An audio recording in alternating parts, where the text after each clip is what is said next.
Hello, everyone. Welcome back to Great Ace Attorney 2, the final episode. Okay, let's get to it.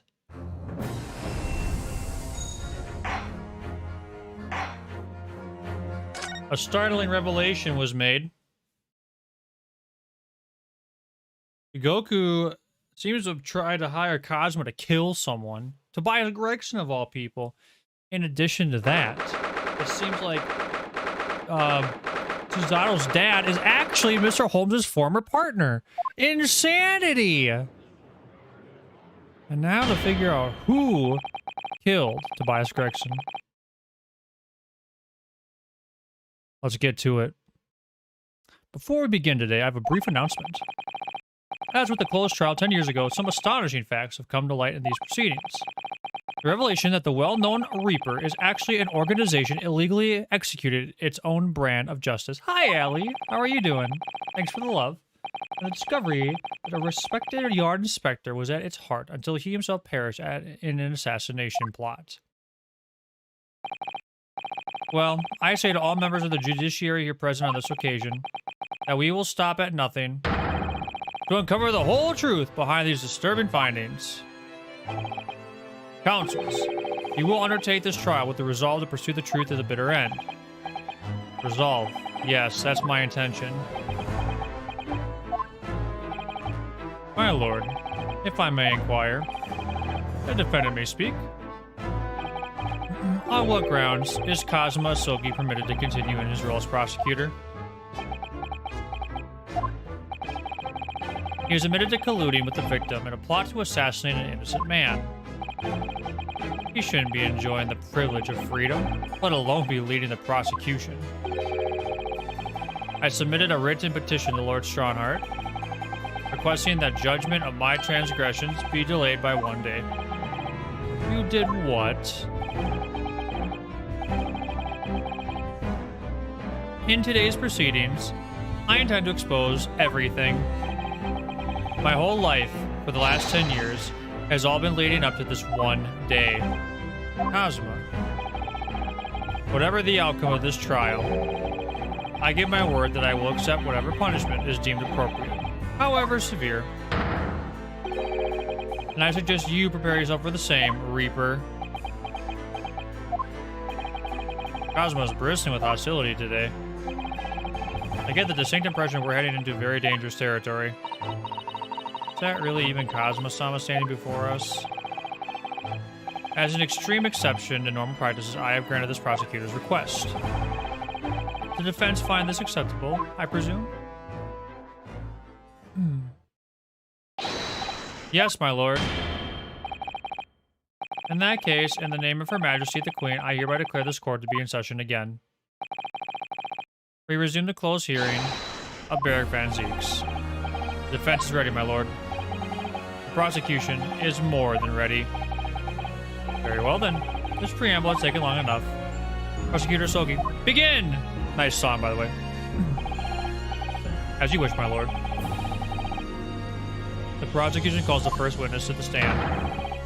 Bring Seshiro Jigoku into the courtroom. At last, son, we've reached the final battle. He's putting literally everything on the line now in order to get to the truth. Come on, Ryunosuke, it's time for that steely resolve, because this is going to test it to the limit.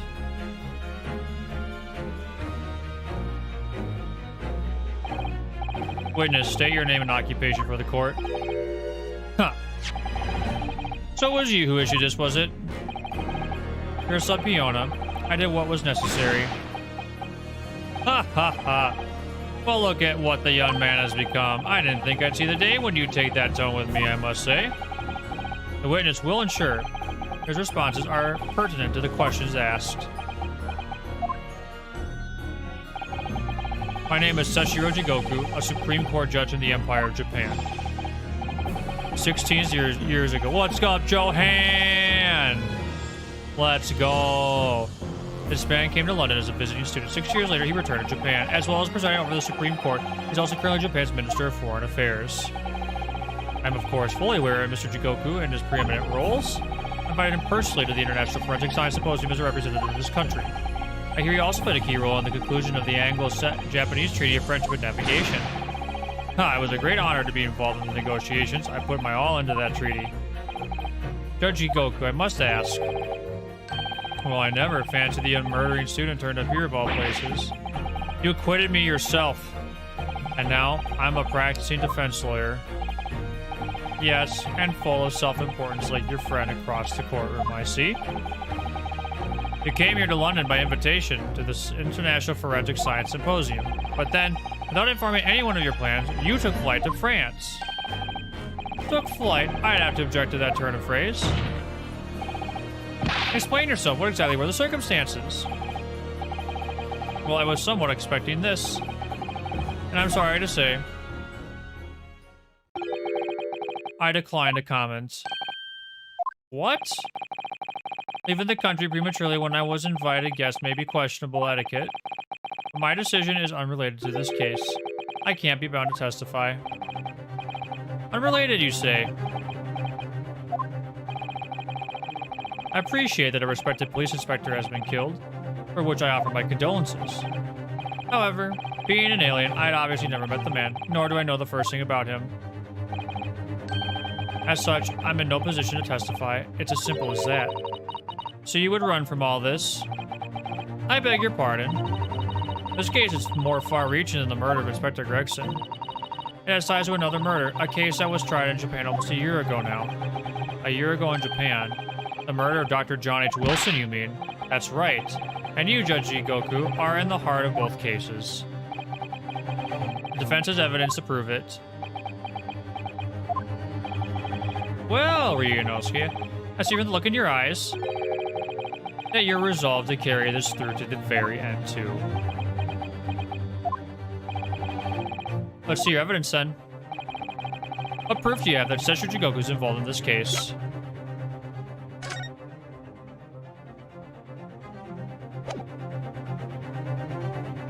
Take that! This is a telegram detailing a communication sent between Britain and Japan approximately 1 year ago. So, by the way, it's been a week since I played the game, so I might be a little bit rusty on the evidence. The communication contained 4 names. Kei Asogi, A. Shin, T. Gregson, and J. Wilson. You little...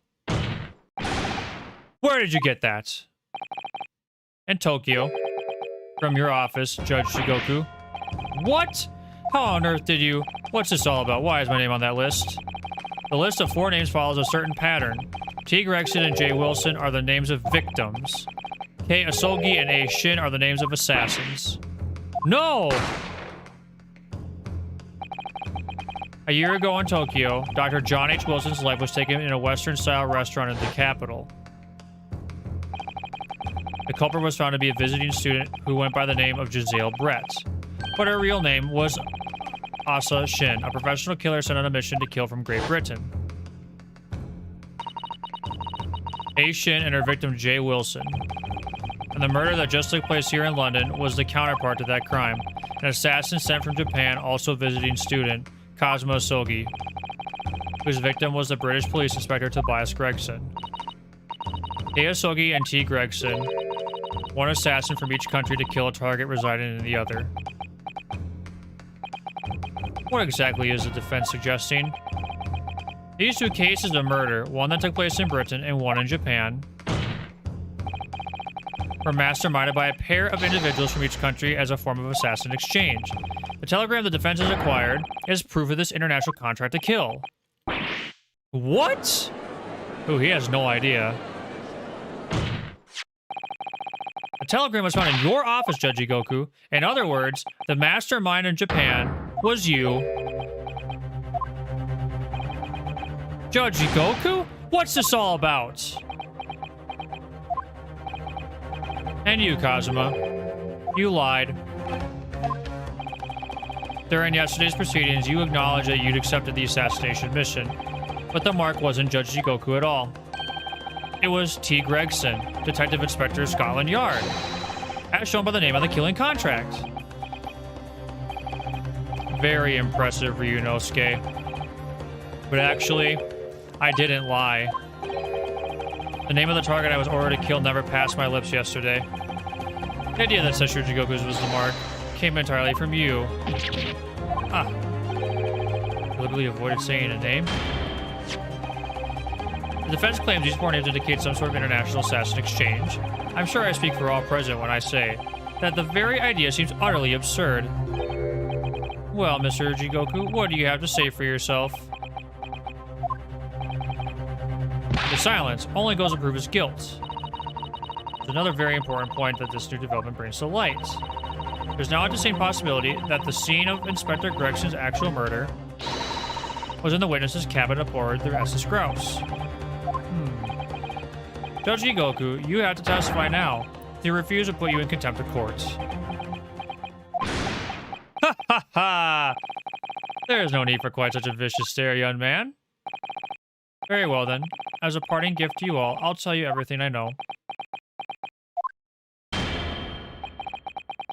It seems this Japanese gentleman has information that the court must hear about the alleged assassin exchange and the events of the night on the 31st of October. Present your formal testimony now. As you wish, my lord.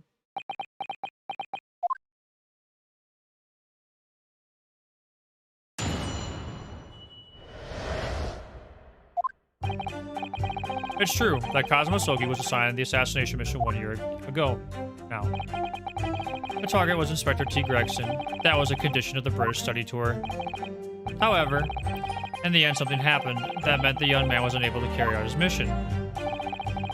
On the evening in question, a member of the crew was on duty outside my cabin at all times. If there'd be a shot fired, the crewman would have heard it, so clearly I can't be involved.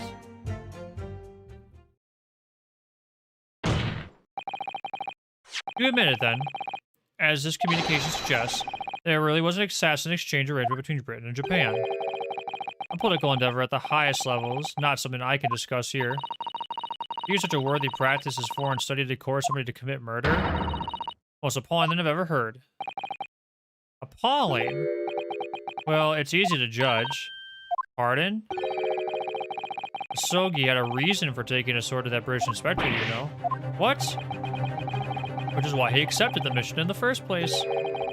Isn't that right, Counsel? Kazuma-sama? Judge Jigoku, if you are the mastermind behind this operation in Japan, then tell the court the identity of your counterpart in Britain. I'm not obliged to divulge that information. As I said yesterday, I've killed nobody. I freely admit that I accepted the mission, but on the night that plan was to be executed, I backed out. In short, this assassin exchange that the defense has identified is unrelated to the events of this case. The crucial point is this. Your police inspector can't perish aboard the steamship in Dunkirk, because if he'd been shot in the cabin, it's inconceivable that a member of the crew wouldn't have heard it. That's right. Gregson was killed after returning to London in the room on Fresno Street. And the perpetrator of the crime was the Reaper, Beric Van Zieks. The prosecution's accusation remains unchanged. To think that a seemingly innocent foreign exchange program was a facade for such Machiavellian dealings. Clearly, it's a plot only a government minister and high-ranking judge such as the witness could hope to execute. Well, I seem to recall that it was someone on the British side who controlled everything. Be that as it may, it is not the place of this court to pursue this villainous assassin exchange plot. We're concerned only with the tangible events pertaining to the murder of Inspector Gregson. Is the defense clear on that point, Counsel? Yes, my lord. I'll keep that in mind as I cross-examine the witness. It's definitely Strongheart that's in charge of all that. Not even close. It's obviously Strongheart. Hold it! A year ago, when Kazuma was still in Japan then. Correct. It was at the examination center for applicants for the study tour I approached him. I'll never forget it. I remember exactly what you said. You just came out and asked me forthright if I'd consider traveling to Britain on an assassination mission. Surely not!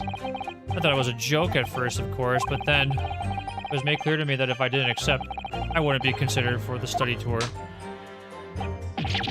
Did you agree to it just for that? I mean, I know how much you wanted to study in England, but Assassination? The Empire of Japan had accepted a proposal from the British Empire at the time, an agreement to send a student from each country to the others to deepen cultural understanding and friendship. Behind the scenes, the chosen students were to be given assassination missions. I had no choice but to accept the proposal that originated from my British counterpart. Why? Why don't you expose a plot there and then?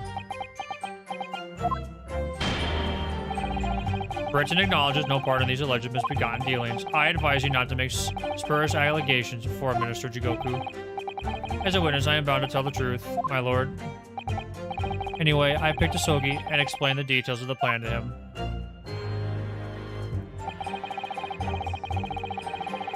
Hold it! Why Kazuma? Why'd you pick him as the assassin? He was the most capable of all the applicants, and in addition, I knew his desire to travel to Britain was very strong. In fact, it was almost more than a desire, it was his whole purpose in life. Yes, as his best friend, I can certainly attest to that. He threw himself into the studies, the way he pursued becoming qualified as a lawyer, all ultimately for that one single goal of being accepted on a study tour to Britain. And of course, you know the reason behind that. He was determined to find out for himself the truth about his father, Genshin Asogi. There's nothing I wouldn't have done to get here, be that agreeing to assume the role of an assassin, or betraying people's trust. Well, you certainly did a fine job of betraying mine, Asogi. I was Inspector Gregson, the target. I have no idea. Those were the orders from Britain. I was in no position to question them. You have no idea, really. I find that hard to believe. Oh, do you? Jigoku was once a visiting student here in Britain himself, of course. Perhaps he has some connection with Inspector Gregson from that time. The events really ought to catch up. With what? The fact that the assassin exchange has absolutely nothing to do with the case under scrutiny here. Yes, I've already admitted to recruiting Asogi.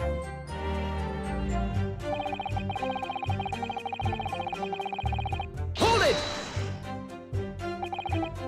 I presume you're referring to the incident that occurred during Kazuma's passage to Britain in January. The awful tragedy that took place on the steamship. Word arrived at the ministry some 2 weeks after the ship's departure from our shores. The visiting student had been killed, but his body had somehow gone missing in Hong Kong. News was wired to me from a detective I placed on the ship to accompany the assassin. Obviously, Kazuma didn't actually die at all, but he did lose his memory, including all details about his special mission. Not consider dispatching another assassin at that point. That wasn't possible, simply because that black-clad young student over there had already put himself forward as Sogi's replacement. There was no way to stop him from reaching Britain. My hands were completely tied. Mr. Stone's strategy worked perfectly. He predicted everything that would happen. Months later, my memory returned. But I never intended to go through the assassination mission anyway. So you're playing me right from the outset, were you? Is that it? I'd seem to be guilty of that crime then of taking someone else's life. I was prepared to do whatever I had to in order to get myself here to Britain. This line of question has gone on long enough. All the court should be concerned about in the testimony given by this witness are details relating to his relationship with Inspector Gregson and the victim's murder. In that case, as I've already made perfectly clear, I had no connection to the man or his death. And you have some means of substantiating this plea.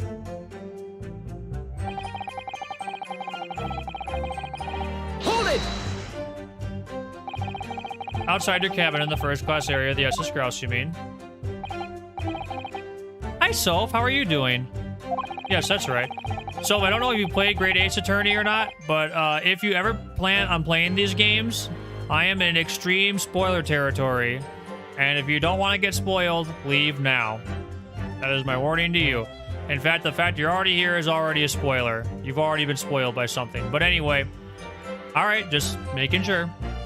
Not least because there was a murder of a student passenger earlier this year, I imagine. The liner operators have taken to posting a crewman outside every first-class cabin door. I can confirm the presence of the crewman guard myself. Alright, just wanted you to... I do, so I just want to care about others, too. What do you mean? Because I accompanied Inspector Gregson to Dunkirk that night, I witnessed it with my own eyes. There's a well-built crewman standing guard directly in front of the door to the witness's cabin. At that particular time, of course, I'd gone to the ship's dining room for dinner. Inspector and I asked the crewman to allow us into the cabin while we waited for Judge Goku's return. Inspector Gregson was there in his capacity as the Reaper. He was intending to take the witness's life. Exactly. As I've said numerous times, I had no intention of killing anyone. The crewman let 2 potential assassins into the cabin he was supposed to be guarding.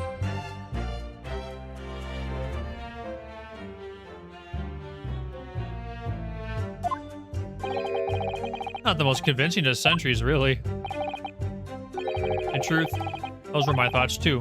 But anyway, I stayed to talk with Inspector Gregson for a short while, and then I left him there and made my way off the ship alone. Was the guard at the door when you went? Yes. He glared at me as I walked past. You see, that proves it.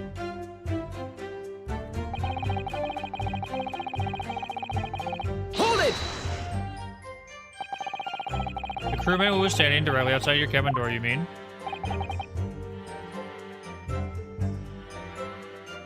Okay, do you love Prophet? The YouTube... Everyone watching this on YouTube would be like, what the hell? Aww. Awesome. Muscular man with a permanent grim expression on his face. He didn't once move from that spot. To be honest, I thought he was a miserable fellow. As it happens, he's a vital witness now. There's no doubt that Gregson was killed by a gunshot. It's inconceivable that a crewman standing just outside the cabin door wouldn't have heard that. But wait, what about the ship's enormous steam engines? The noise of them could have drowned out the sound of a gun being fired. Sadly, young judicial assistant, that won't wash. Oh?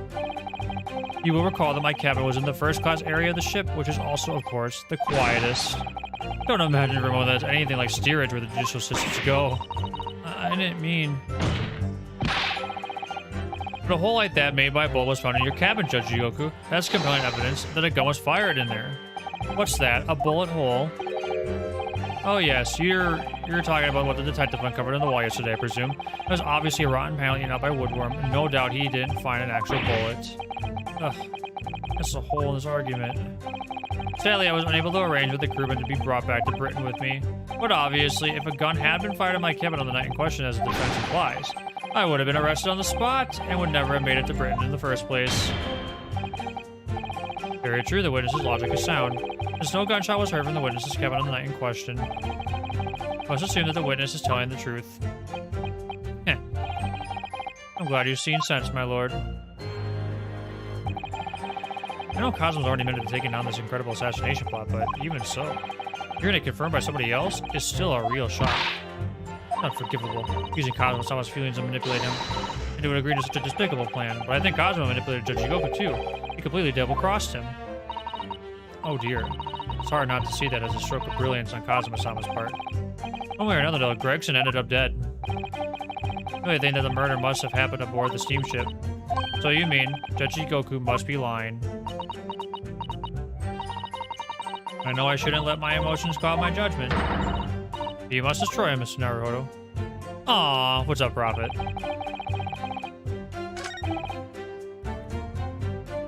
Okay, so... I hope you guys know that you're in extreme spoiler territory. In the end...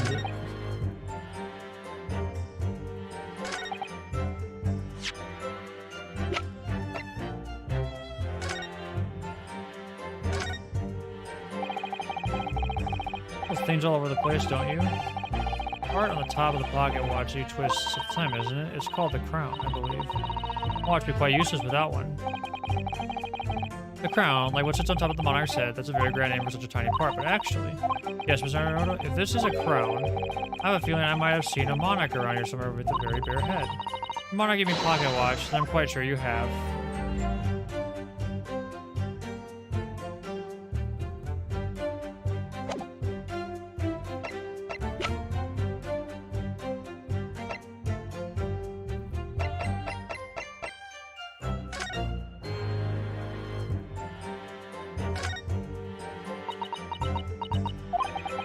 What do you think, Mr. Zato? I'm sure I know exactly what will fit here. Really? I was just thinking precisely the same thing. We're about to see that the little round component is actually part of Inspector Gregg's broken watch. Really? I was just thinking precisely that too. Aww. That's awesome, Prophet. A perfect fit. I knew it. All right, perhaps you knew it. We can know this new information at once.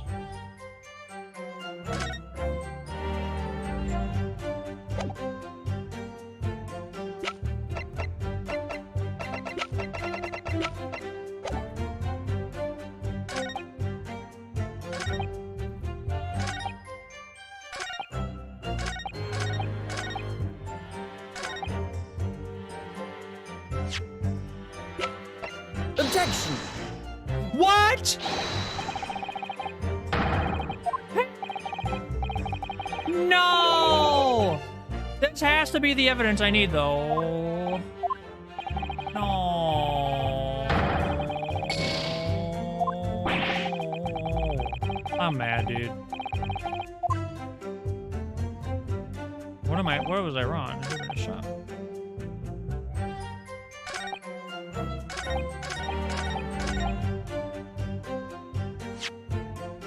How is that?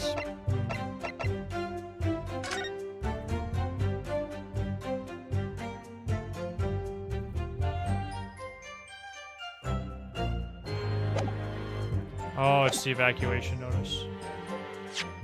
I'm dumb. I didn't read the evidence again.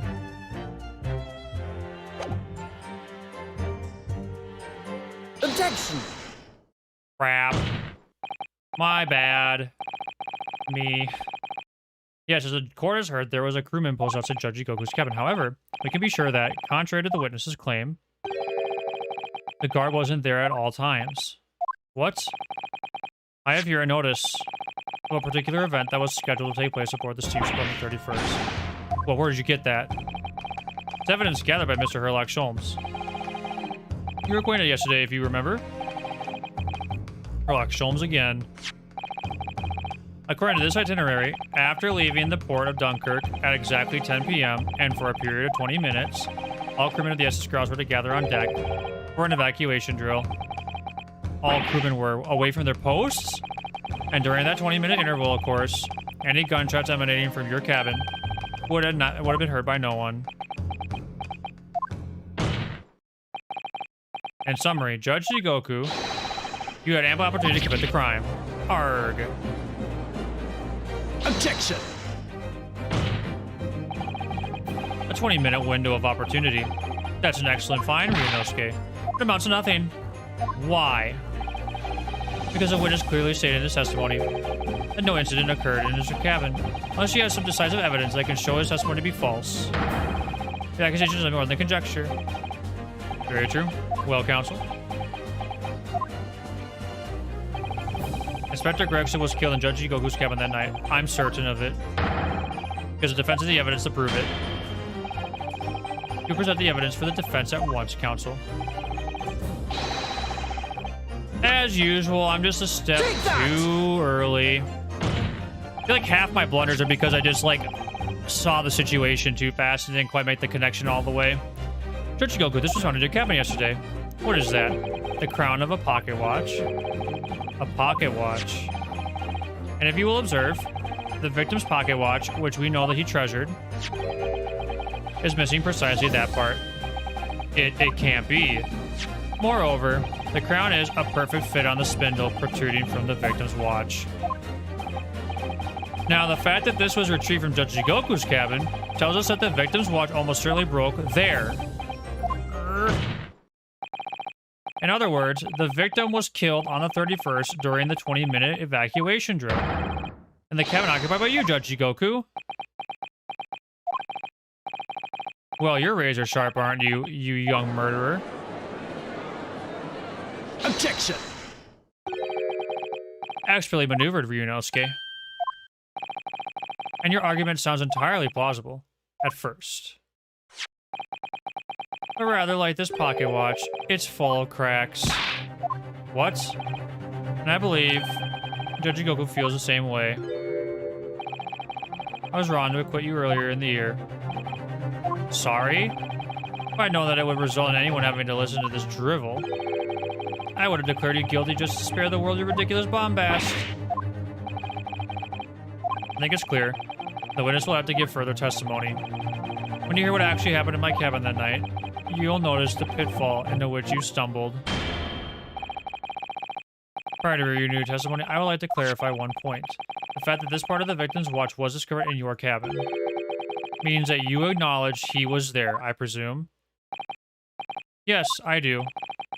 Very well, then. You may proceed to give your formal testimony about what exactly happened in your cabin aboard the ship on the evening of the 31st of October. Of course. As a man of the law, I have no intention of obstructing justice. You literally just lied.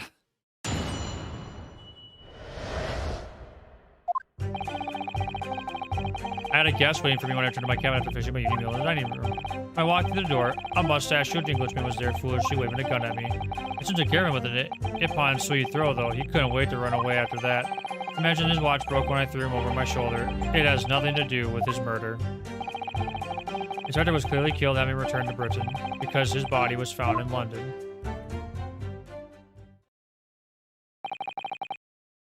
Ippon sui, common jiu-jitsu martial arts technique in my country. I was careful not to use too much force, but the man obviously landed too heavily for his watch to take. Sorry, Inosuke Naruhodo. I imagine you can see the flaw in your logic now, can't you? What? The fact that the pocket watch was broken in the witness's cabin. I know it proves that the victim's murder took place there. Arg! I've no doubt the inspector intended to kill me, but he didn't manage to pull the trigger. Yes, because he was merely the tactician, not the Reaper's hand of death. Well, the testimony appears to make perfect sense as far as I can tell. I don't. There was a gun hole in your wall. I express my due gratitude for your understanding, my lord. But if this testimony holds, you will need to have no involvement in the case. Well, counsel, I really see no reason for wasting precious court time here on a cross-examination.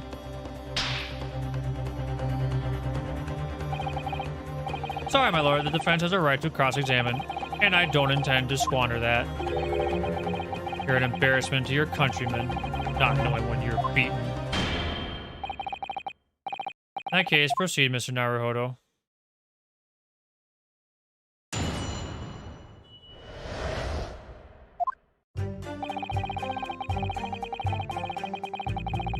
Hold it! Because the so-called guard posted at your cabin door had just left your killer past, you mean? Apparently Gregson told the crewman he was a police inspector. Which was the truth, of course. He wouldn't have had his identification with him, though.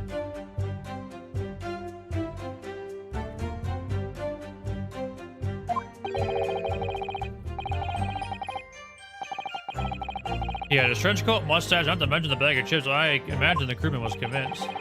The man accompanying him would have had two swords slung around his waist.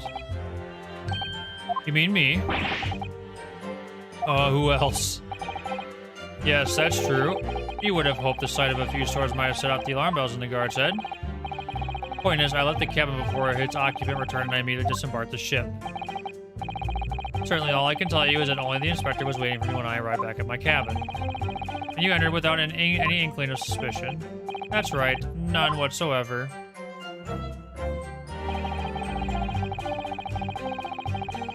Hold it!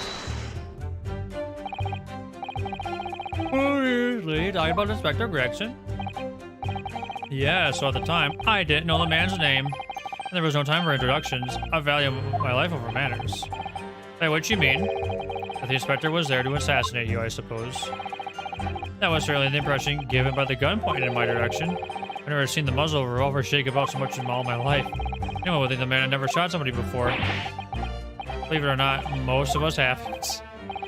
Anyway, there was no time to call for the help of the crewman at the door, so I dealt with the man myself.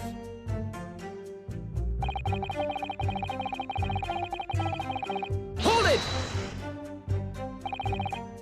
Even though the man had a gun, that was a very brave move, wasn't it? Ha ha ha. My Ippon sui is far faster than a bullet, I can assure you. Surely all that commotion caused by the crewman to come in, didn't he? Didn't it? Yes, of course. He burst in immediately without knocking.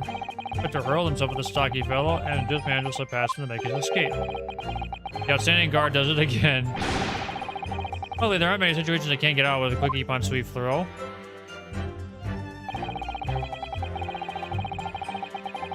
Hold it! The crown snapped off and the glass covering the face of the watch was cracked. Terrible to the man's head being pulled off for his spine cracking, wouldn't you say? that the man was spared for long. A bullet to the chest soon saw to that. The point is, the broken pocket watch doesn't prove that a murder took place. Absolutely not. All the watch raises the power of my jiu-jitsu throw. Whatever you say, it doesn't quite ring true that no shot was fired in that cabin. Because there was an obvious bullet hole in the wall. Ha ha ha. What are you talking about? That's what the star of your lowbrow detective stories told you, is it? I don't care for such fiction. Haven't you worked it out yet, you little stripling? No murder took place in my cabin.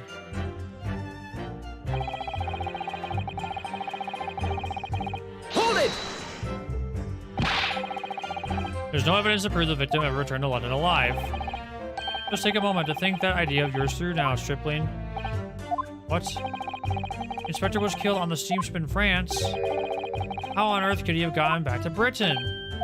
When people die, their bodies remain at their same spot. It's a devil of a thing. Well then, obviously the government must have moved the body. How exactly? Carrying a corpse off a ship in your arms would raise a few eyebrows at least, don't you think? Well, yes, that's true, but all passenger luggage is inspected when it's unloaded for arriving vessels, and I would like to think the border police would query the corpse for an English gentleman as hand luggage. Murder taking place aboard the ship, you would imagine the body would have been disposed of at the sea. There'd be no sense in risking being caught by attempting to transport the body back to Britain.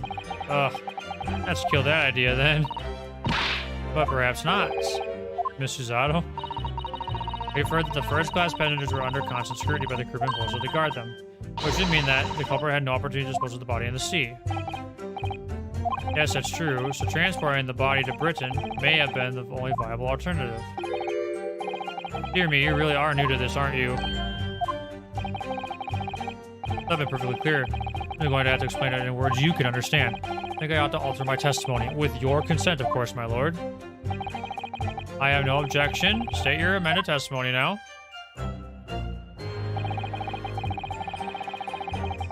Hold it!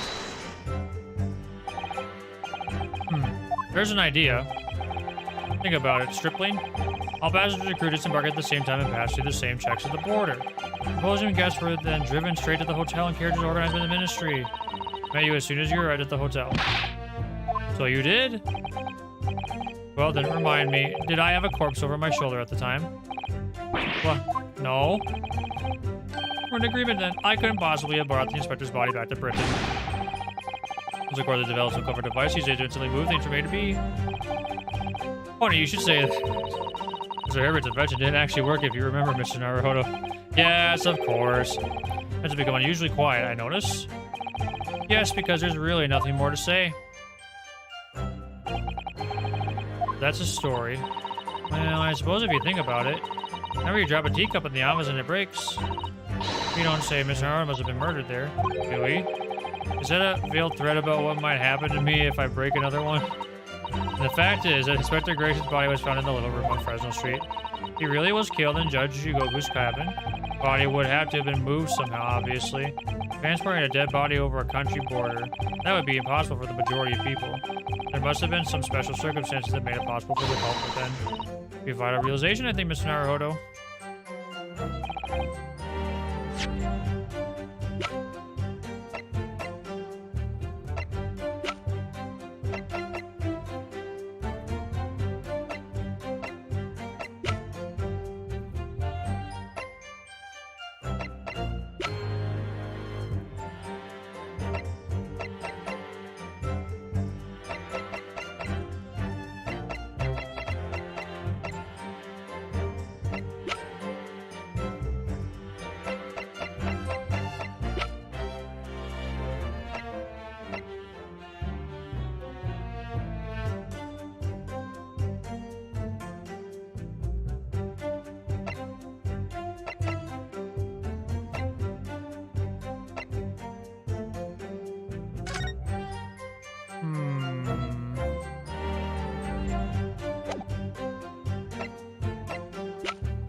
There's no possible way to have done that.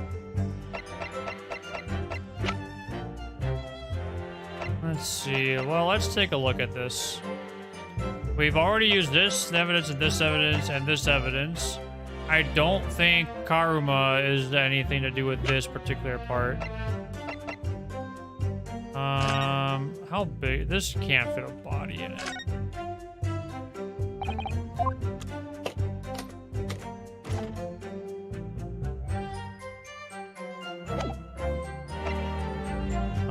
Let me think about this. Oh my gosh. Is it gonna be his travel case? Gosh, are you telling me Inspector Gregson is in there when this picture was taken? Because that would be disgusting. I think it's the photograph. Oh my gosh, I think it's the photograph. It's gotta be his luggage. Objection!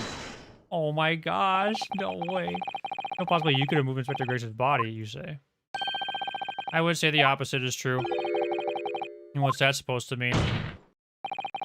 Far from being impossible for you to do.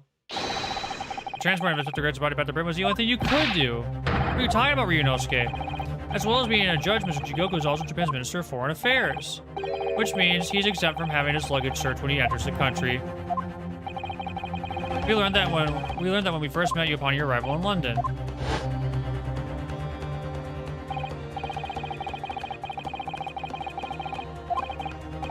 I forgot about this detail. There's a body in here. That's actually insane. You were jealous. Ha ha ha ha ha. What do you call this, Judge Jigoku? The photograph we took in the foyer of the Hotel La Marque at the occasion. As the court will note, you have with you your large travel trunk. Large enough, in fact, to have a corpse inside. Mr. Naruhodo, surely you're not suggesting... I'm afraid I am, yes. 3 days ago, when we were chatting innocently with the new arrivals from Japan in the hotel, the body of Inspector Gregson was just meters away from us inside Judge Jigoku's trunk. That's insane! What? Order in court. I'm skeptical, counsel, that a grown man's body could fit inside even the largest travel trunk. It could, because I happen to know the witness himself, a man of considerable size, fits inside his trunk. Verifying that would be extremely simple, wouldn't it, Judge Jigoku? But inside his trunk, how horrifying. After we'd spoken with you at the Great Waterloo Hotel, you had the opportunity to visit the apparent scene on Fresno Street, taking your trunk with you in a cab to deposit the inspector's body. Not to listen to this nonsense. Dr. Gori, the coroner who examined the body, has confirmed the possibility. He's acknowledged that there are signs that steps may have been taken to disguise the true time of death. The onset of the body's decomposition could have been delayed by storing it in a refrigerator. Counsel, as I remember explaining yesterday, refrigerators are the requisite size of few and far between. Yes, I'm sure they are, but one place they're certainly found is on large ocean liners. Such ships are equipped with electrically refrigerated cold rooms to keep food fresh on their long sea voyages, and this grouse is no exception. Mr. Mikotoba told me about it only yesterday. Well, Judge Jigoku? However much you prolong this debate, you can't eliminate the truth. All the evidence points to you being the killer.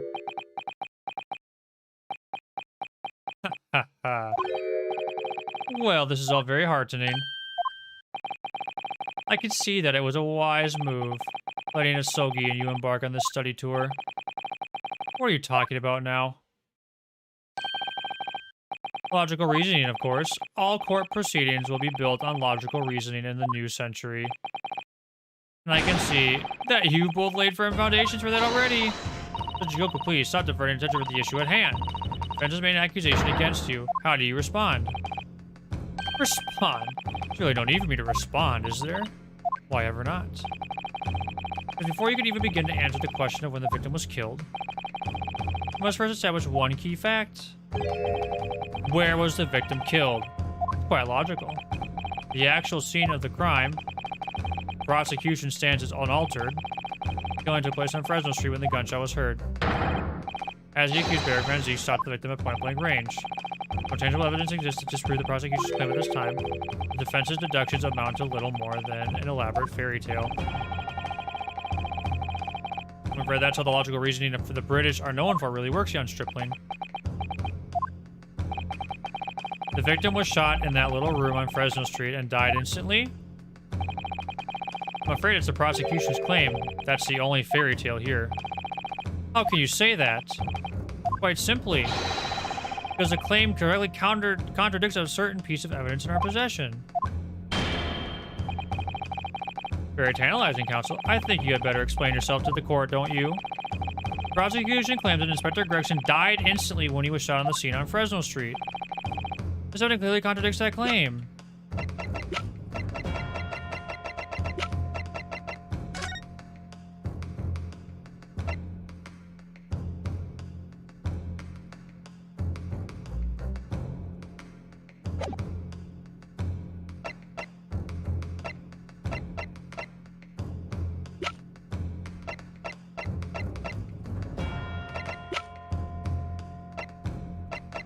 Let's see.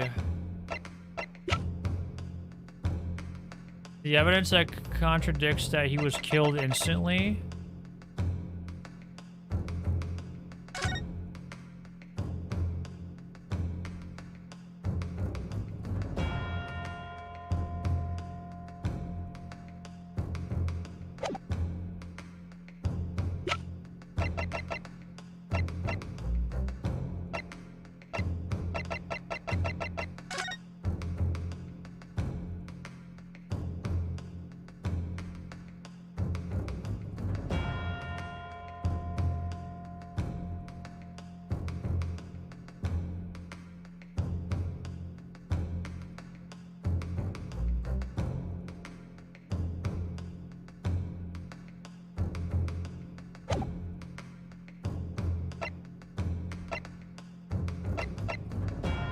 Oh, what would make sense?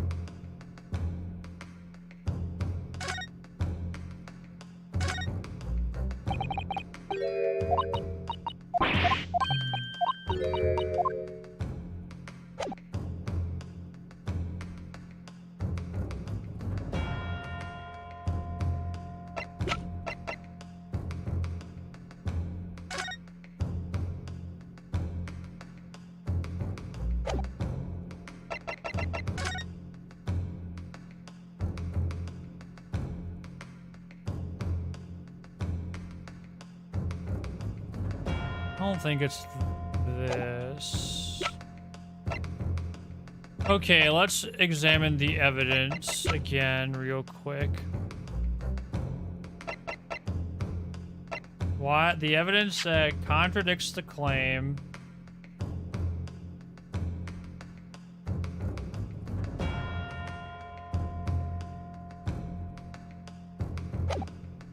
Died instantly. What evidence shows that the victim did not die instantly? I don't think it's the article for the Red-Headed League. It's not the photo of Mr. Vigil.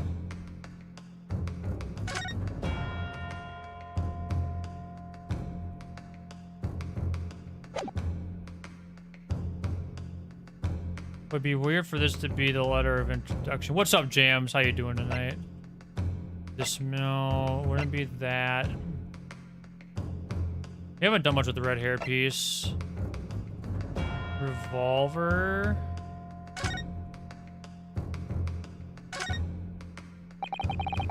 This is the type of revolver that's standard issue for members of the judiciary, then. And so when I asked about what the records I kept about who they're issued to, I was told that for the past 5 years, they've been engraved with a unique serial number. As far as I can tell, there's nothing like that on this gun, which shows us that it must have been issued longer ago than that.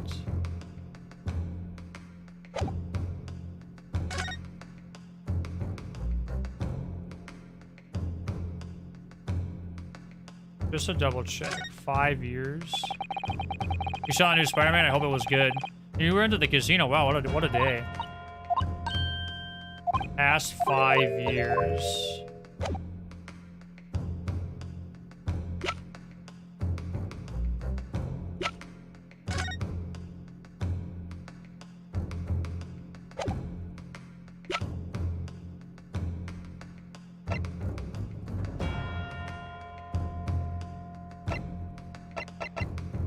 I don't think it's a candelabrum. Or candelabrum. I like poker too. Poker's a good time. Man, this is a pretty tough deduction to make. The evidence that suggests that he didn't die instantly. Let's see, the police figurine. The key that winds the watch. That doesn't make sense for it to be this, I would imagine. I don't think it's his photograph.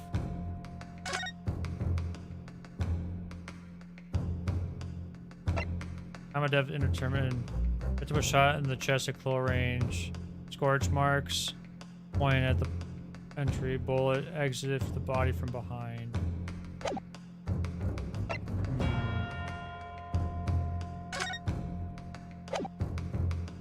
I don't think it's the crime scene of the notice board. I don't think it's the firecracker. If this blood still looks fresh, so I don't think it died instantly. Could have happened.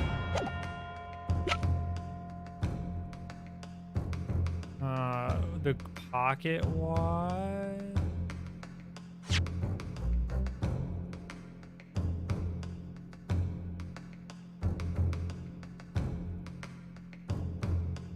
The victim was shot in that little room on Fresno and died instantly.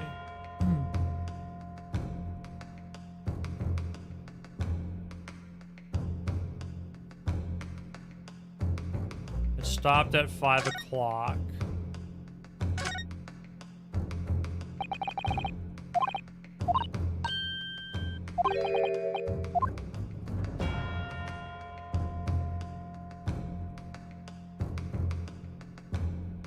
It stopped winding. I don't know if it's the pocket watch. Doesn't seem like it would be the inspector's card.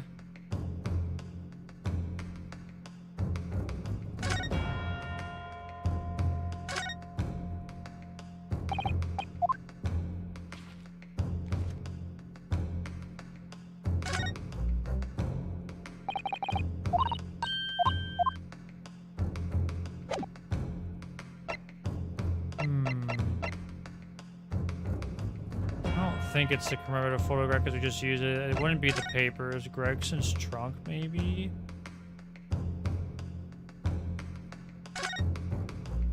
There's something with the trunk that I'm missing.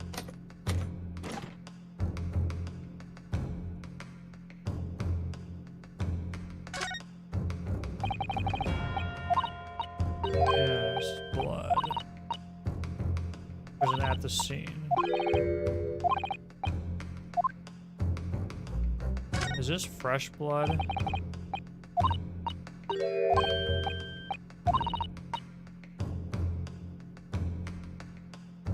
This is present at the scene when Inspector Gregson was killed.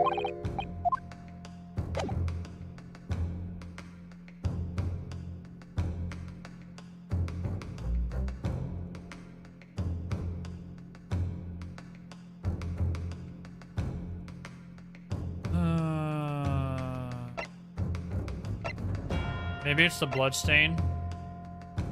Passport. Doesn't make sense for it to be that. Won't be that. Won't be that. Karuma.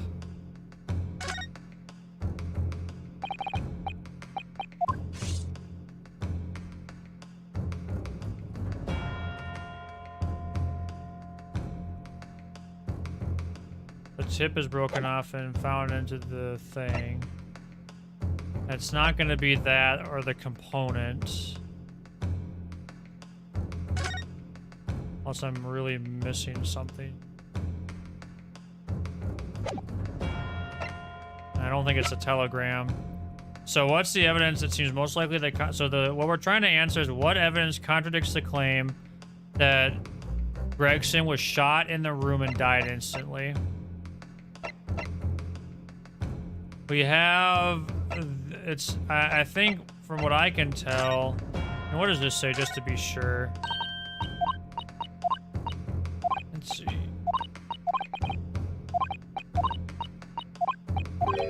don't think it's I don't think it's this. So far what I'm thinking is it could be related to the red hairpiece. It just seems so weird. How would the red hairpiece say, like, he didn't die instantly? You could say it's the revolver because the revolver is, I don't even know how to describe it.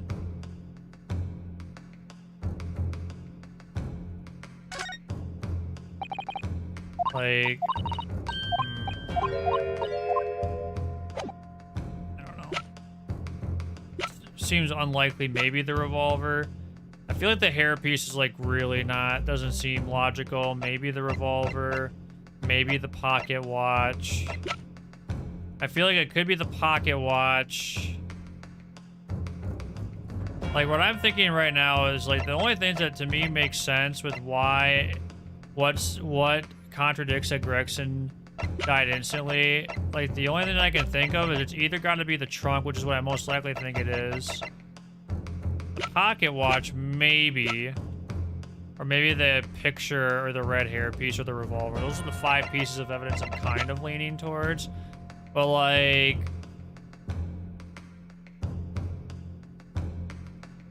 I don't think it's the revolver, only because it was issued 5 years ago and everyone's going to say it belongs to Van Zeeks. The red hairpiece, I don't think the red hairpiece, I think the picture would be more likely. The pocket watch stopped at 5 o'clock, but we didn't think it broke in the room. So I don't think that would contradict anything. So it's either the picture or the trunk. Let's see. This is blood. This is dark stain. Do you think? Yeah, it's blood. This was present at the scene when Inspector Gregson was killed.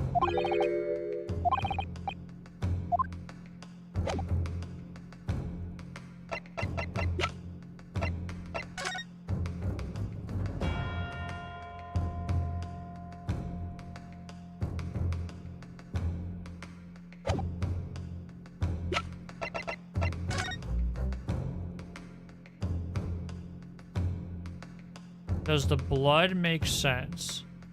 Does the blood on Gregson's suitcase make sense as to why he wouldn't have died instantly?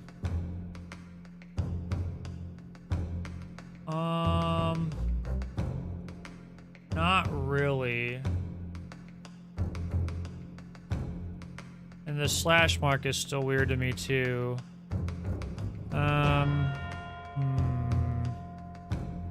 The evidence that contradicts that claim that Gregson died instantly in Fresno Street. Like, I'm trying to think what else it could be. Wouldn't be the sword. It's not going to be any of these. Well, it's not going to be the redhead league.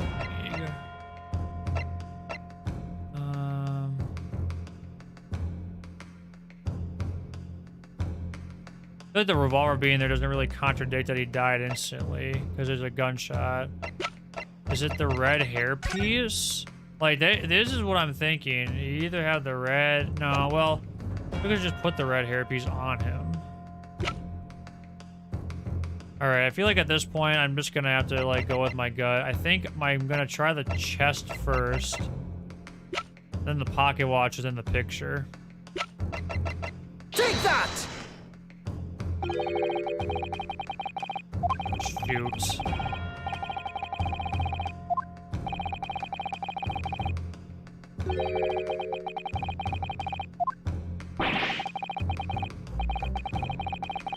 Heh.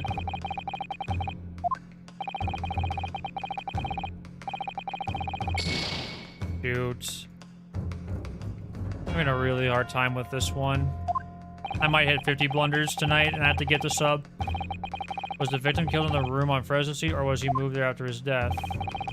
There's one piece of evidence we have that shows the answer to that question surprisingly clearly.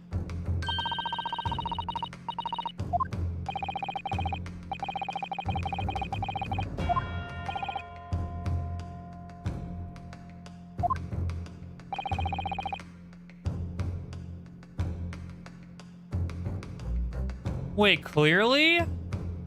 Oh no, am I just dumb? Okay, either... Well, I don't think I'm stupid, but... Am I just forgetting details because I haven't played the game in a week?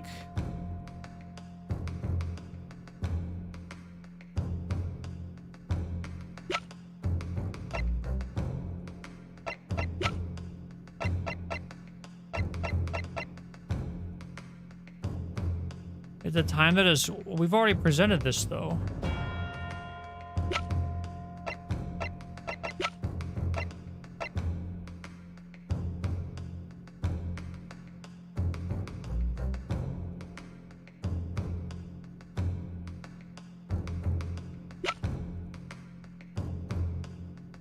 I don't get it. It says very clearly the clear signs that Gregson didn't die instantly.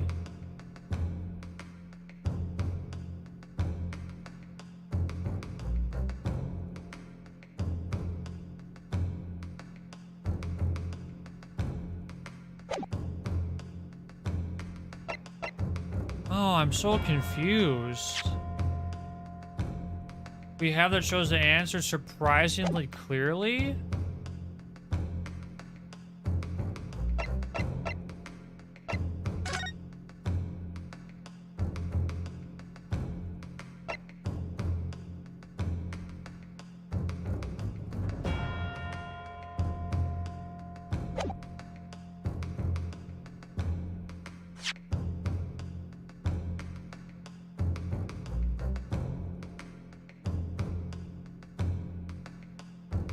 Was the victim killed in the room on Fresno Street, or was he moved there after his death? Is it supposed to be the red hairpiece? Take that! Yeesh, okay. Photograph of the victim in the very location claimed he wasn't killed. Yes, but the point is the posture of the body itself. Inspector Gregson had been shot there in that room. Out of the question, his body would have been curled up in a ball like that. I'm sorry to disappoint you. Your logic is flawed. You could easily have adopted that foetale position due to the pain of the shower that would prove fatal. I'm sorry to disappoint you, Judge Jigoku, but it's your logic that is flawed. What? According to this autopsy report, the victim died instantly. He would have felt no pain, much less have been able to draw himself into that position. Which begs the question of why the victim's body is curled up in that way. Well, the answer should be abundantly clear by now. You're suggesting... The inspector's body took on that posture of its arrival on Fresno Street before it was coldly turned out to the floor. From the inside of the large travel trunk. No. You're quite right. The shape of that body, it looks exactly like it would have been in a confined space. Judge Jigoku, I present your trunk for examination. I believe it's very possible that it will contain traces of the victim's blood. Arg!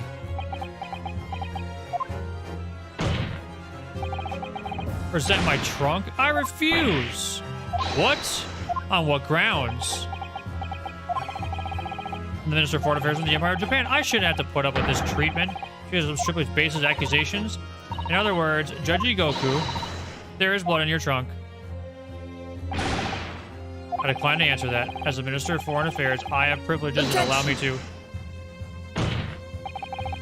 At this moment, you're not a government minister. You are a witness in a trial in Britain's highest court. I don't care who you are or what your status outside this courtroom might be. You will not withhold information. Nothing more important than the truth. Ah!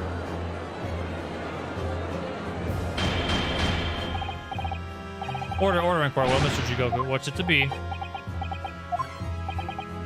You can't be serious. You did it? Have you no shame at all, Kazuma Sogi? What? Very well, I admit it. I did bring the inspector's body into the country. Inside my trunk, exactly as postulated by the defense. What? You. Dear God, outrageous! So it was you admitted Inspector Gregson's murder. No, I admit to nothing more than what I've said. Of killing the man, I certainly have no recollection. What on earth is that cryptic statement supposed to mean? I merely disposed of the inspector's body, which was left in my cabin, in order to avoid unwanted attention. As the judicial assistant over there pointed out, I had no chance to throw it into the ocean. So I decided my only option was to bring it into Britain with me and dispose of it somewhere else. Can't still deny it. If you didn't do it, then who on earth did kill the man? As you know, there was one other person in my cabin that night. He had the opportunity. Moreover, he'd already accepted a mission to take the inspector's life. That's right. Who else could it have been? It was you, Kazuma Sogi. You.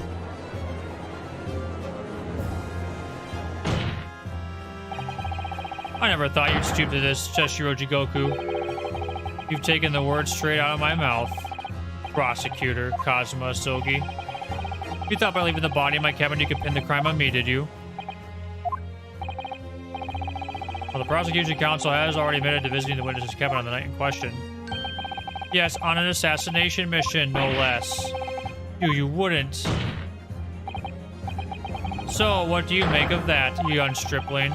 You've heard my testimony now, and that's all I have to say on the matter. I'll admit to nothing more. I don't believe this. Counsel for the defense, what is your position now? The court awaits your response to the witness's assertion. Assertion that on the night in question, the victim's assailant was in fact Mr. Kazuma Sogi. This isn't the dead end, it seems to be. Answer's right in front of me. Comes down to Jigoku, or Kazuma. Both of them had the opportunity to kill Gregson. Only one of them did it. Just a step away from proving who. Very well, the defense is ready to respond to the assertion put forward by Judge Jigoku. Either the victim's murder could have been committed by Prosecutor Sogi is...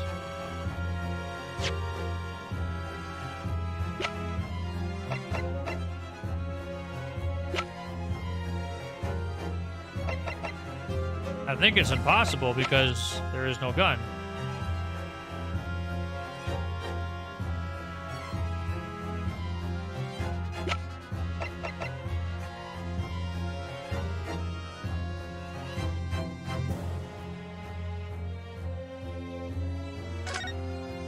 And yet there's a slash mark.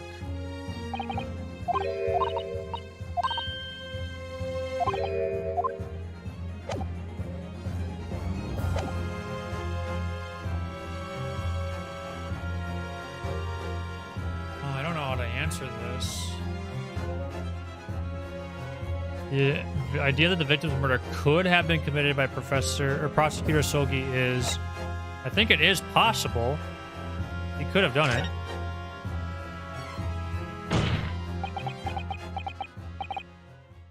Well, it is possible, my lord. What? How could you? You think I want to believe it? But the fact is, I can't say with complete certainty what actually happened because I wasn't there. You disappoint me, Ryunosuke. If I may, Mr. Naruhodo. I think perhaps that's why we form opinions based on evidence. So true. Actually, we have evidence that can sell this argument conclusively. My lord, the defense would like to present evidence in support of... Or you plow on, feigning ignorance of what just occurred, counsel.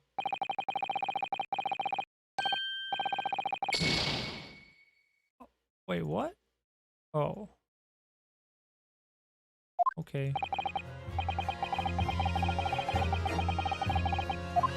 Oh.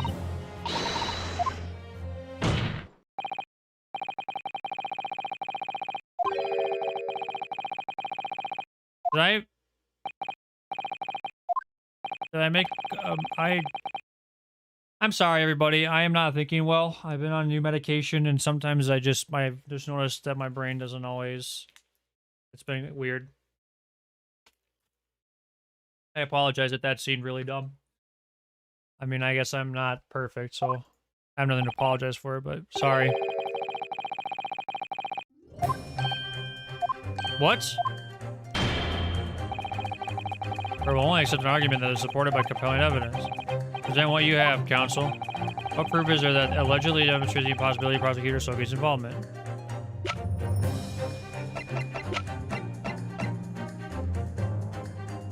Take that!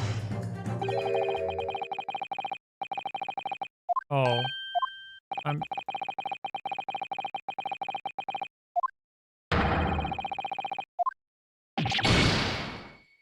Oh, what did I... Wait. It's not the gash mark? Hi, Gab. Okay, I'm getting frustrated with myself for not being smarter with the logic. I had a long day. I'm very tired. My medication's making me have a hard time thinking. We know a member of the crew is on sentry duty inside the first cabin, so as long as the guard was there, it would have been impossible to fire a shot without it being heard. It very much narrows down when the crime could have been committed.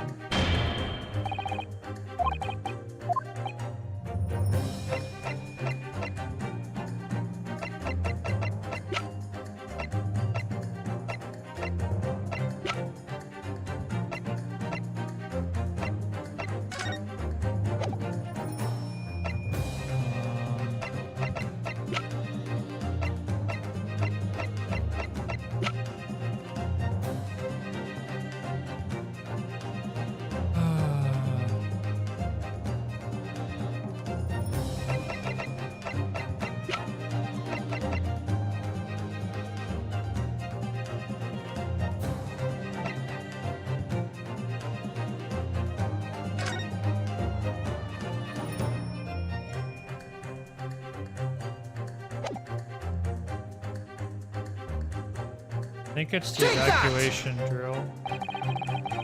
Itinerary for crew members of the SS Grouse, my lord. This is conclusive proof. Itinerary? How does that prove anything? Goku, the moment you acknowledge that you found the victim's body in your cabin, this itinerary suddenly became much more significant. What? Why? On the night in question, as always, a crewman sentry was on guard outside your cabin door. As long as he was there, nobody could have fired a shot inside the cabin. Absolutely, because it's inconceivable that the guard wouldn't have heard it and come to investigate. That tells us that the crime must have taken place when the guard was elsewhere. That narrows it down to 20 minutes just after 10 o'clock, as indicated on the itinerary. Yes, I see no flaw in your reasoning so far. The crucial point is this. When the evacuation drill took place, the steamship had already put to sea from the port of Dunkirk. Now, clearly the murder could only have been committed by somebody who was aboard the vessel at the time. Prosecutor Sogi stated in yesterday's proceedings, I didn't come to Great Britain to take anyone's life, so I left Gregson and disembarked the ship. Spent the night at a boarding house in the town and returned to England the following morning. Which I'm sure the court will agree is conclusive proof that Kazuma Sogi couldn't possibly carry out the killing. Yeah.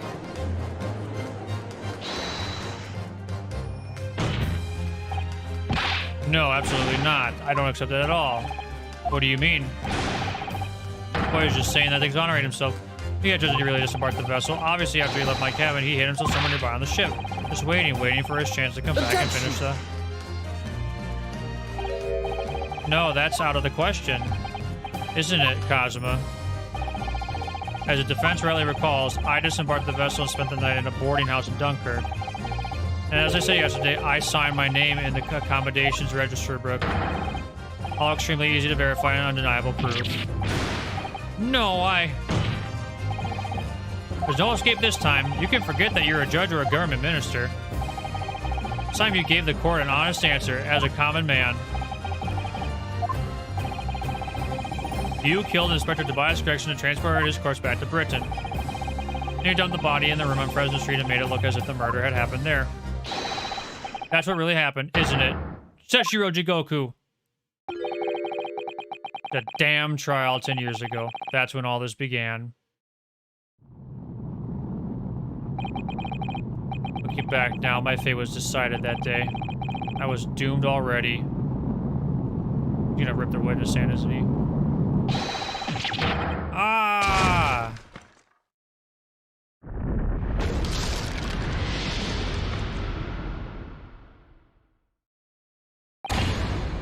It's over. My life is over. This trial is far from over, by the way. British assassin who eliminated a professor in Japan, a Japanese assassin who eliminated a detective in Britain.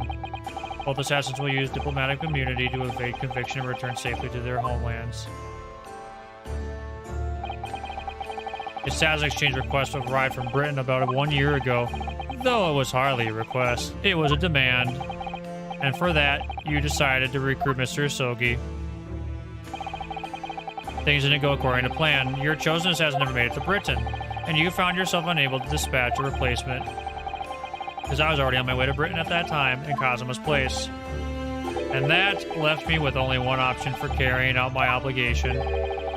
Eliminate the mark myself, personally. Of course, there was but a single opportunity for me to do that. The International Forensic Science Symposium, I presume. That's right. I decided it would be safest to carry out the plan before my arrival in Britain. I enlisted the help of my British counterpart. I made arrangements for a pretext I would take the inspector to Dunkirk. Lure the man in. He was given a sham mission by the Reaper. What? The Reaper? There's only one person who could have done that. The mastermind of the entire operation? The Reaper himself. So that means that the assassin exchange was planned by the Reaper? I'm not at liberty to say anything more about my British counterpart. Anyway, the inspector accepted the Reaper's mission and dutifully infiltrated my captain on the steamship. It was all a trap disguise to lead him to France at his own death. Oh, how awful. It was past 9 o'clock when I returned to my cabin from the dining hall that evening. I didn't give him time to attack me. I choked him until he lost consciousness. But there was a guard just outside the door, so I left it at that for the time being. Even the slightest noise might have aroused suspicion, so I bided my time waiting. 20 minutes after 10 o'clock. I intended to finish him by strangulation, but moments before I had the chance, Tilly came around and went for me in a reckless move.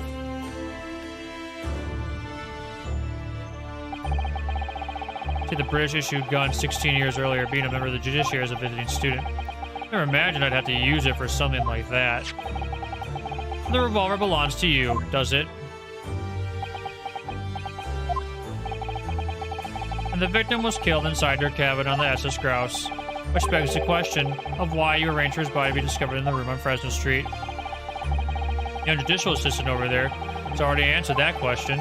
There was no way I could take the body up on deck to throw it over the side. That's precisely where all the crewmen were gathered for the evacuation drill.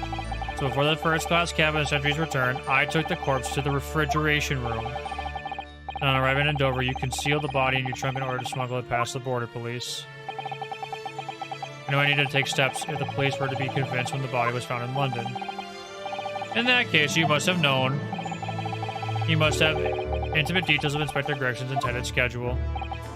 Yes, the British counterpart sent me everything I needed to know. Inspector was due at Fresno Street at 5 o'clock that afternoon in order to meet a man by the name of Hugh Boone, from whom he would take back his police identification. I decided that man would be the perfect person to set up as the culprit. I took a hackney carriage over there with the body still in my trunk. It must have been just after we took this photograph with you at the hotel then. I knew this was an ominous picture. On Fresno Street, I spotted a young girl selling little firecrackers. Miss Venus, of course. I conceived of the candle trick there and then, so I donned a simple disguise and approached the girl to buy enough firecrackers to replicate a gunshot. Bird of disguise. For some reason, the inspector had a bright red hairpiece in his own traveling case. To put that on, although I suspect I drew more attention to myself than that I would have otherwise. The hairpiece we found at the scene. The inspector had already had it ready for the Redhead League investigation. Only arrived at the room at around 4:45, so I quickly placed the body on the floor, moved the notice board, and set up my little candle trick. I arranged it so the firecrackers would go off with a bang around 15 minutes later. So that Mr. Boone, who was due to arrive at 5, would walk straight into a trap. Except at the last moment, I made a careless blunder. What was that? I imagine it was the bag of fish and chips. I didn't notice it had fallen out of his coat pocket when I moved the body to the refrigeration room. I put it back in his pocket the following morning, but... well, it seems the warmth of the heated cabin had accelerated the decay of the fish. Anyway, that's That's everything. All the sort of details of what I did.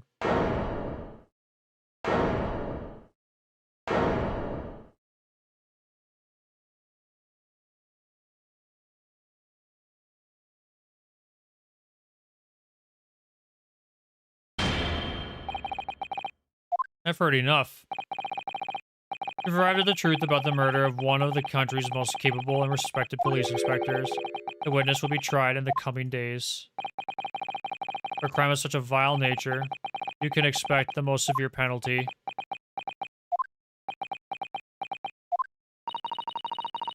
Exchange of assassins. What a foolhardy idea. Mr. Jigoku, one last detail. Who was your counterpart in Britain? Who was the mastermind behind the assassin exchange? Nothing you say now can make matters any worse for you. Just tell us. He's gonna say the Reaper.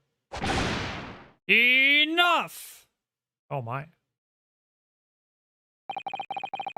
I've already told you that I cannot say. Even though as things stand, you may very well never set foot in your homeland again. What are you waiting for? Can't we get this over with now? It's finished. All of it. I'm finished.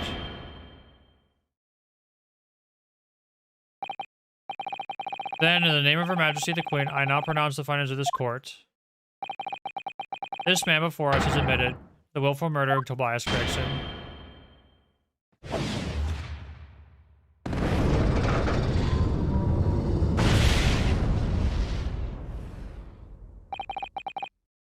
Seshiro Jigoku, it is the opinion of this court that you should be found.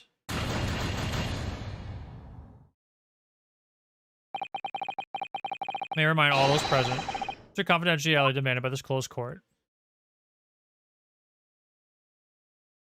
Hold it.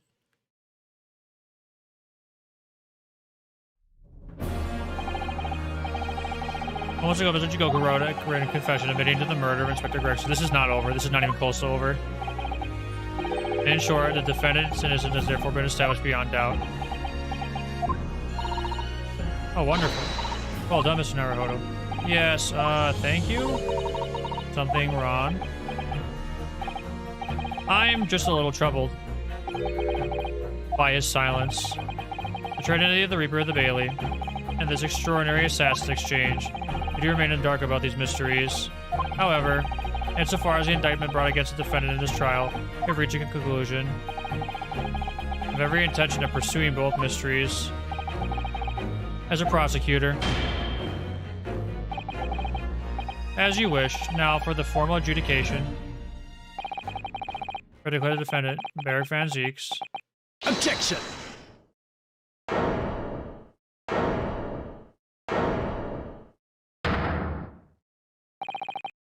Prosecution calls for adjudication to be deferred. Counsel? The accused's innocence hasn't been fully established at all. And therefore, it would be wrong to deliver a verdict at this time. That is the prosecution's unwavering position. What? But Judge Jigoku's already confessed. Nevertheless, Beric Van Zieks has committed crimes for which he must be punished. Well, it would appear you have information that the court needs to hear, Prosecutor Sogi. Certainly, the murder of Inspector Gregson was actually carried out by Sesshomaru Jigoku. But it's clear from the witness's testimony that he was coerced into complying with the plot into this sick, merciless assassin exchange. That may be true, but... So what I want to know is, who coerced Jigoku? Who was pulling the strings? The victim went to France and been ordered on a mission for the Reaper, only to be murdered. In other words, the mastermind behind the assassin exchange is someone in a position to give such an order. As we've already established, the Reaper himself. Well, certainly that would appear to follow. The prosecution hereby formally accuses the man in the dock, Beric Van Zieks, of being the Reaper of the Bailey. And furthermore, I'm going to prove his guilt beyond all reasonable doubt. What?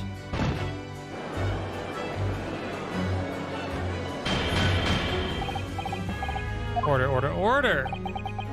The Reaper of the Bailey is a long-standing mystery, Counsel.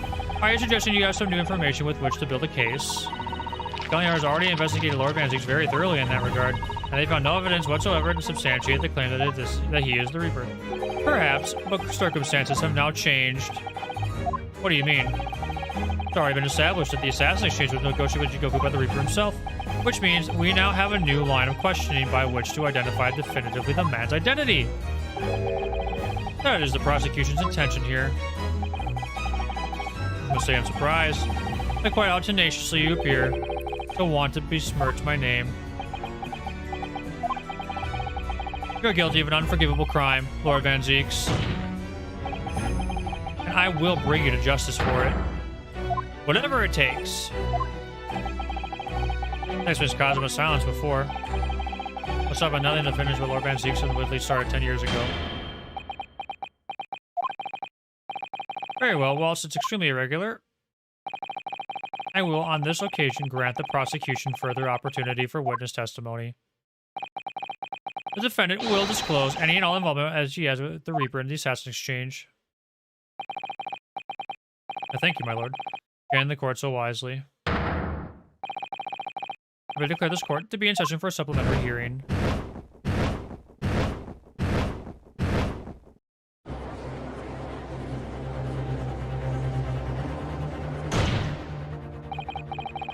Pray turn a blind eye to the discourtesy as I verify that this violent, unremitting accusation has ensoured the contents of my hallowed chalice, or Van Zieks.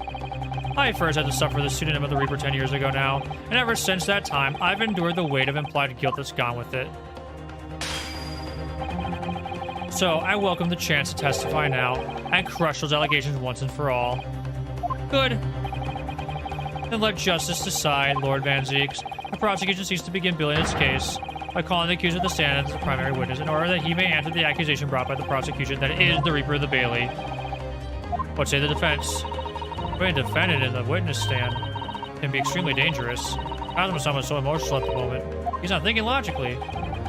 You're right that he's not himself. But I knew it would be like this, and I came here today determined to face him through whatever might arise, as a lawyer and as his friend. And that's what we must do. The defense has no objection, my lord. Very well. Defendant, you will take the witness stand and give formal testimony on the subject of your involvement with the Reaper and the assassin exchange. As you wish, my lord.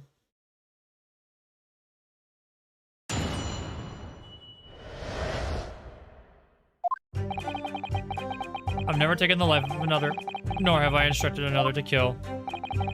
I've been investigating the truth behind the Reaper for years, and I was aware of Gregson's involvement. That's the reason why I went to Fresno Street that day, and how I came to discover the body.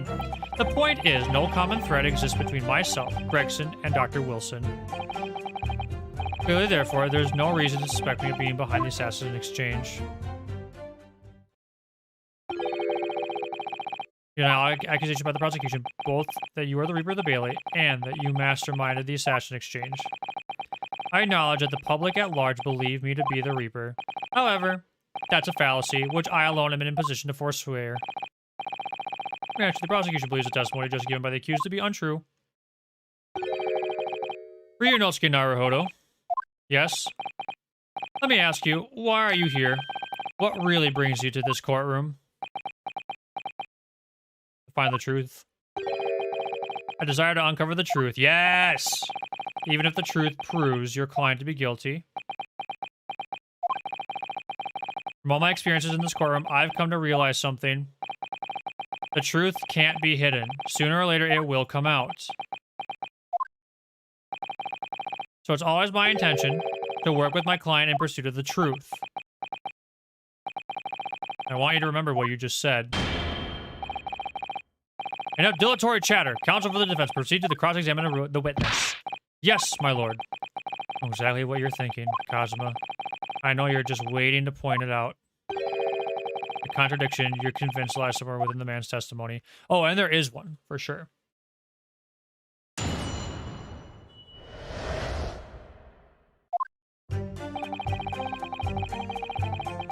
Hold it! And now with the general public refers to as the infamous Reaper of the Bailey. Exactly. Don't imagine for a moment that the court will be satisfied with a one-word answer on this. I realize that. If you're intending to comment on every sentence, It could take a while, Kazuma. But you find it disturbing, though, that one by one, defendants who had been acquitted after your unsuccessful prosecution were killed. Let me answer that question by posing another. If one by one, defendants who'd been acquitted after your successful defense were killed, would you find that disturbing? Disturbing? I couldn't possibly say how that would make me feel with a one-word answer like that. Exactly. Well, that told me. Even though I'm not the Reaper, that doesn't mean I ignored all the hearsay.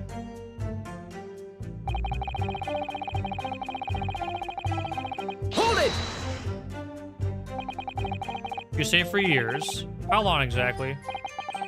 Since the very first time the Reaper's influence was felt in this courtroom. 10 years ago now. And your investigations led you somehow to Inspector Gregson, you're saying? I didn't want to believe it. He was a personal acquaintance. We'd worked on cases together in the past. Friend, even. Felt like a betrayal, but I demanded permission to search his office at the yard without his knowledge. When he found his secret notebook, is it? When I first learned of the location, he noted only as grouse and the appointment at 5 p.m. on the 31st. I didn't know the significance of those details at the time. Now we're at the nub of the matter. As it turns out, the significance for me personally is very unfortunate.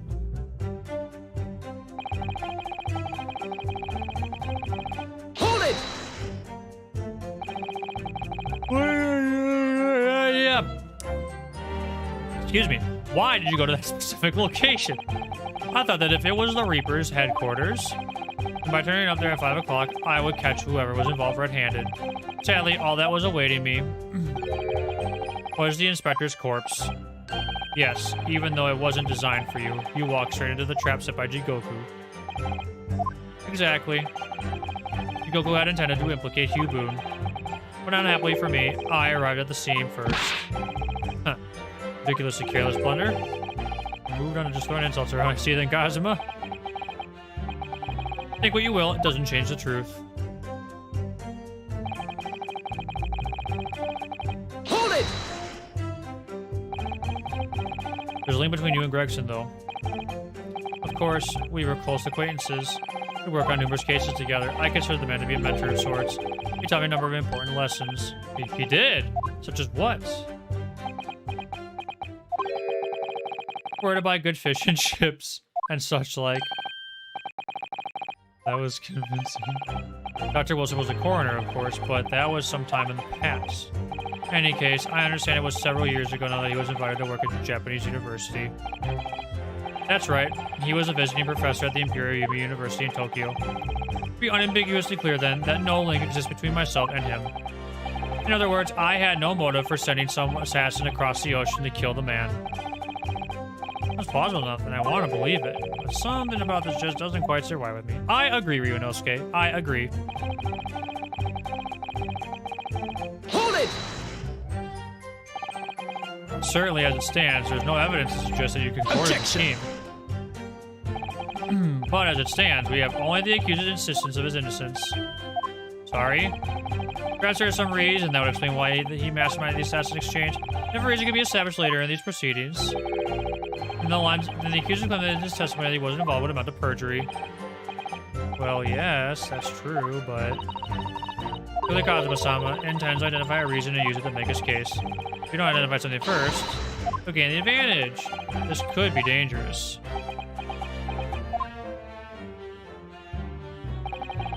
A convincing testimony by Lord Van Zieks. Certainly. No apparent connection between the three men. There is no way to establish a motive. This way seems unassailable as far as I can see. Oh dear me, what a bleak expression. I agree there doesn't appear to be any particular link between them at first glance, with the inclusion of one other person. Must be overthinking it, surely. Another person, Mr. Naruhodo? And think back over all the information we've gleaned so far. Alright, I'll review my notes about the case and all the evidence in the court record. Could it be that Lord Van Zieks has something to hide after all?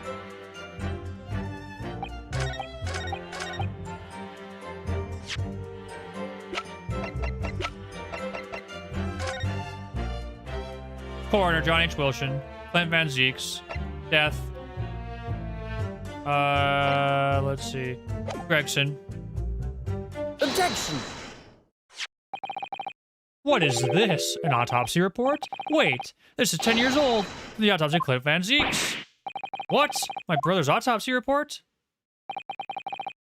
I'm pleased to see the defense doesn't intend to run from the undeniable truth.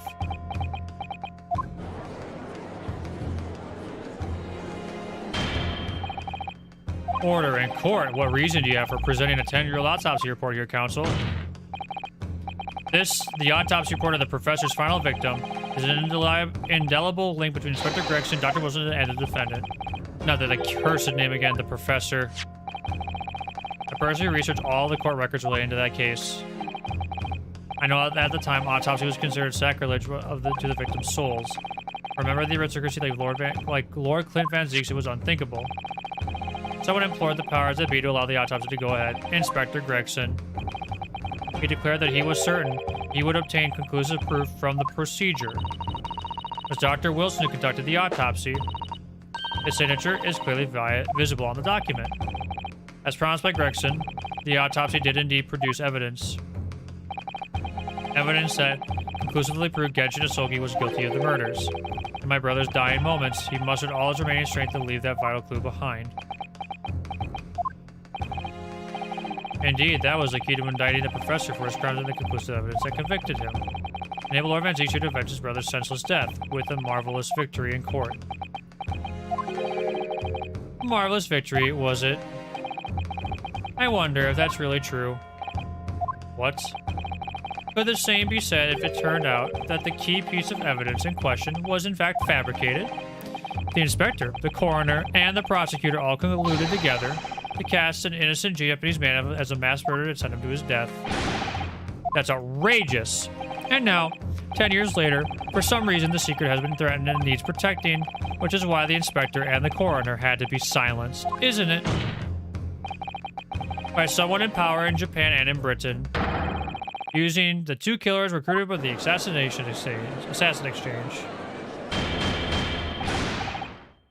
Order at once. 10 years ago, my father was convicted in this very courtroom as a mass murderer, to be sentenced to death. But it was all sham, and I swore to myself that I'd prove it, which is why I had to come to Britain, whatever the cost.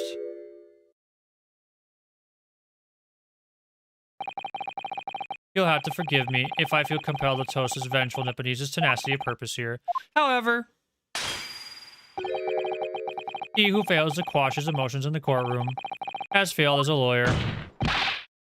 Come on, Cosmo, you know this won't wash. You're claiming your father was misrepresented in a trial that took place a whole decade ago? You must see that without evidence. That's nothing more than a wild accusation. As it happens, I have evidence. What? As the court has heard, I crossed the channel of France with Gregson on the 31st. I went with him on pretext of being there to assassinate the recruited Tetsuro Jigoku. My true intentions were to make the inspector tell me the truth. What truth? The truth about the evidence, and he acknowledged what it already deduced. There's a closely guarded secret about what went on in that autopsy 10 years ago. What? A secret? I know nothing of any secret. While we waited for my supposed mark at Jigoku's cabin, I drew my clan's illustrious sword, Karama, before the inspector's eyes. Very quickly understood what my true motive was. Right, I see. You're that Asogi's young lad, are you? And what? You're gonna cut me down with that thing? Is that it? That will very much depend on the answers you give to my questions. I want to know what really happened 10 years ago. The truth, that's all. Before we get into it, let me make one thing clear. I still believe your father was a professor. There's no doubt in my mind. Unfortunately, back then, we didn't have the evidence we needed to make the crime stick. So you admit it then? The evidence used in my father's trial was fabricated. It was for the good of the country. Anyway, I was just following orders. Orders? What exactly did you do? Speak! I'm not saying another word, even if your life depends on it. That's right. Even then.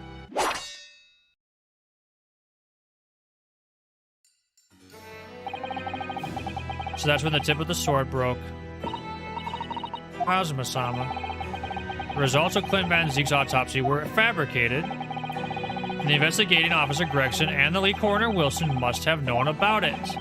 And they can only have been ordered to pervert the course of justice in that way by one man. Man leading the case for the prosecution, Beric Van Zeeks. In other words, the defendant did have cause to organize.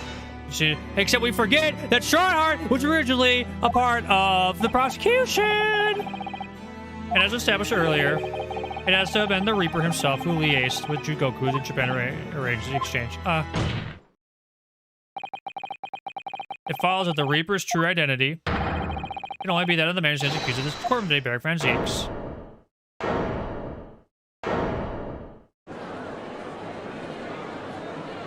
Objection! Kazuma Asogi. What? What you've just told the court. Are you absolutely certain of your facts? Did Gregson really fabricate evidence for that trial 10 years ago? I heard it with my own ears. His shameful admission.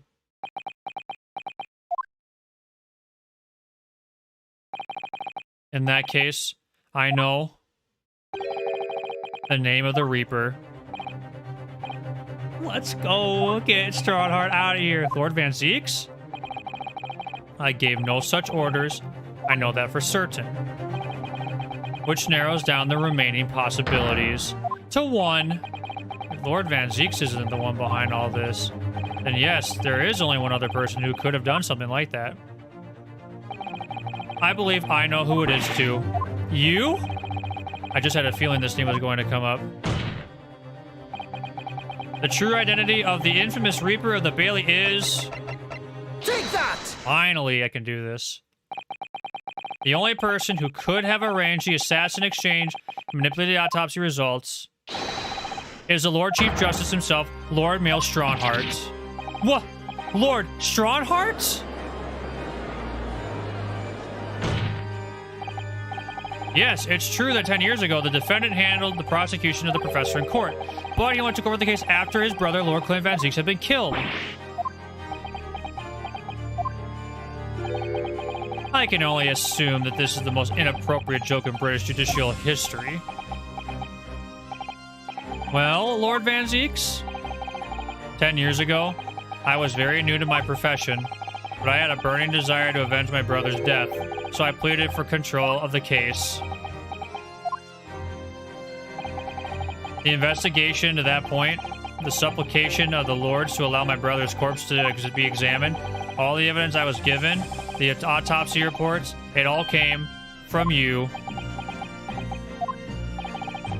I spent my life since then believing I was in your debt for the way you stood aside and let me handle the trial. But I see now, I was very much mistaken. It was a hugely influential force that caused the inspector and the coroner to break the law 10 years ago. And that same force was still felt a decade later on the other side of the world by Seshiro Jigoku. Lord Strongheart, everything falls into place when we recognize that you are the Reaper of the Bailey.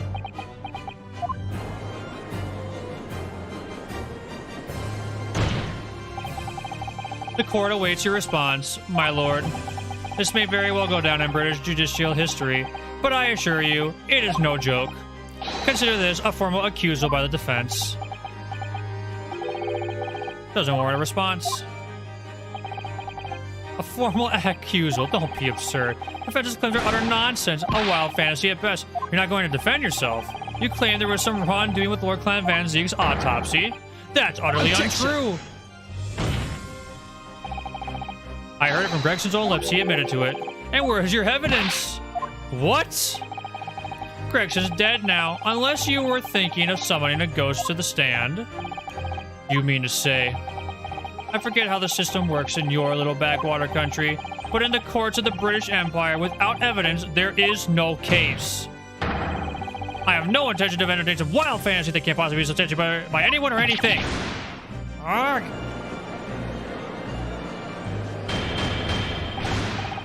Order in court. Following Inspector Grace's murder and in light of Dr. Wilson's death as well, there's really no one left who could testify about the events of 10 years ago, is there? That was the real purpose of the assassin exchange. Court has no business raking over the coals of the case that was concluded a decade ago. The accusal brought by the prosecution to the defense is categorically denied. I take it there are no objections. Kazuma. He's more or less waited his whole life for this moment. Is there really nothing else we can do now? Is there really no other avenue we could go down in pursuit of the truth about what had happened all those years ago? If only there was someone who could testify about Clint Van Zeke's autopsy. Oh, there is someone. Gone extraordinary lengths to cover his tracks, even so far as dispatching the assassin all the way to Japan to ensure Dr. Wilson's silence. Dr. Sith won't say anything against Drawnheart. But there's still one ray of hope.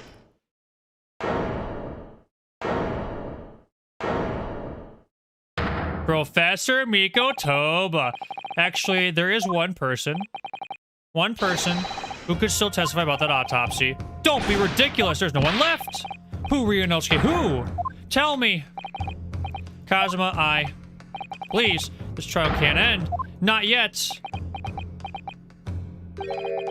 I'm not doing this for you. I'm doing it for the truth. The person the defense would like to call to the stand to testify about the autopsy of Lord Clint Van Zeeks is... Take that! Heaven help us. Another Japanese. An expert in forensic medicine, my lord. Professor Yuji Mikotoba. 16 years ago, he came to London with Seshiro Jigoku and Genshin Isogi as a visiting student. What could his testimony possibly tell us? Professor Mikotoba was the primary assistant during the autopsy in question. He was also the person who actually penned the report. Incorrect. The autopsy was carried out by the coroner, Dr. Wilson. The report carries his signature. It was the primary assistant's duty to keep a written record for the coroner's work during the procedure. In actual fact, the coroner merely read over the report at the end and signed it. In other words, Professor Mikotoba witnessed the entire autopsy from start to finish. The defense demands that Professor Mikotoba be summoned as a witness as a matter of urgency. Whatever really happened in that autopsy laboratory 10 years ago is something only he can tell us. The defense's demand is denied. What? Professor Mikotoba's in London at this very moment. He could summon him at the stand in minutes. No, of course he's not going to agree to it. Drawnheart has no intention of summoning anyone who knows. He's concerned about protecting himself. Prosecutor Sogi, let me refresh your memory, as you seem to have forgotten the prosecution's stance. Only minutes ago, you accused the defendant of being the Reaper and mastermind in the assassin exchange. I did, yes. So present your evidence for those claims and make your case complete. Aye. At this time, I don't have the requisite evidence. That's exactly why we need witness testimony. The Professor case is closed. There are no clues in the distant past that will bolster your argument today. I'm afraid to say, Prosecutor Sogi, that you would appear to be possessed by the spirit of your late homicidal father. Now, as I stated earlier, this court has already reached a conclusion with respect to the matter at hand. Where is that belt? Inspector Grayson was murdered by Japanese Supreme Court Judge Seshiro Jigoku. As for any hurt and circumstances that may exist, they will be investigated in due course by the proper authorities. We all know what will happen. That'll just give the mastermind of the whole venture time to cover his tracks again. By which you mean me. Your punishment for this contemptible behavior will be decided at a later date. As for you, Prosecutor Sogi, you will be remanded following these proceedings. Willingly, I trust, since you gave your word. This futile game of revenge is over. Yeah, Master Sogi.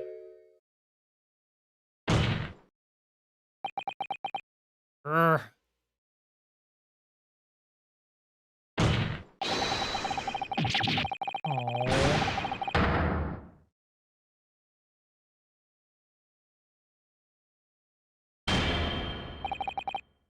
That will be all. I hereby declare this trial to be over. Court is...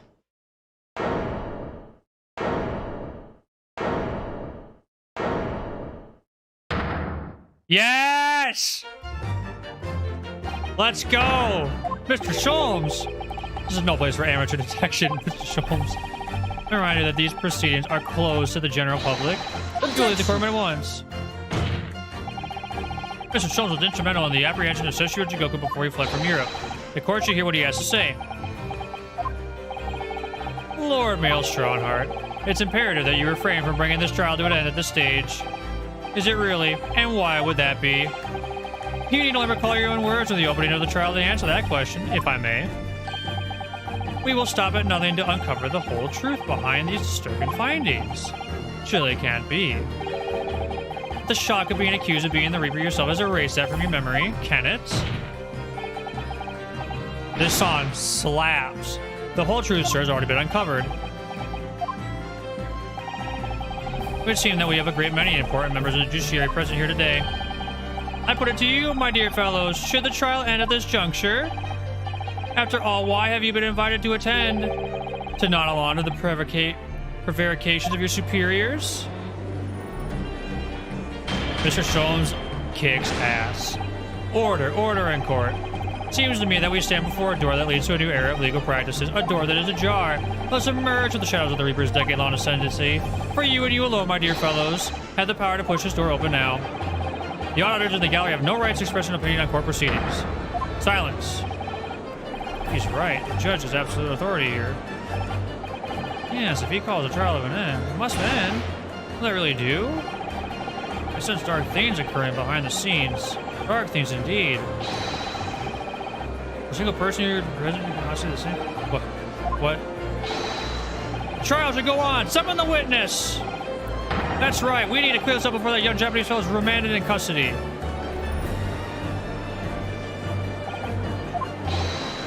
My lord, you assured those present you would uncover the whole truth here. Vindicate yourself of this outlandish accusation. The truth, the whole truth, and nothing but the truth. That's the very foundation of British law. A toast to my dependable colleagues in the gallery. Let's go. This is kick-ass. Well, my lord, you hear the voice of British justice, I take it. I think you'll find it will be rather awkward to silence.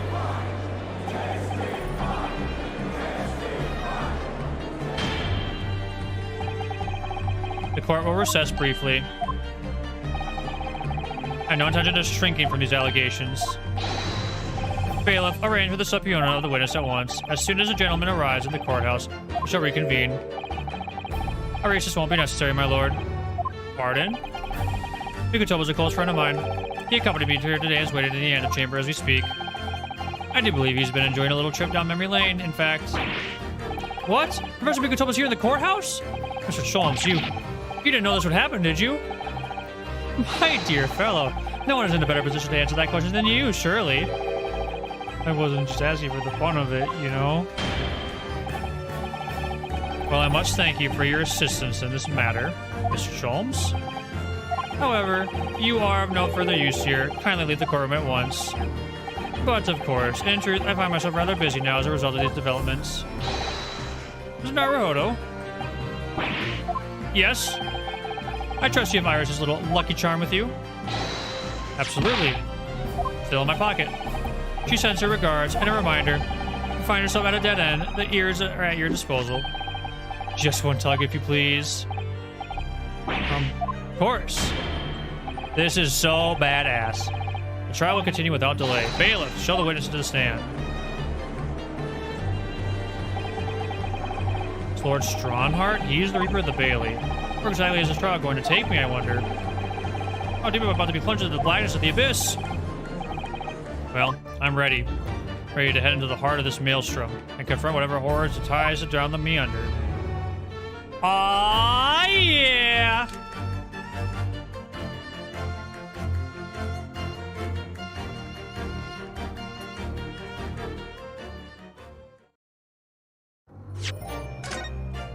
That was awesome.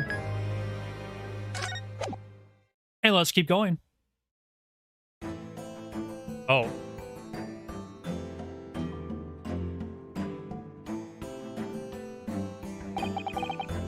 Witness, please state your name and occupation for the court. Yujin Mikotoba, lecturer in forensic medicine at the Imperial University in Tokyo, Japan. What is going on? And Professor Mikotoba, the young lady beside you is... Ah, this is Dr. Maria Gori, Scotland Yard's practicing coroner. The daughter of Dr. Sith, I understand. Yes, Dr. Sith. Afraid I can't tell you why she's here. She just appeared. You summoned the strange Japanese man as a witness to the autopsy. But you don't summon Mama. That makes no sense. She was there too. About the size of it. I've had her eyes boring into the side of my cheek constantly whilst I was in the antechamber too. Poor man. Idea of it's making me shudder. Revelations about Dr. Sith that came to light some days ago defiled the reputation of the entire judiciary. She was therefore deemed unfit to appear as a witness in today's proceedings. The Ministry of Justice's decision on that is final. Well, we wouldn't want any more perjury to be committed, would we?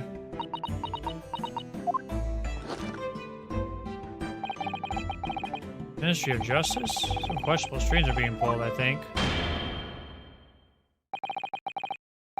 I remember you, Dr. Mikotoba. I certainly never expected to be meeting you under these circumstances.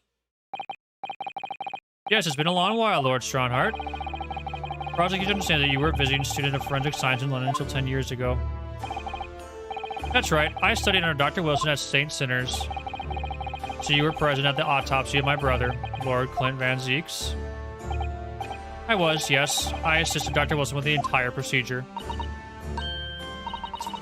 Oh, it's far more skilled than any Japanese man. Well, Dr. Wilson asked me to be his primary assistant on that occasion.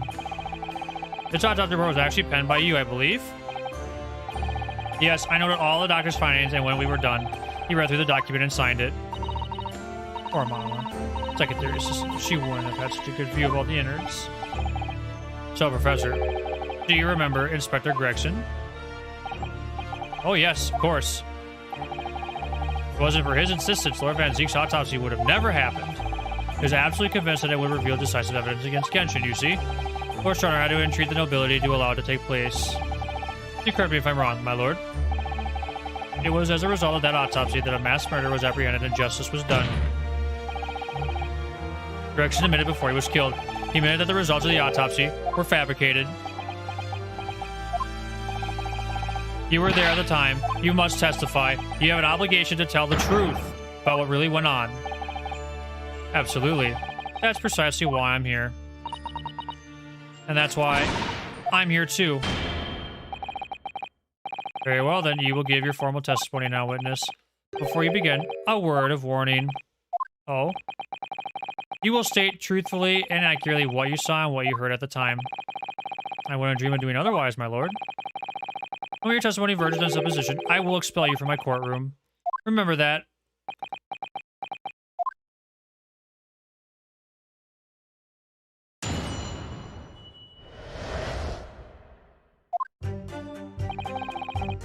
By all observations, I couldn't say there was any indication that the autopsy results had been fabricated.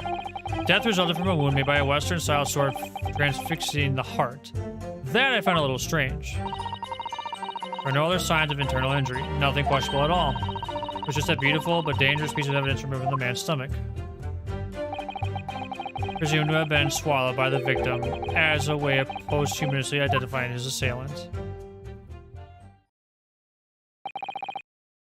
No indication. Nothing to suggest fabrication, Professor Mikotoba. Are you certain about that? Well, nothing that I could positively identify as such, much less swear to it in testimony. Ha ha ha ha. Well, that clears things up nicely. The only fabrication here, Asogi, has come from you. What? You claim the inspector confessed just before his death? But that is a fabrication. No, you freely acknowledge it. I swear he did. Freely, with the tip of a sword at his throat. The man was clearly at his wit's end. The court will give no credence to this confession that was uttered in obvious desperation. Quite simply, there was nothing questionable about the investigation of Lord Clint Van Zeek's death. And with this testimony we have, without question, uncovered the whole truth of the matter.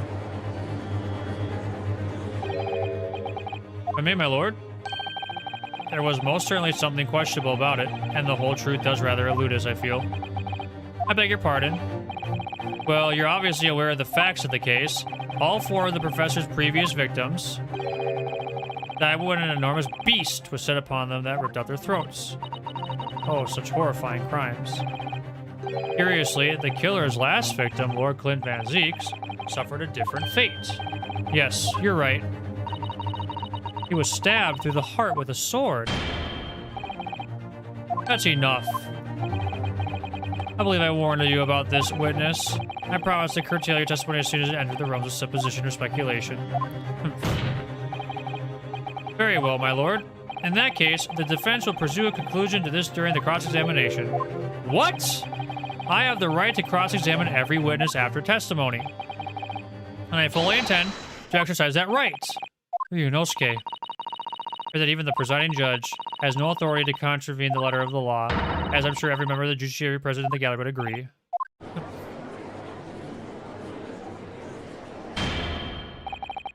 Very well. You may begin, counsel. However, the moment your argument strays from the established facts, I will not hesitate to bring the cross-examination to an end. Proceed with caution. Yes, my lord.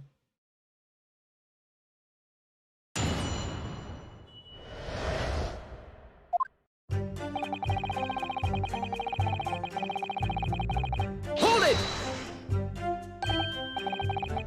You couldn't say. No, sadly not. But then you couldn't say there was an indication either, could you? No, true, I couldn't. I was at Dr. Wilson's side as he performed the procedure, according to what he did. But at the times, of course, he instructed me to fetch implements and such like. Whilst I was away from the operating table, obviously I could have missed something. Those times, what was the secondary assistant doing? Following the Japanese man's orders to adjust the lighting or passing implements. That doesn't mean Mama wasn't a part of the team. Quite, yes. So would you kindly refrain from staring at my cheek like that? Professor could take a think. Was there nothing at all that seemed out of place to you? Well, yes, there was, as a matter of fact.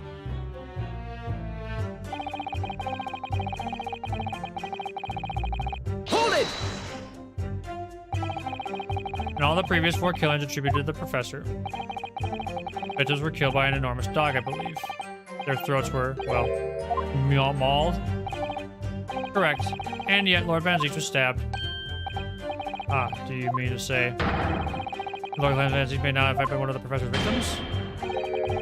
There's no basis on which to doubt the findings of the investigations carried out at the time. But Genshin Isogi confessed to all of his crimes upon his arrest. He admitted to having taken the lives of all 5 members of the aristocracy. Arrgh. Yet the beast that was used to carry out the killings was never identified. Evidence was found to suggest that Genshin had ever kept a dog. True hound of hell.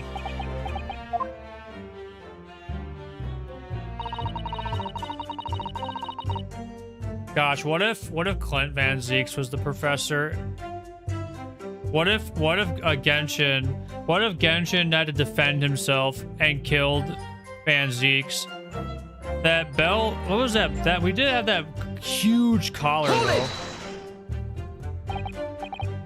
But you weren't actually present at the autopsy yourself, were you, Dr. Gory? Does that matter?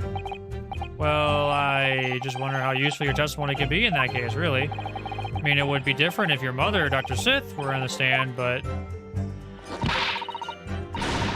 I've read all the paperwork about the case, and Mama told me the story countless times. The statement I just made is exactly what's written in the autopsy report.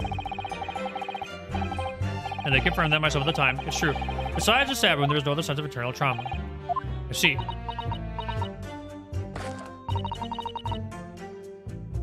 Mama told me all about it. Oh? She said there was nothing of note internally. But they did find an amazing piece of evidence. Something unbelievable. Unbelievable? What do you mean? Come on, Dr. Gory. What was it?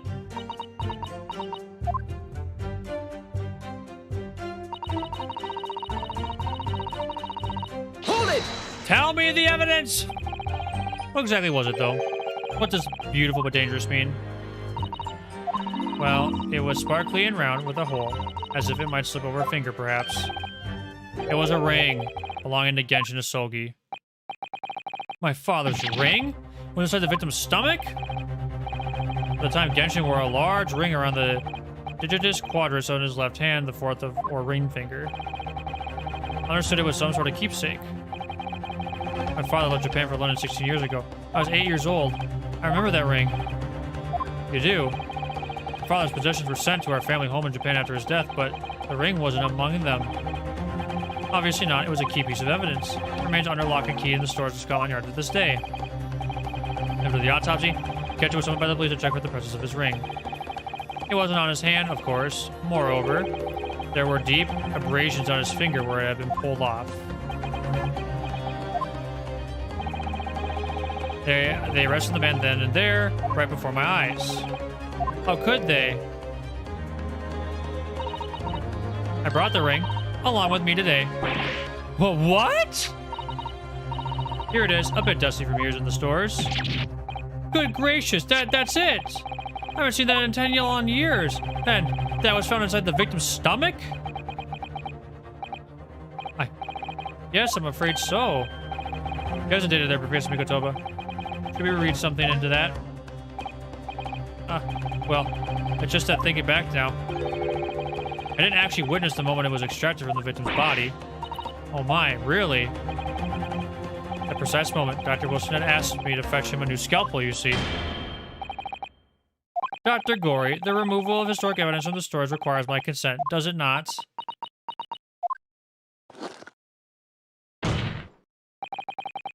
However, came to be here, the court cannot deny that this is crucial evidence for today's proceedings.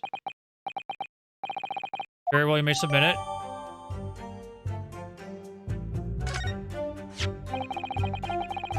Sort of ring normally seen in Japan. They almost look like claws protecting that jewel. Let's examine it very carefully, Mr. Naruhodo. Very carefully indeed.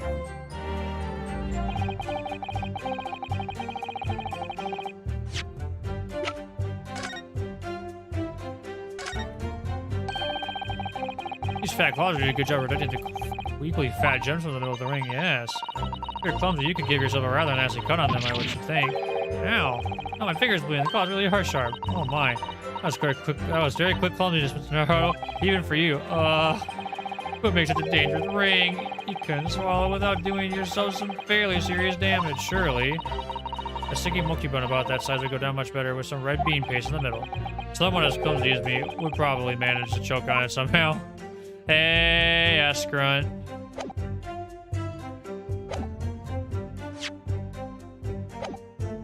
Hold it! Yes, we are. Yes, we are. And that was a decisive piece of evidence that led to get to Soki's arrest. Correct. For further investigation by Scotland Yard, the man admitted to his crimes. It's a lie. Father was no killer. Correct, Seeks. It was you! You twisted the truth to suit your purposes. Your hatred to me doesn't change the facts that were established 10 years ago. My brother Clint had closed in on the professor. In the end, he exposed the man and put a stop to his lethal rampage. In the way only a man of my brother's caliber could.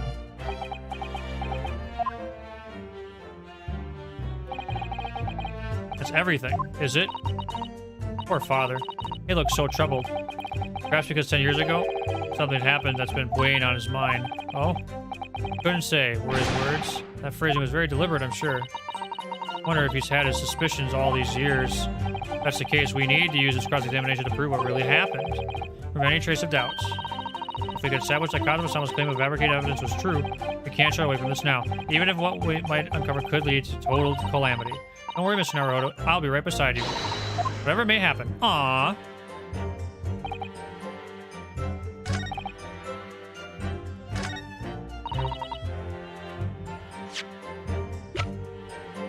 Objection! That's questionable. The court has heard that the ring was extracted from the victim's stomach, but you didn't actually see it being removed, did you, Professor Mikotoba? That's right. As I said in my testimony before, at that moment, I was fetching a replacement scalpel that Dr. Wilson had requested. In other words, you can neither confirm nor deny whether this ring, in fact, really came from the victim's stomach or not. What are you suggesting, counsel?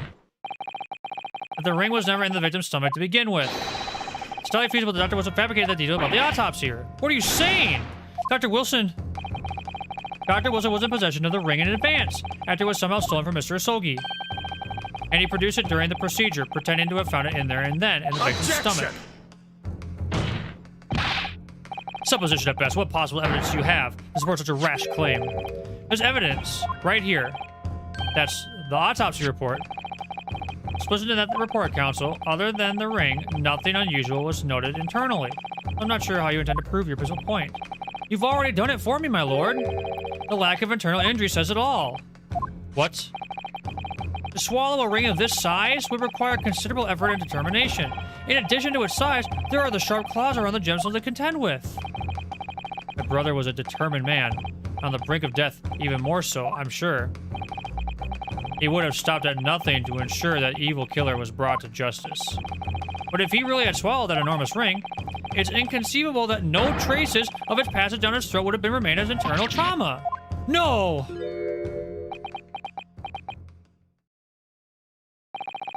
And there you've arrived at the sticking point. That's precisely why I had my doubts about the findings myself 10 years ago. Why didn't you say something at the time? I did. I still remember the conversation I had with Dr. Wilson in the laboratory that day. Look at this. Well, this is a very curious thing to find in a man's stomach, wouldn't you say? But isn't that rather peculiar, Dr. Wilson? What's that now, Mikotoba? Well, if you swallow a ring of that size, with those sharp metal claws that it has, well, you'd expect to see damage to the throat and esophagus? Or mucous membranes at the very least? Dr. Mikotoba, may I remind you that I have vastly more experience than you. I'm terribly sorry. I can think of plenty of ways to explain why no injuries would be seen. No, let's say this. The victim would appear to have ingested the item as evidence to identify his assailant. Go ahead, write it down. So eerie. I was right! Dr. Wilson deliberately fabricated the results of the autopsy to implicate my father!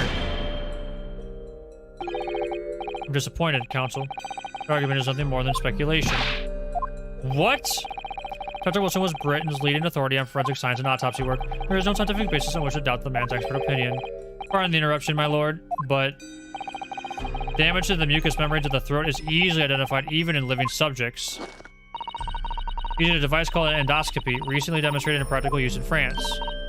I want one. The government can pay. I don't think so. And Dr. Gorey, rest assured that your removal of evidence from the stores without permission will not go unpunished. Dr. Gorey coming in clutch? We open up the dead to find the truth. I beg your pardon? But Mama, she chose to stitch her corpses up with all her secrets inside. That's wrong. Dr. Gorey, and as though she's chosen to walk a different path to her mama.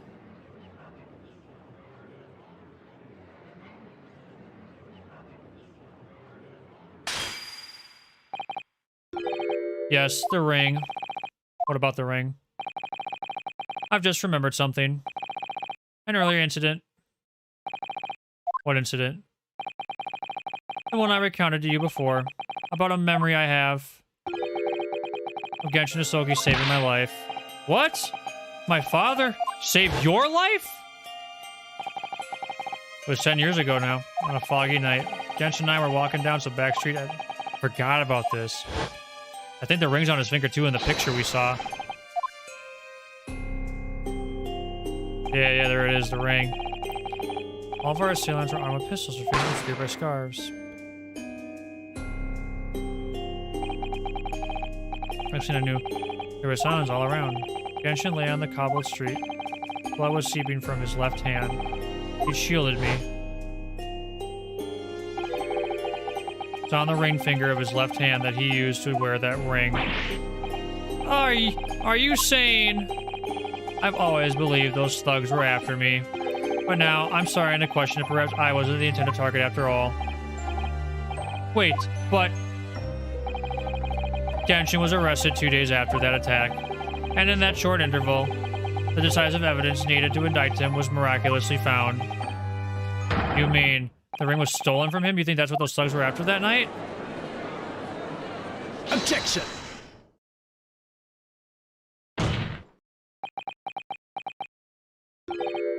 You pathetic coward! You expect me to believe that you weren't involved? What do you mean by that? It was you, wasn't it? You're the one who took it. You stole my father's ring. You set the whole thing up so you could paint him as a mass murderer and have him arrested. Kazuma, open your eyes. Ryunosuke? You must know deep down. The truth can be completely obscured even when your judgment is only slightly clouded.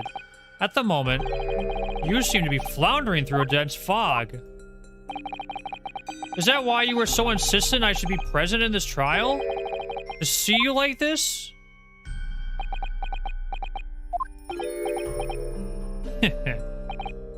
Well, this is an amusing spectacle.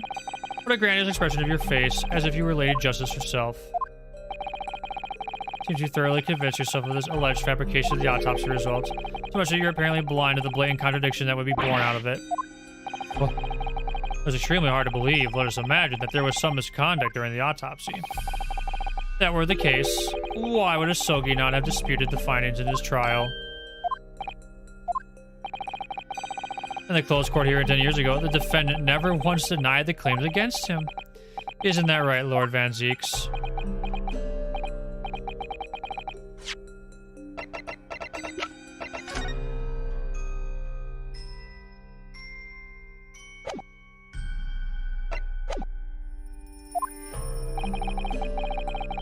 Upon hearing the verdict of guilty, he merely closed his eyes, quietly accepting the judgment. The actions of a man who would accept responsibility for his deeds and has resigned to his fate. But then... Oh my, that is very strange. Mr. Asogi did nothing to oppose the charges against him then. That would surely mean there was no fabricated evidence. Obvious conclusion at which you should have arrived many minutes ago, Prosecutor Asogi. Your twisted loyalty and clouded judgment are hampering your ability of logical thought. Genjin Asogi's silence at his hearing can mean only one thing. There was no fabrication of evidence during the autopsy of the final victim 10 years ago. Ah!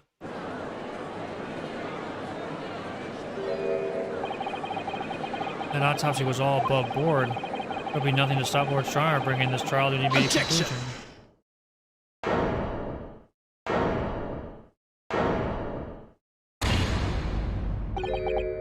Thank you, Ryunosuke. If it wasn't for your frank words just now, this trial may very well have ended prematurely. Kazuma? What's this latest absurdity, Counsel? My lord, your reasoning is perfectly sound. But for one giant hole, I beg your pardon? You claim my father's silence was due to the fact that there was no fabricated evidence. There's another possible explanation. You've overlooked the possibility that he had a reason for maintaining that silence. Silence that would lead him to being convicted and sent to his death? The autopsy results were an invention. There's no conceivable reason why the man wouldn't have protested. Oh, those results were an invention, all right. There's no question of that. Or are you forgetting that two people with a connection to the autopsy have been assassinated? If I force the grievances I feel from my mind, I start to see you in a very different light. I think perhaps it's you who's been living in delusion these 10 years. Me? Kazuma has created one last chance for us here, Mr. Naruhodo. You can only show that there was a reason for his father's silence in this trial.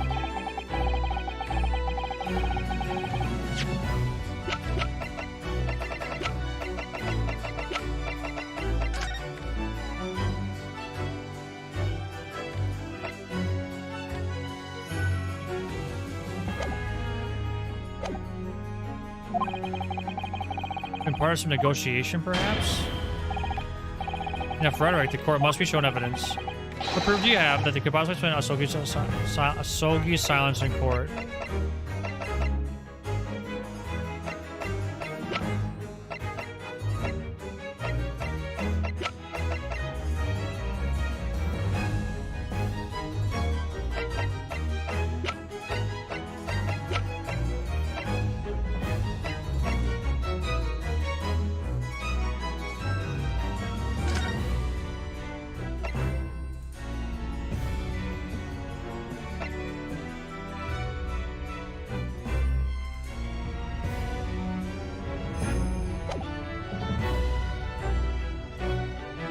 I think it's either this dismissal note or the papers. I think it's the dismissal notes. A reason why the man could have been a negotiation. Take that! It's true that Genjin Asogi's silence during his trial resulted in his conviction. That didn't actually lead to his execution. On the contrary, it led to his escape. An escape that was only possible because he'd been sentenced to death. Well, I find it hard to believe my father would have negotiated in that way. The defense is correct. fake execution, falsification of a death certificate, and a jailbreak inside a coffin. Clearly, such an elaborate plan couldn't have been carried out by my father alone. He must have had the help of a collaborator from the judiciary. I hear the dismissal note of the chief warder who was working in the prison at the time. Notes read, there are indications that the jailbreak was in planning prior to the inmate's incarceration. In other words, there were suggestions of some sort of negotiation between Mr. Sogi and the British government. In exchange for his silence in court, he was given an assurance that he would be broken out of prison. Yes, with that sort of clandestine agreement in place, I could imagine he would have kept very quiet. I go further than that, in fact. I would say the elaborate jailbreak of Mr. Sogi could be explained in no other way. Order. First fabricated evidence, and now a jailbreak conspiracy? Of course, because it's all intimately linked. Prosecution wishes to summon new witnesses at the stand. Witnesses? People could testify about the jailbreak that took place 10 years ago. Governor Kaiden? Or Kaiden and the poor chief warder of the prison? I won't allow the trial to turn into a farce with some of the governor of the prison after all these years. Oh, it wouldn't be any trouble, my lord. What? Don't tell me. Don't tell me Sholmes is actually a genius. My dear friend may appear to be a little rattle-paddle at times, but I can assure you he's extremely thorough. He wired both Barclay and the local prison earlier, asking Governor Kaiden and Mr. Mitchell to attend the Old Bailey as a matter of extreme urgency. Mr. Sholmes did that? Are you telling me that? Both men are, unless I'm much mistaken, awaiting just outside the courtroom at this very moment. Herlock Sholmes is so cool! He is silly and ridiculous, but he knows how to be sick, too. My lord, you must permit the charge to proceed as declared at his outset. You promised that we would stop at nothing to cover the whole truth behind the disturbing findings. Very well. Bring in the witnesses. Make no mistake, I, too, would like nothing more than to lay this business to rest once and for all. Oh my gosh. This is insane.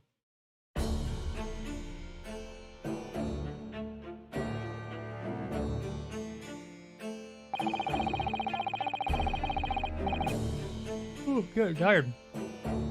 Will the new witnesses state their names and occupations for the court, please? I, Barry Kaiden, or Barricade, Governor Barclay Prison. Everyone calls me gossip. I saw John Castiel Pitts pass by your other persona, if you don't mind. Oh, I do beg your pardon. Of course. My name is Daily Vigil.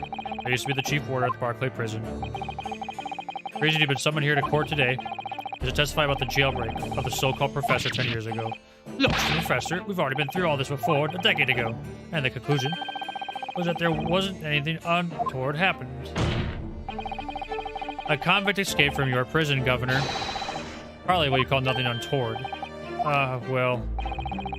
The convict's death certificate was somehow falsified after he was allegedly executed. He escaped the prison inside his own coffin.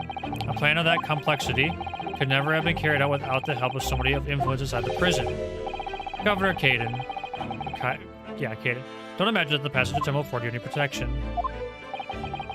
If it turns out that you were involved in the plot to break Mr. Sogi out of your prison, then of course, the consequences will be very serious. In all likelihood, a capital punishment. Yeah, hold on there, laddie. All I did was... Witness Governor Kaiden. Yay, sir. We have a critical role to play in the public safety of our country. A great responsibility to shoulder. The significance of your testimony court cannot be understated. Therefore, think carefully before you speak. And Prosecutor Sogi, if you threaten the witness again, you will be held in contempt of court. My apologies, my lord. I'm disputing the fact that an intricate jailbreak plot was enacted 10 years ago. Clearly, you were both involved in some way. You'll testify before the court now and explain exactly what took place. Very well. Let the witnesses give their formal testimony. Let the court everything you know for the plot to break Sogi out of Barclay 10 years ago.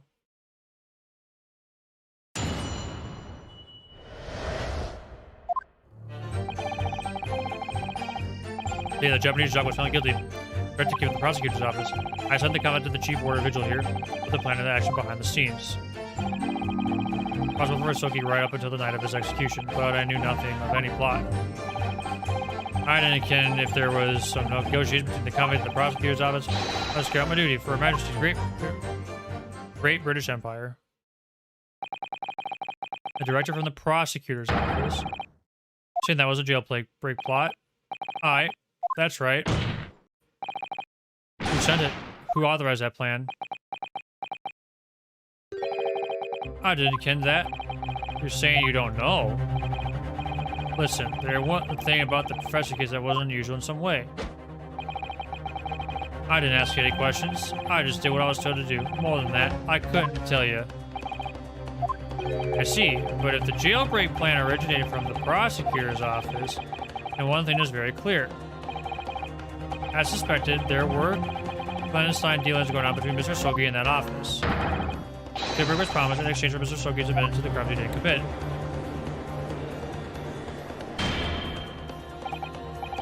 That, counsel, is nothing more than speculation on your part. So, let me ask the defense. Oh, yes, my lord. I fail to see how these witnesses have any more pertinent information here. Do you intend to assert your right to a cross-examination? Absolutely, I have no intention of squandering a single opportunity, my lord. Seems all you Japanese are fiercely tenacious. Very well. Proceed, counsel.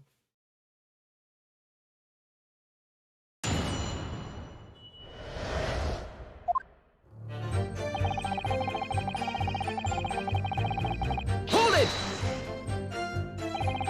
And you say you don't know who actually issued the directive?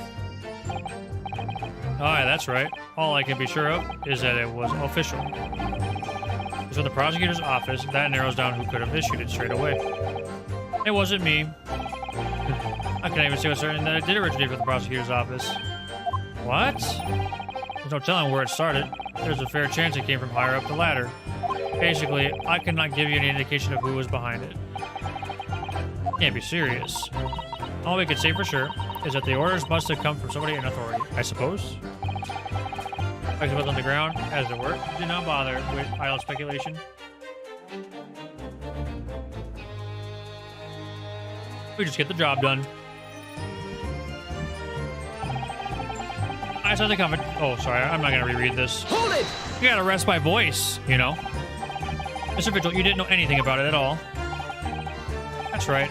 My only role in the scheme was as a scapegoat. That's right, isn't it, Governor? Some poor beggar had to take the rap for it. Alright then, who else did know about the plan? I know the first idea, laddie. My part in the whole business was basically just dealing with the aftermath. I wouldn't be surprised if there were other folk at the prison service who'd been given similar orders. So you don't know who else was involved? Aye, that's right. All I can tell you is the night that actually happened, the person at the reins was Dr. Stevens. Dr. Courtney Stevens? I can sit that she's known now. Huh. Why did I have to get caught up in such a terrible business?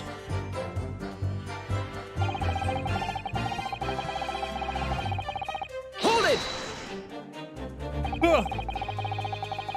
Did you not notice anything unusual happening in the lead up to that night? Oh, everything was unusual. Exception after exception. After all, I was the professor. The man had terrorized the country as never before with his crimes. In order to hide his identity, he was forced to wear an iron mask over his head. Hideous treatment. Well, it was surprisingly docile for someone who had taken up the lives of 5 of the country's nobles. Being the chief warder, I was the only person permitted to approach his cell. I still hardly believed that I was duped by my own country. I believe you jumped from the window of the governor's office when the jailbreak was blamed on you, didn't you? Loesch, Vigil. I cannot apologize enough. No, Governor. I don't believe you can. It won't change what's happened. What else can you tell us about the situation, Governor Caden?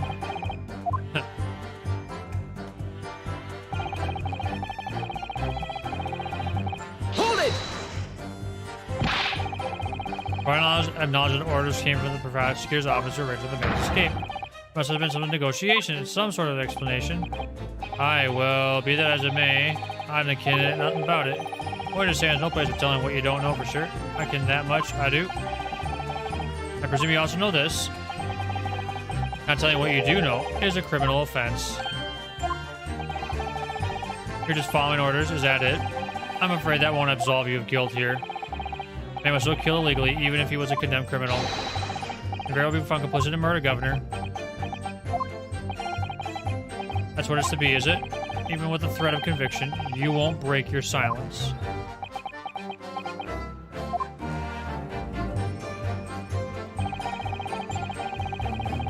Hold it! Did you carry out the plan in its entirety? Aye. I did everything I could at the time. As you know, Genshin Hisogi was shot dead in Lowgate Cemetery after the escape. Tell me, was that part of the plan too? I trusted her to do it, get in the jug, out of the jail, and nothing more. I can't tell you anything about what happened after that. Only, personally, I believe his death was the last part of the plan. Excuse me. Mr. Vigil, is something wrong? Blah! Yes, sir. What can I do for you, sir? You saluting now? What is it? Some sort of Barclay convention? Well, Governor Caden just said it right now. Seemed to upset you. It brings something to mind, perhaps. For the last 10 years, I've completely blotted out the memories of that time from my mind. I was betrayed by my superiors in the name of my country. Just as my father was betrayed, it seems. But you see, thinking back now, I really can't imagine that the shooting of Mr. Sogi in the cemetery was ever part of the plan. What makes you think that? Well, it just doesn't make sense, does it? Made the man admit to crimes he didn't commit with the promise of a jailbreak, only to kill him in the end? That's treachery of the worst kind, but the point is, the intention was always to betray him? Why would there be any need for all the chicaneries of an escape? Ah, yes, that's quite true. If whoever negotiated with the Sogi never intended to keep his or her end of the bargain, it would have been far simpler just to let the man be executed in prison as dictated by his sentence. All happened in that vast chamber of secrets at his Barclay behind the high prison walls. Because nobody knows what really went on in the execution room now.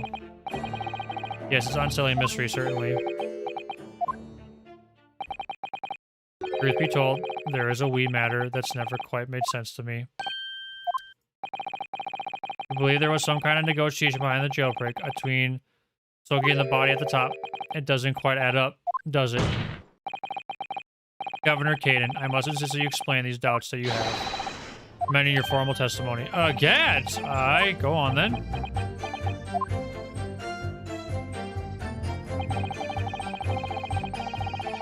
Hold it! Admitting to the crimes, that was what he had to bargain with, surely. I cannot say that myself. After all, did the prosecution know I have conclusive evidence against Carly, eh? This, you mean? Discovered during the final victim's autopsy? The possibility this conclusive evidence was fabricated by Scotland Yard in the prosecutor's office. Possibilities are all very well, but nothing has been proven. You could holler about misconduct in the trial 10 years ago all you like. But if you can't establish that it happened with hard evidence, no one's going to listen. Aye, that's right. What I'm saying is, the convict had nothing he could use for any kind of bargaining at all. Which makes it a stupid point. Logically, it would seem no negotiation could have taken place. The plan to break the man out of the prison was definitely put into practice. He must have been armed with something that gave him an angle to negotiate. Ah, the papers. Sogi-san agreed to confess to the crimes because he was assured he'd be broken out of prison later. Well, you don't think that Kazuma-sama's father would have engaged in such negotiations? Or something compelled him to agree? What a terrible thing. Using the law to legitimize such unhanded dealings with a desperate man. A double-crossed him in the end. But the opposite of justice. Can't help feeling there's something about this apparent negotiation that doesn't quite add up. It doesn't quite add up, Mr. Naruhodo. No, it doesn't. But I can't quite put my finger on what yet. In that case, we must keep digging until we identify the problem.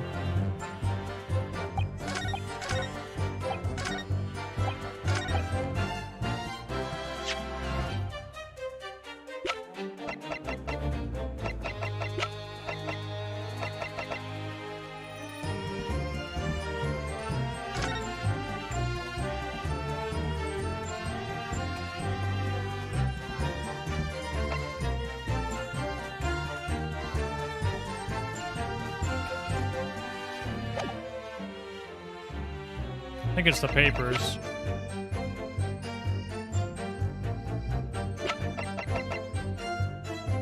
What else could it be?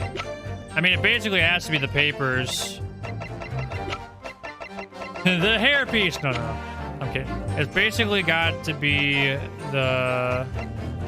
It's either the sword or the papers. Objection! Confessing under oath the murders he didn't commit on a verbal assurance of being later being broken out of prison. Genshin Hisogi was taken in an incredibly risky gamble. Very true. There's nothing to stop the British breaking their word and executing behind closed doors anyway.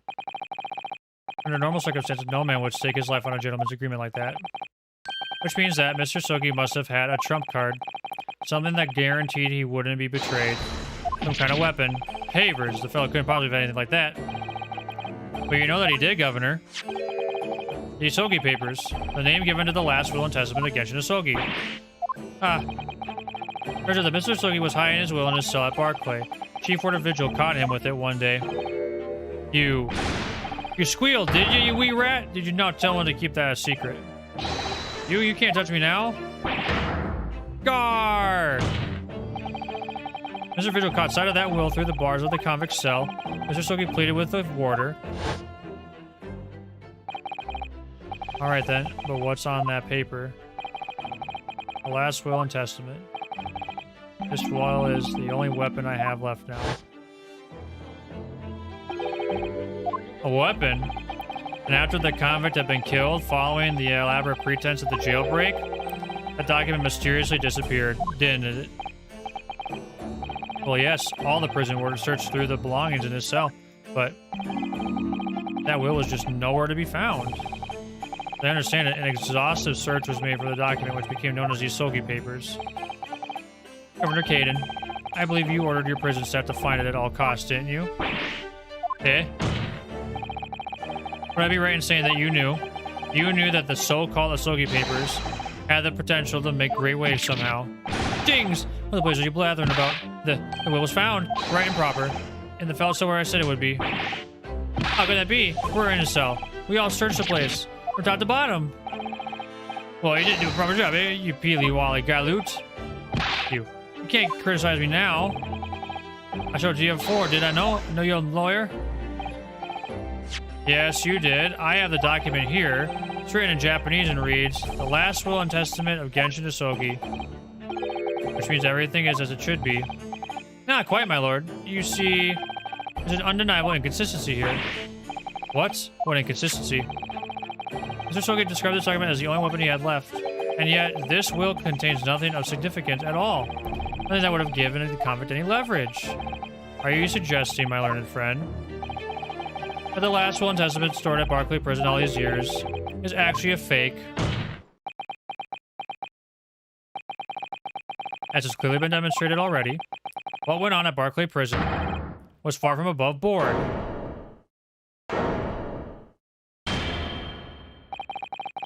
That last vilification by the defense was an affront to the entire British legal system.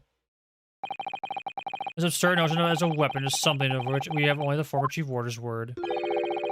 Man could quite easily be lying, or at the very least, sorely mistaken. What? No, I definitely heard him say that. I swear. But we need to get to the bottom of this. We need to know exactly what happened with these so-called Hisogi Papers. A waste of time. If the will was fake, where is the real document? Mr. Vigil was stabbed in the back by the judiciary 10 years ago. He lost everything, very nearly his own life. And now you're going to do it again. You're ready to brand him a liar and turn your back on him without even letting him defend himself. The Barclay Prison is hiding something. It's clear that the jailbreak was masterminded by somebody in the prosecutor's office. It's clear that some illicit negotiations took place. I wish we were going to just cause all these obvious and reprehensible facts? What did you say? We should hear more from the Chief Warder. Now testify again.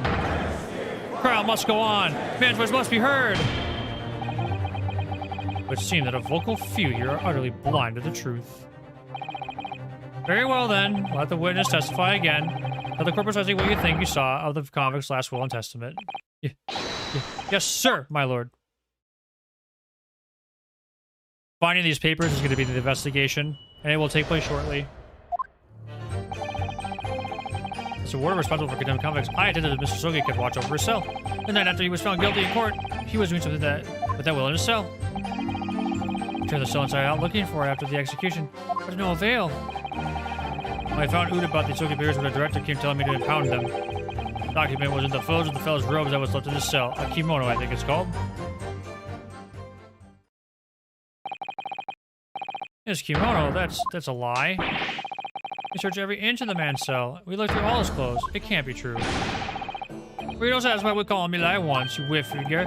Huh. There's nothing you can do about it now. You don't have any hold over me anymore. Other than the whole you like to take my cravat, of course. Is that what you're going to do? Is it? You going to give me a good shake again? Or are you too scared? Yeah. Little and large. What a double act. Compiled with the Sogi's will as far as we possible. All his personal effects were delivered to his family home in Japan. With a courtesy to the homeland of the most notorious killer our country's ever seen. And we were much obliged. I can confirm that all my father's belongings arrived safely. Aye, you cannot deny the handwriting is that of your old man, eh? Yes, there's no mistaking that it was my father's brushwork. Really? This last will and testament was the man's last weapon, was it? We'd safely assume that the convict was merely paddling, knowing that his end was not.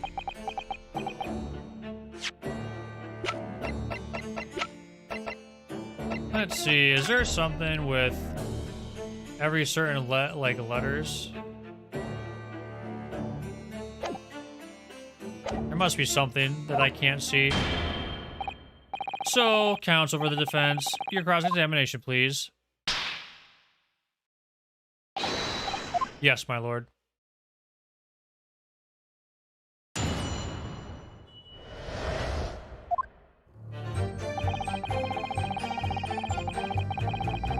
Hold it!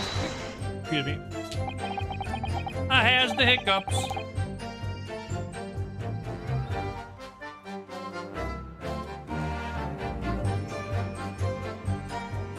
Oh. Oh, yes, certainly. Though there was precious little time before his execution was due. Remarkably calm, considering his days were very much numbered. In all honesty, he didn't really strike me as a man capable of mass murder. Yet he confessed in full to the crimes. I know. That's why I felt compelled to ask him one day. I can still recall his reply. I'm guilty of the unforgivable crime of ending another human's life. Yes. He was so tranquil and intelligent. It put me in mind of an Eastern holy man. About the will you saw him with, what can you tell us about that? It was the beginning of all the drama. I remember it very well. Yes.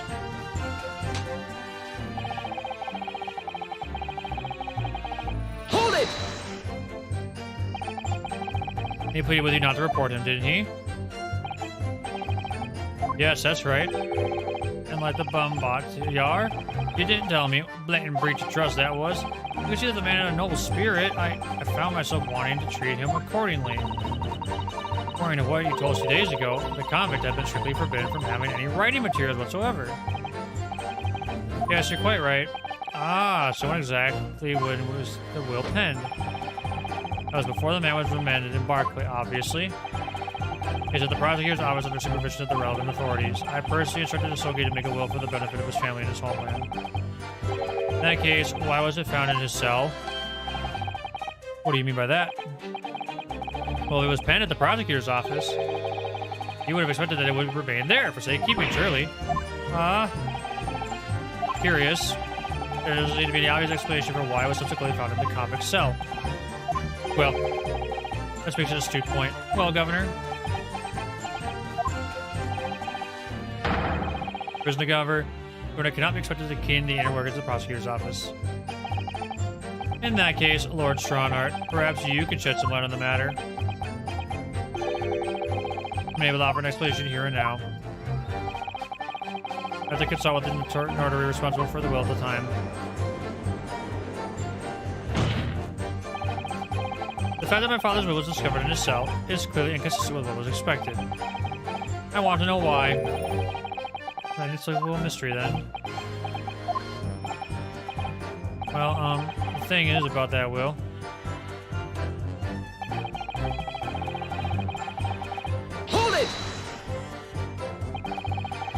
was the governor who ordered the search for the will, as I understand it. Is that right? Yes. When I reported back that we couldn't find it, he grabbed me by the cravat and reeled. Just completely in my face. Well, it's down to the governor to keep everybody working as hard as they should.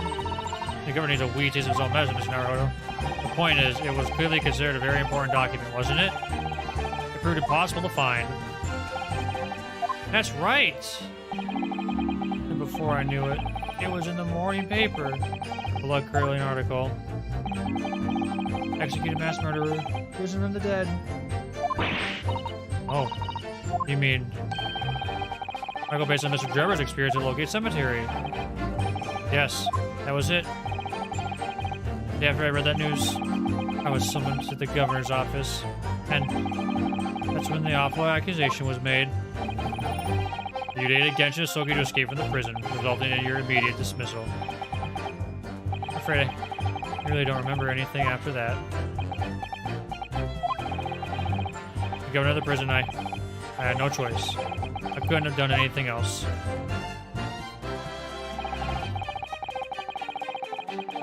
Hold it! That directive came from the same source as the one instructing you about the jailbreak? Oh, aye, from the top levels of the prosecutor's office. What name was on it? Oh, I didn't ken it for it, and I didn't ken now.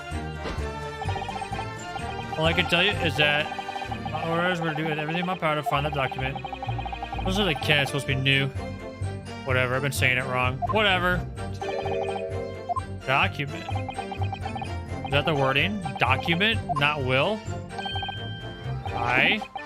That's what it said. Am I clutching at straws here? Just wonder if it was really Genshin Asogi's last will and testament that the sender of that directive was after. Give me the testimony then, witness.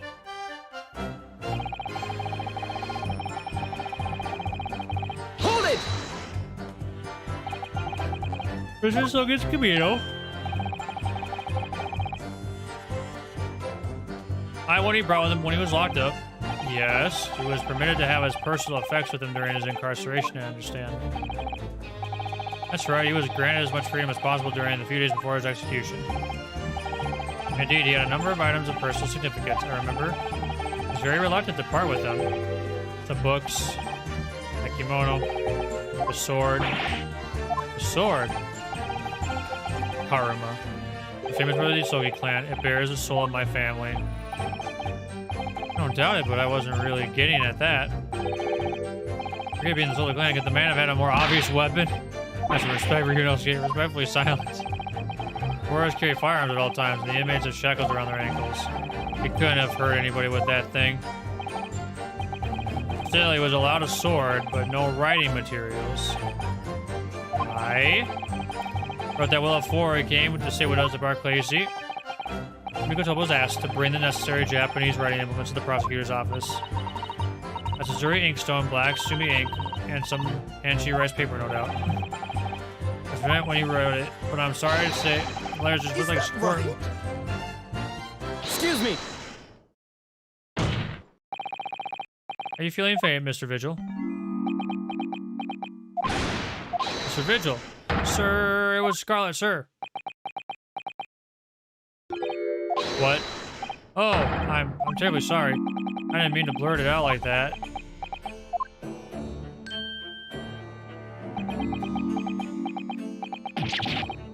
Less swaying and more explaining would be helpful. Something about the testimony we just heard. Have you recalled something of importance? Something of importance? Possibly, or possibly not. Maybe we'll tell which way he's leaning, I'm afraid. My lord, the defense asks that Mr. Vigil be permitted to supplement his testimony. This possible or possibly not important detail. Permission granted. Go ahead, Mr. Vigil. Yes, it was Scarlet.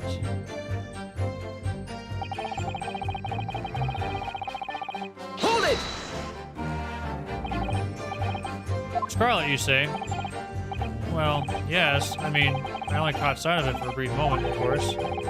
By the dim light in the cell, I remember thinking that it was an unusual color. At the very least, I'm quite sure it wasn't black. Witness, is that really what you saw? What? Sir? Something wrong, Lord Strongheart.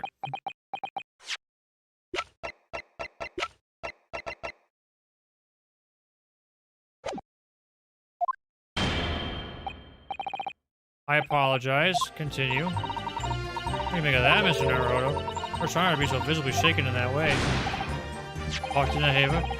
Wait to see the writing here, and it's black as Earl L's waistcoat. Oh yeah, you're right. Mr. Vigil, I'd like to confirm one point with you. You actually see the content of the document that Mr. Soki was holding that night? Oh, well, no. I mean, there was no time. As he noticed me there, he hid behind his back. It's definitely a will, was it? Yes, it was. That's what Mr. Soki told me. Or needs to waste no further time on this matter. We got the will in question in our possession. There's nothing more to add. Will written in scarlet ink. Did Mr. Vigil really see Cosmo's father holding, I wonder? In English, Mr. Naruto, you must present in the court at once. The testimony doesn't give much away. This will really was penned by Cosmo-sama's father. I wonder what he could possibly have meant when he described it as a weapon. I didn't sound very much like Mr. Soki actually had nothing. The plan to break him out of jail went ahead, which means he must have had some bargaining power. Been hiding something. It's the only explanation that makes sense. It's starting to sound like Mr. Soki actually might have had something. Which is it, Mr. Naruto? I'm not sure, but I feel as though I'm on the brink of understanding all of this. Listen to all the information again and see what more we can learn.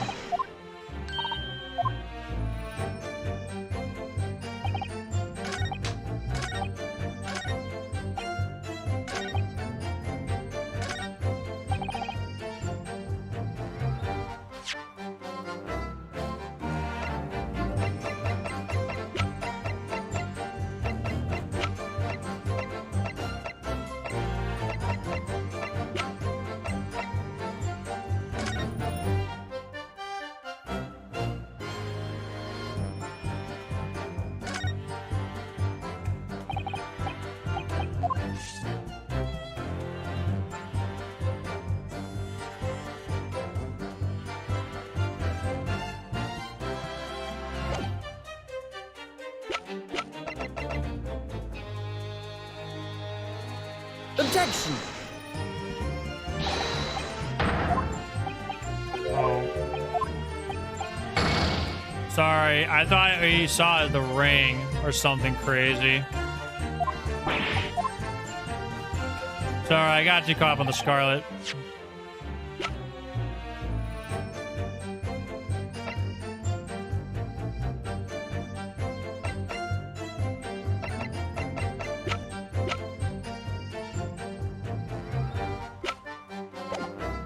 Hold it!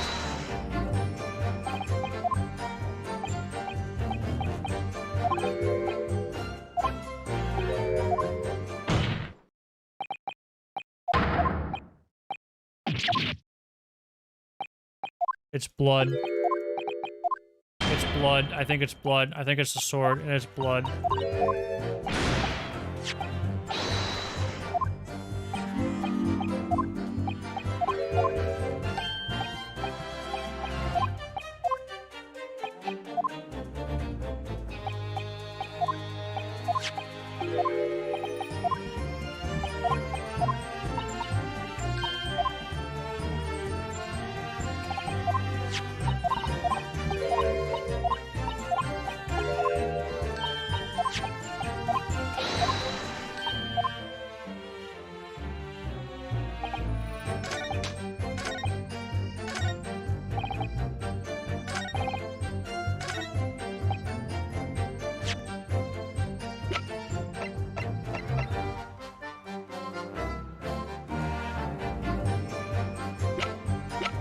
Objection!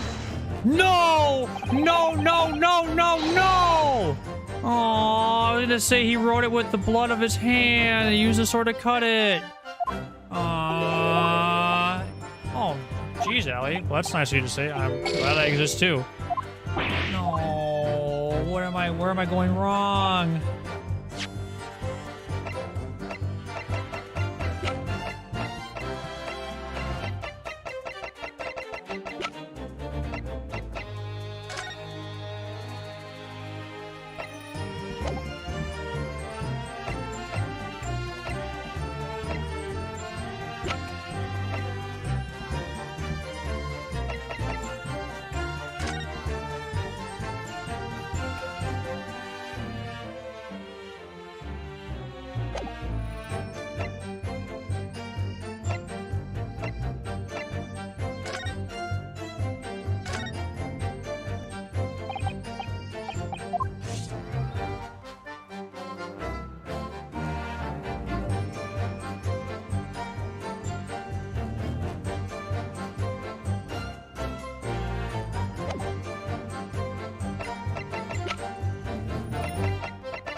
It must be this statement. It must be this statement.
Okay, well, what could it possibly be? No.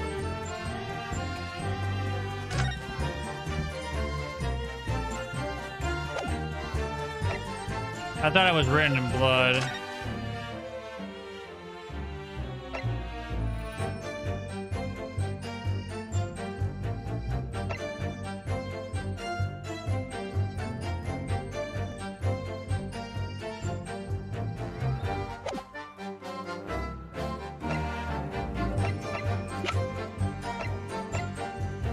Oh, what could it be? What could it be?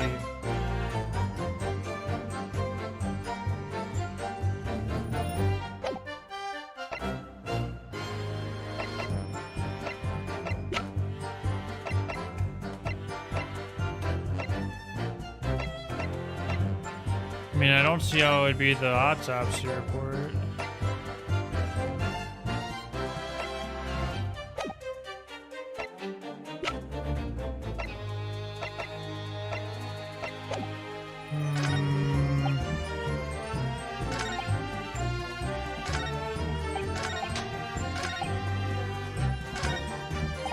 Hold it! I'm gonna reread the information again.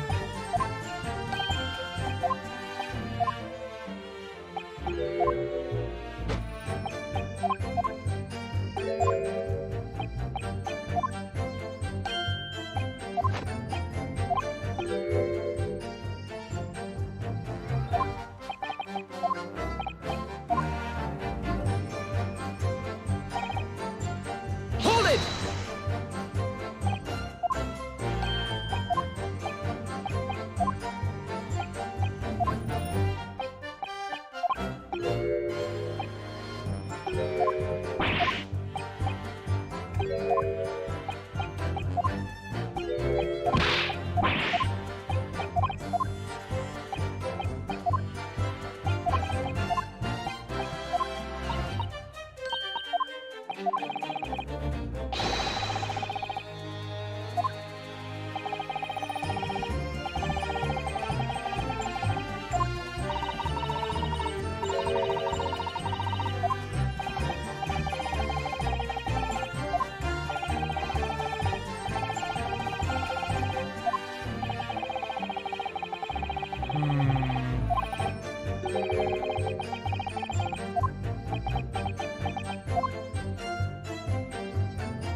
This is a tough one.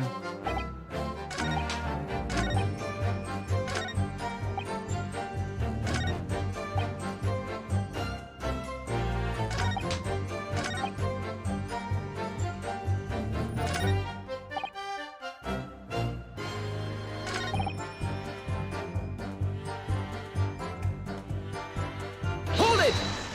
Document.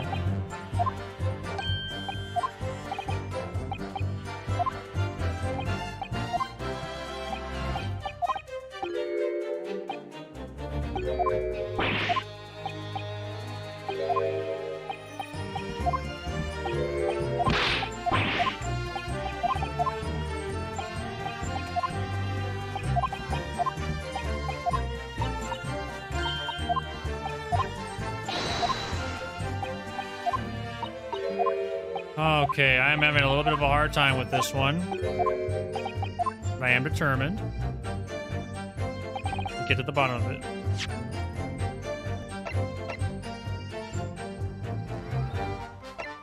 Let's look at the evidence again. I don't think it's related to the newspaper or his photo or this letter of introduction.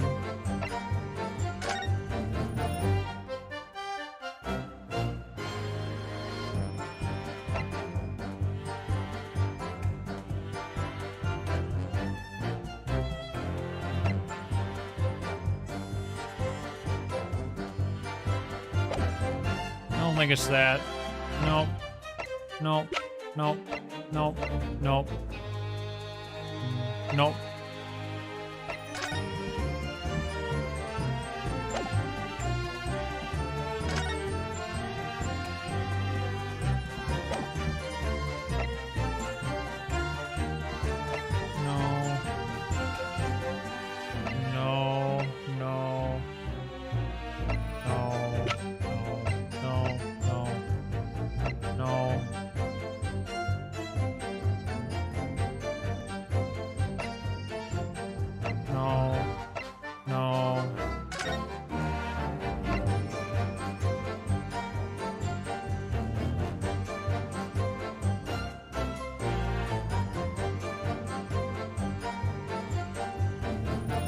Aha.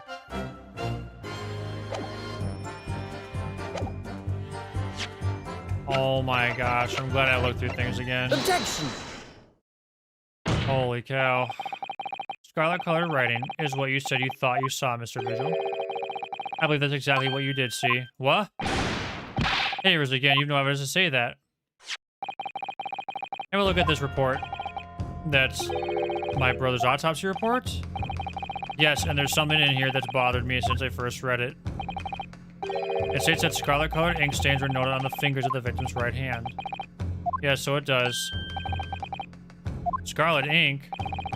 Now, I'm not familiar with the habits of the British aristocracy, I freely admit. But I would hazard a guess that they don't all go around with ink stains on their fingertips, do they? Your wit is not appreciated. My brother was a well-bred and fastidious man. Should ink have sullied his fingertips, he would have cleaned them immediately. What's your point, counsel? My point is this. Whatever Lord Clint Van Zieks was writing in that unusually colored ink, it must have been directly before his death. Because he died right before he had the opportunity to clean his hand. What? I remember something troubled me at the time. At the scene, the lid of my brother's inkwell was open. Clint was punctilious about such things. It seemed unusual. No document pen in the color of the ink that was in the inkwell was ever found. Document had disappeared? Are you suggesting the document my father had in his hand that night in his cell was that same document that Lord Clint Van Zieks was writing moments before his death? Then it was... Mr. Vigil's testimony is to be believed. It can only mean that. Yes. Mr. Vigil. Sir! When you spot Mr. Stogie with the document in his cell, his precise words were as follows, were they not? What's on that page? Last will and testament. Will is the only weapon I have left now. It's Van Zieks' will? A last will and testament. If the conversation really did go as Mr. Vigil says, And what we now know completely changes the meaning of what Mr. Sogi said. You really think? Mr. Vigil didn't see the convict with the will. It wasn't that of Genshin Isogi. It was the last will testament of Lord Clint Van Zeeks. No. What? Objection! This is madness. My brother's last will and testament? That would mean that he had chosen to die. That is what it would mean, yes. No! Impossible. That's utterly out of the question. Lord Van Zeeks. Clint was pursuing the professor. They consumed him day and night. Whatever happened, he would never have abandoned his investigation before its conclusion. Never! He wouldn't rest until the job was done. Until the killer was caught. The idea that he would willingly accept his own death. Obscene! And yet we can be sure that he was writing his will moments before his death. That Genshin Isogi came to be in possession of that document. So what could the will possibly have contained? Clearly something that couldn't be made public under any circumstances whatsoever. Because armed with that document, my father was able to negotiate with the judiciary for his life. Something so damning that it prompted the powers that be to enact that daring jailbreak plot. Yes, there can be no question that the will contain information of the utmost secrecy. Information? The utmost secrecy. No, it couldn't be.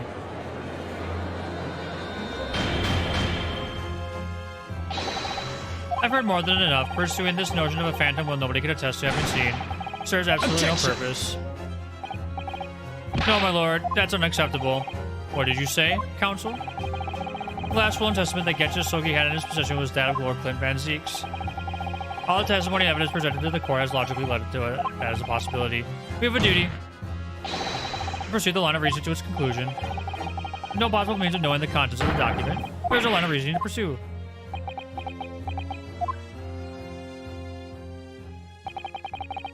A reason why Lord Clint Van Zeeks, a man of high nobility standing, would have chosen death. Information so secret, people in the judiciary would be willing to negotiate the jailbreak of a condemned killer. One explanation that fits those facts. Unthinkable truth that turns absolutely everything on its head. But it's just too hideous. Mr. Naruto, that Clint Van Zeeks is the professor. The will this may become, you work with your client in pursuit of the truth. That's what you resolved to do when you entered the courtroom this morning, if I'm not mistaken. Miss Susato. Hold your head high. Keep soldiering on. Yes, you're right. 10 years ago, in his final moments, Lord Clint Van Zeeks left behind a will. Well, that Genshin Isogi was able to use as a weapon to negotiate his escape from prison. In all probability, the details in the will related to the professor case. But his last statement is mere conjecture. What are you getting at, man? Ryunosuke? As soon as these words come out of my mouth, there's no going back. I believe that the last will and testament of Lord Clint Van Zeeks was in fact a confession.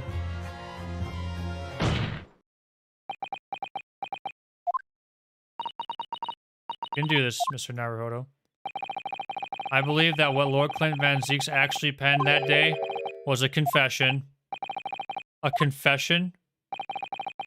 Regarding the mass murder known as the Professor. And his true identity. Objection! Enough, counsel. What are you saying? Do you even realize a confession about the true identity of the Professor? That would mean... Lord Van Zeeks. I appreciate this must be hard to take in. It's the only explanation that fits.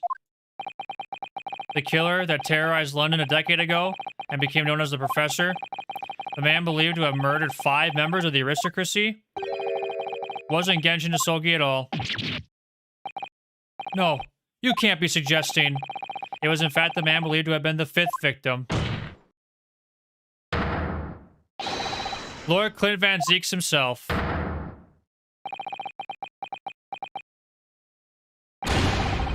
Ah!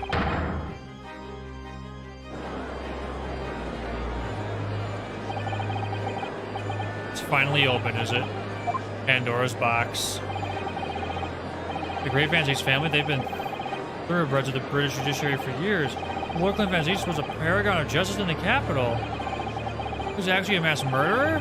Perpetrator of atrocities of the vilest nature? If the general public ever found out, law and order in the country would be finished. My brother and Herlock Sholmes found out about this. I wonder though, did he never suspect? This is Naruto. Lord Beric Van Zieks is a brilliant prosecutor. Is it conceivable that he didn't realize what his older brother really was? Order in court. Lord Van Zieks. Professor made use of an enormous hound as his murder weapon. Tell me, did your brother own a dog? Yes, he did. Balmung, who is a well-known hunting dog. We called him a giant. I don't believe this. My brother would go hunting in the forest of the grounds behind the house. He always took Balmung. After Clint's death, the creature passed away too, almost as if he were following his master. He was a magnificent hunting dog, worthy of the jewel-studded collar around his neck. A jewel-studded collar? That's right. Though sadly, some years ago now, it was stolen by a thief who broke into the house one night. Jewel-studded collar stolen by a thief? So the B was for Balmung. So it happens that myself and my colleagues have come across such a collar during our time in London. How could you? There's an old emblem attached to the collar too, made of pure gold. Yup. Some of the small crown and ornate. How did I not see this earlier? He has the same brooch on his neck as this thing. Or wait, not quite the same, but similar. You know it? It's the insignia of the Baskerville family. The Hound of the Baskervilles. Baskerville is the family name of my late brother's widow. That pure gold emblem was an heirloom which Clint acquired upon their marriage, which he had a daughter named Iris. There can be no doubt then. The collar you described was Balmung's. Family insignia of Lord Clint Van Zieks' widow? There's a considerable amount of blood on the collar when we saw it. As you know, the dog was used for hunting. It could have been from its quarry, of course. It could equally have been from human prey. Is it true then? Clint Van Zieks really was the professor? Impossible. These Japanese are making all this exonerate their own.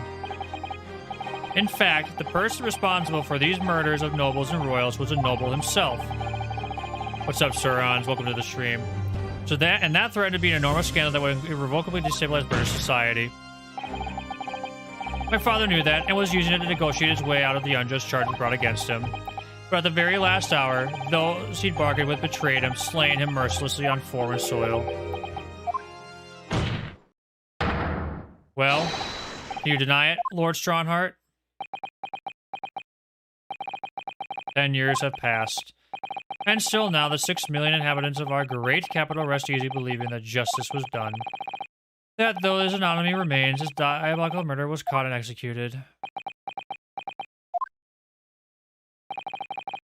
Very well, then. You may have the truth.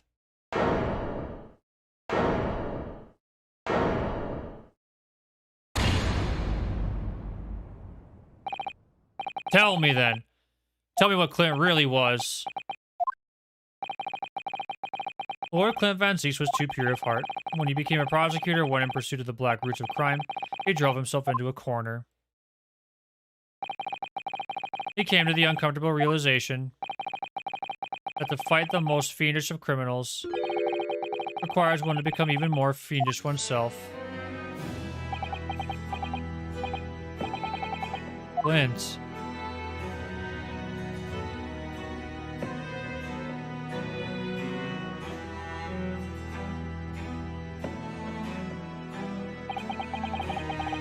The century was a truly miraculous 100 years for Great Britain, and indeed the whole world.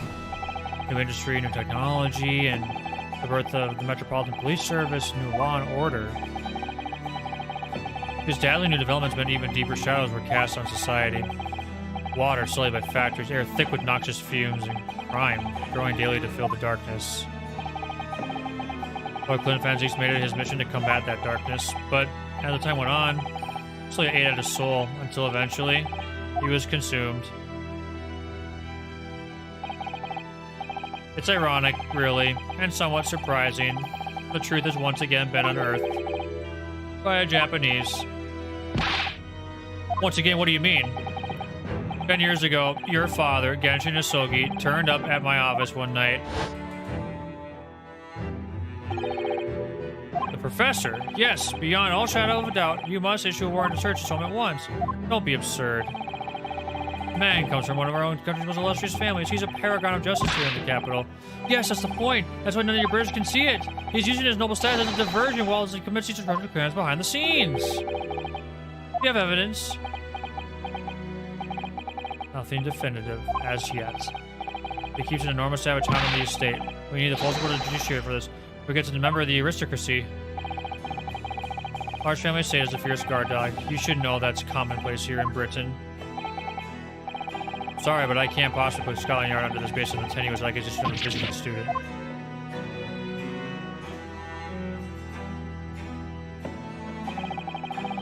He turned down Isogi's plea, and as a result, he took it upon himself to visit the Van Zieks mansion on his own. Well, imagine now what happened between the two men. So we know the outcome, of course. Lord Clint Van Zieks perished. I don't believe this. In actual fact, Kazuma-sama's father did. He made the late Lord Van Zieks meet the same fate. Put a permanent end to the professor killings by taking the drastic measure of ending the perpetrator's life. As soon as I heard to the mansion. When I arrived, it was easy to grasp what had happened. And what about the will? Soki must have already taken it. Nothing of that nature was found at the scene. We had no idea of the existence of such a document at the time.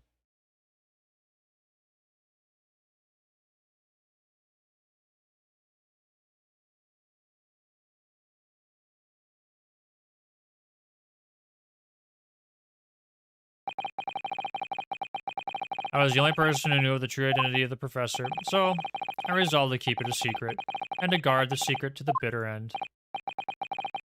You're admitting to it, that you were behind it all? It was you, then, who pinned the crimes on my father. I did what needed to be done in order to protect the law and order of the British Empire. Even if that meant employing an unforgivable ruse. It was you who arranged this fabricated evidence. I ordered that detective to take care of it, whilst keeping the truth from him, naturally. Gregson? Obviously, he opposed me at first. Get off your rocker, we can't do something like that. There's no question that it was Isogi who murdered Lord Van Zieks. House 7 made statements that they saw the man riding from the mansion that night. Yes, well, I have no doubt it was that Japanese fella. You haven't got short conclusive evidence against the man. And worse than that, he doesn't keep a dog. So we're short of a murder weapon to boot. We're short on time, Gregson. Let's put a stop to this man's rampage for the good of the country. Please, whatever means necessary. I made myself clear. Detective? Why me? So that night 10 years ago, when I was attacked by those thugs in the back streets, Genshin's ring was taken. That was him, was it? That was Gregson and some hired help? The detective handed the stolen ring to Dr. Wilson, who feigned its discovery from the victim's stomach during that autopsy. In light of that decisive evidence, Mr. Stogie was found guilty of the charges brought against him. However, behind the scenes, he had actually already struck a deal with his accusers, in which he agreed to silently accept the charges. I just don't believe that part. As far as I knew the man, my father despised such underhanded dealings. It was extremely easy to make him comply. You see, he had one crippling weakness. What weakness? Isn't it obvious? You, Kazuma Isogi. Me?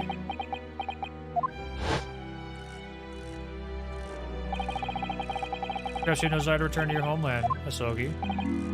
What? Well, here you have a 14-year-old son. Agree to cooperate and accept your guilt without contention, and you will see Japan and your son again. You scoundrel. Whether you choose, wisely or not, it will be a closed trial by order of Her Majesty. Whatever rash claims you might make in court, we'll have no trouble in stifling them. There's only one outcome for you, Asogi: the gallows. Don't forget that I still have a weapon at my disposal, a document revealing a truth that I know you're desperate to keep hidden. Yes, and escape my mind, which is the only reason I'm willing to bargain with you. I only want to protect this country's law and order. You understand? So, what's it to be, Asogi?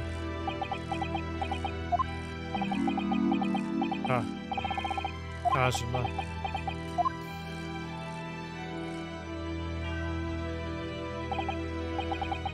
He did it for me?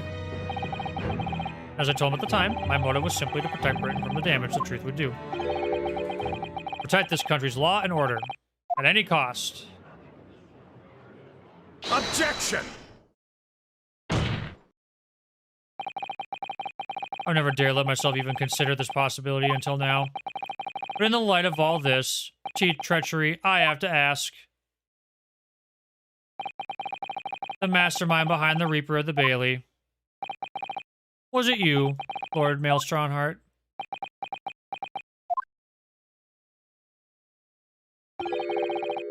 Rather brilliant idea, wouldn't you say, Lord Beric Van Zieks? In the spirit of your late brother, the Paragon of Justice should return to reap justice for his sibling. Could there be a more appetizing tale for London's masses, I ask you? What? But brazen! I knew that you'd play the part to perfection, but your role really wasn't that of some embodiment of death. No, you were London's guardian angel. Angel with bloody hands? I think not. Those who had cooperated with me already were too happy to participate in my plan. Dr. Gregson, Dr. Wilson. The minions worked tirelessly to ensure that the finger of guilt could never come to rest on you. All thanks to them that you were exalted as the demigod the Reaper that became. Dr. Wilson left Britain 4 years ago. He was invited to work in Japan.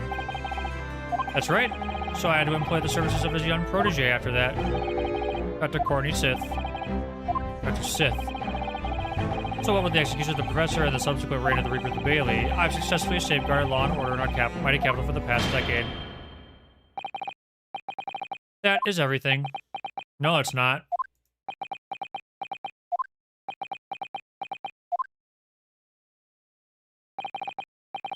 My lords, ladies, and gentlemen, I do hereby confess it was I who sired the concept of the Reaper. However, let me say in my defense, it was over the preservation of law and order across the entire empire. Or Stronheart did it? Give him a collection of crimes, but still. Those who died at the Reaper's hand were rotten to the core anyway. It was all in aid of keeping London safe. There's no one left now who could reveal the precise truth of what happened 10 years ago. Therefore, this trial can go no further. Now, I would like to entreat all those present. Beyond these four walls, nobody need know the truth. Even Her Majesty must be protected from this. Would you all appreciate the importance of my request? It is, of course, for the good of the country. Can you do this? That's totally in now. I have one last question for the accused, Lord Van Zieks. What? Of course, I know that you're a highly accomplished prosecutor. I find it hard to believe that you didn't have any doubts at all. That you never suspected your older brother. Yes, the same thought occurred to me. There's only once, but yes, I couldn't say that I never had my doubts. My brother's sense of justice was extremely strong, perhaps too strong, I observed. At that time, there were members of the aristocracy who were bleeding the country dry for their own gain. And since they were nobles, they were untouchable. For my brother, it was a source of great turmoil. Fortunately, at the same time, the Professor began his terrifying reign. During the time of the Professor killings, my brother did not appear to be himself. Made you suspect? Yes. It was only once. No more. Only once, really. Clint wasn't the culprit. That was my conclusion at the time. I still believe that now. Do you have any evidence to support that idea? The third victim was the Lord Chief Justice at the time. It was he who recognized my brother's potential and trained him as a prosecutor. No matter what the circumstances, it's unthinkable that my brother would have killed his friend and mentor. What's up, BP? That will do. And the Clint Van Zieks don't get you to Sogi, so walk this earth. However much we debate this matter now, we cannot hope to reach a conclusion. But only two extant pieces of evidence from the time. The well-begotten rain that acted as incriminating evidence to condemn against Sogi, and the 3-page last will and testament penned in blank ink left behind by the man. Whoa! Whoa! Whoa! Whoa! Whoa! Whoa! Whoa! Whoa! Whoa! Whoa! Whoa! Whoa! Liar! Objection! Objection! Objection! Objection! Objection! Objection! Objection!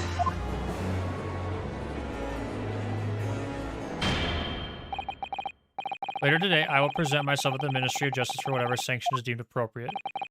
That is all. Court is adjourned.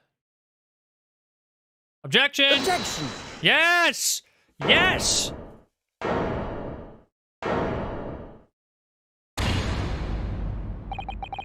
Thank you, Kazuma. Me? If it wasn't for you, I wouldn't have made it this 11th hour discovery. What discovery? My lord, I'm afraid I must insist the trial continues. I beg your pardon. As the court has been reminded today already, we must stop at nothing to uncover the whole truth. And to that end, one particular statement made by somebody in this courtroom moments ago revealed a very subtle contradiction. What contradiction? But all I did was ask the accused one simple question. Well, with Lord Van Zieks and his recollection about his brother, Lord Strongheart didn't permit the defendant to speak at length. They point out that we can draw no further useful conclusions here. So what is a contradiction? One of them definitely just said something contradictory. It's time to identify who. Lord Strongheart, I'm sure of it. Something he said was slightly off. Come on, Ryunosuke. Get back at his words, find the problem.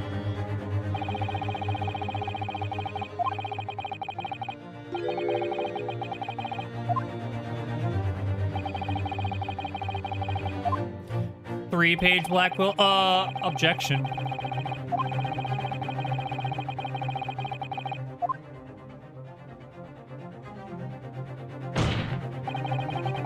Lord Strongheart, would you care to explain?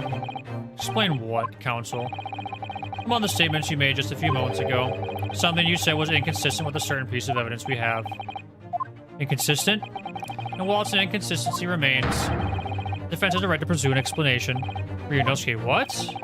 Let me warn you about the statements you are making, counsel. It may very well prove fatal. I claim my words contain a contradiction. Which piece of evidence, I ask you? Take that!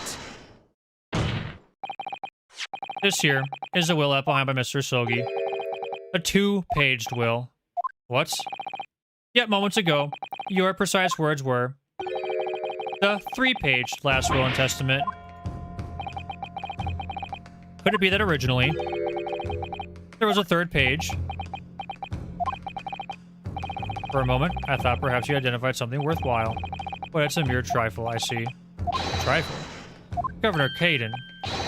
What can I do for you, sir? You're present when the Japanese man penned his last will and testament. I was there for sure. Into the black. War rooms like scrawls to this day, and quite certain, my lord, that there was a 3rd page at the time. What? What? Well, first page were the actual will, though. If I mind correctly, the 3rd was a message to his lab back in Japan. For legal purposes, we required only his will. We wouldn't have wanted any uncomfortable words about Britain to get back to Japan, eh? So it was decided that the 3rd page ought not be Objection! sent. How dare you make that decision? I have a right to know what it said. To hear my father's final words to me. Courtroom is no place for sentimentality, counsel. As it happens, I have the 3rd page of the document with me right here. Okay? It will be given to you at the end of these proceedings. It'll be too late once the trial is over. We need to know what it says now. Besides, they may give us a vital clue. My lord, the defense calls for Genshin Hisogi's last words to his son to be read out loud before the court now. Your request is denied. The inevitable Malden words give no consequence now. Prosecution agrees. Court should know the content of that message. Every possible piece of evidence must be thoroughly examined. Very well then, Governor Caden. You will read the third page of the document for all to hear. Yes, sir! Only, I should point out, my lord, that I cannot actually read worm language. Beautiful handwriting? Shame on you, Barry.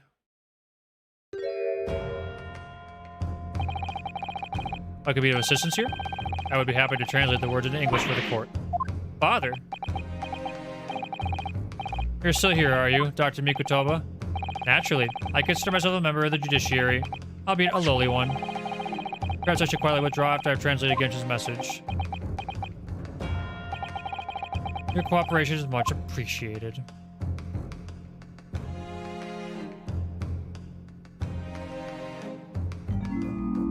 Kazuma, the truth is shrouded in darkness.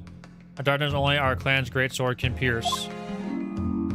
Mighty Karuma, twist thy head and watch them fall, all thy mortal foes.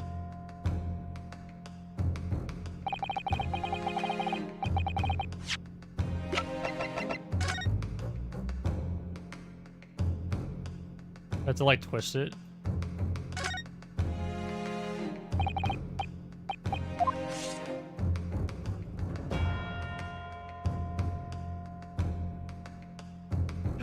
I feel like I'm such an idiot right now. Did I not do it? I suppose I don't want to like... That would be a massive spoiler for a haiku poem. Twist thy head. Father, what is Karuma? The name of the Hisogi clan's famous sword. Razor-sharp blade known to all, passed down for generations. It embodies the Japanese spirit. It's not known to me. It's a katana sword that was submitted as evidence earlier in these proceedings. One worn by the prosecution counsel when he confronted Inspector Gregson.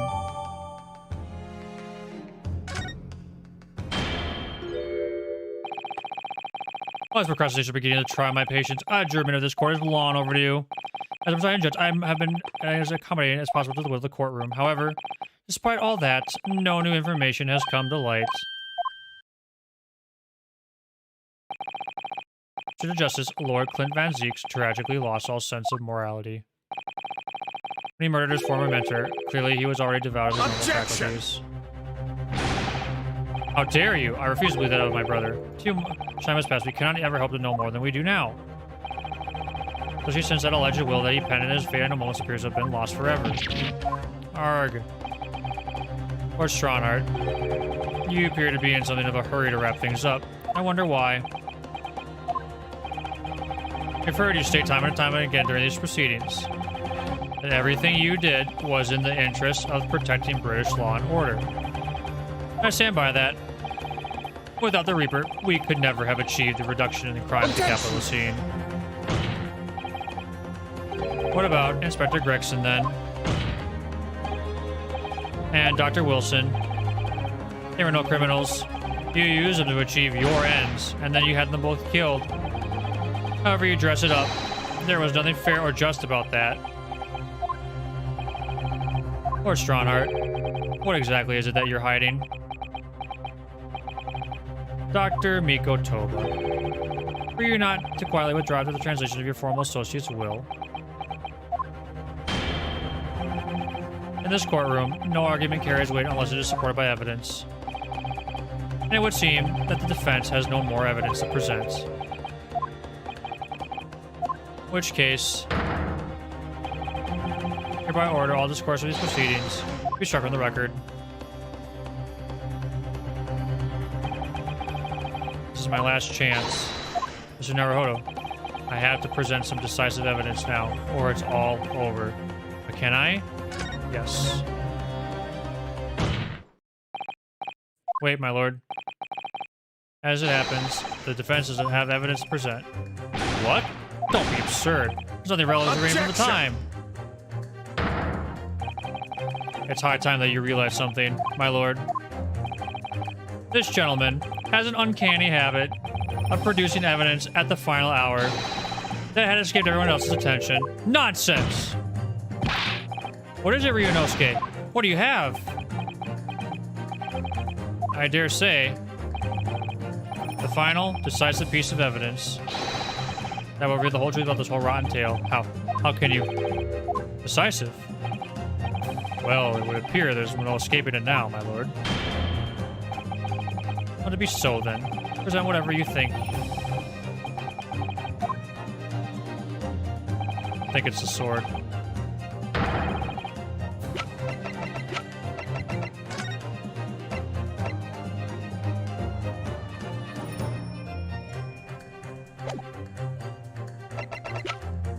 Take that! What did I say, Council? If you're capable, were my words. What?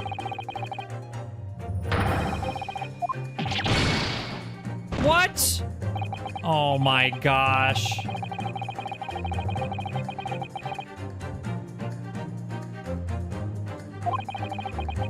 Using the last will and testament of Lord Clint Van Zeek's bargaining power. After his death, that document couldn't be found in his cell at the prison, so does that fact that it was never found mean to be hidden somewhere undiscovered all these years? Oh.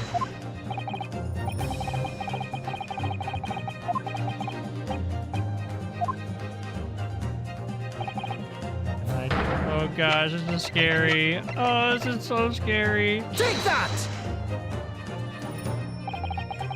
What did I say, Council? Oh no! It's not time. No! I can't do it. I'm bad. I'm the worst. Oh, shoot. Wait, what time is it? Oh crap, it's late. That's just not good.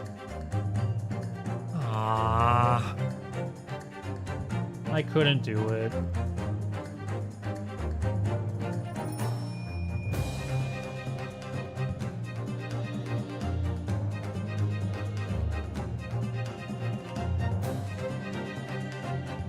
Faker? I think you're the fake hedgehog around here. Seraphim1313 gifted a tier 1 sub to Chi Seachi.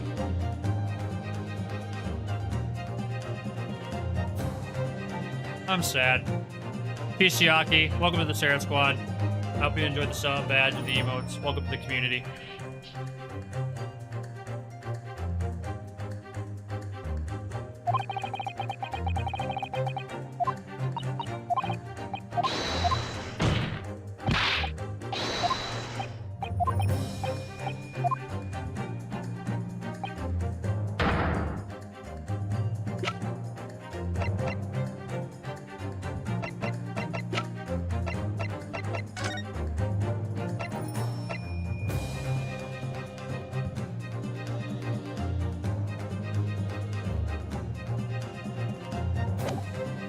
It's gotta be the papers or the ring, I would think. Take that!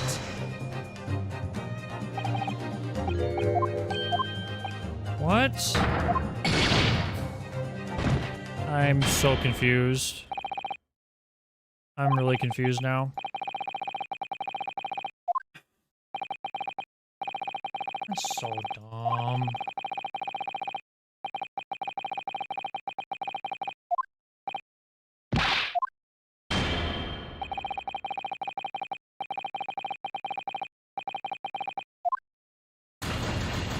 What else could it be?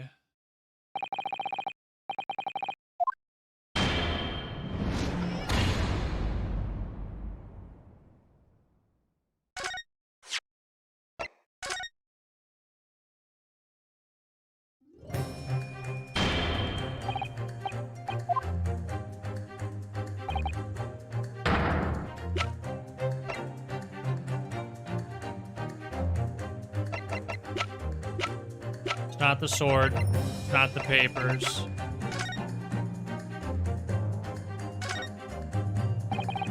Oh my gosh, I had to examine the head.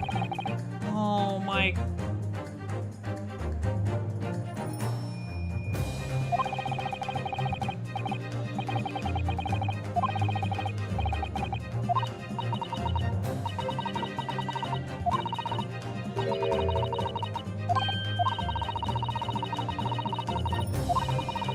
Man, so many of these blunders have been because I had the right idea, but I didn't examine things properly or something weird happened. Finished head in Japan, but it's pronounced as Kashira, I believe. Kashira. These words really mean twist the butt of the hilts. You don't think? Look, it's inside. Is that...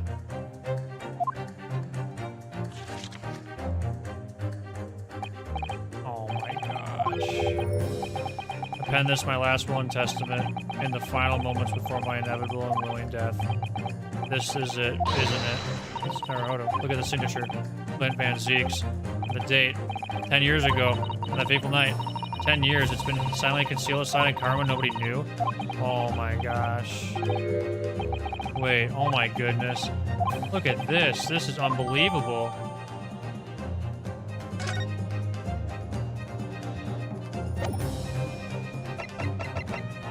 I had literally everything. Take that!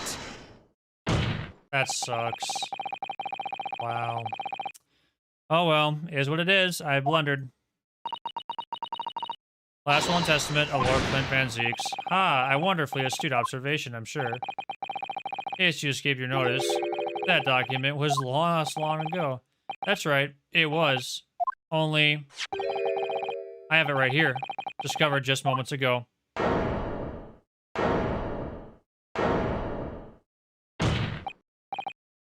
Impossible! That can't be! Everything that's happened comes back to this will.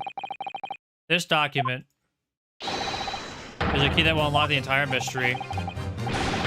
Yar! Ooh, he's flustered. My brother's last will and testament?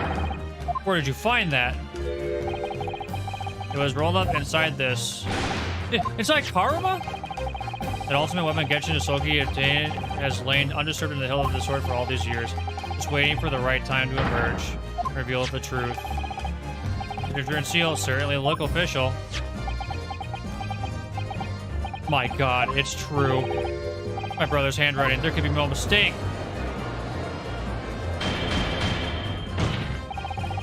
I forbid the content of the document from being read out. Do you hear me? I strictly forbid it. You can't do that, my lord. The document can explain everything. The document can destroy the meaning of the justice of this country. I demand that you hand it to me at once. Why? What are you trying to hide? Could it be that you already know what's written on this page?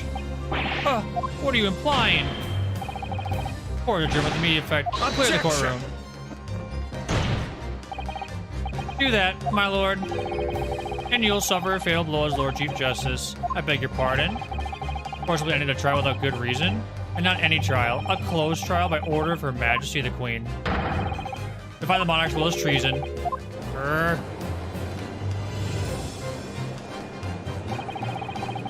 Clint Van Zeeks really did pen a will that day? So as the young Japanese man said. Read it out now! We have a right to hear what's in that will. A right and a duty. Well, well, my lord. It would rather appear as though proceedings aren't going to go quite as you'd hope. You fools! Go ahead, Ryunosuke, read it. The prosecution gives its full support. Very well, then. No! For God's sake! No!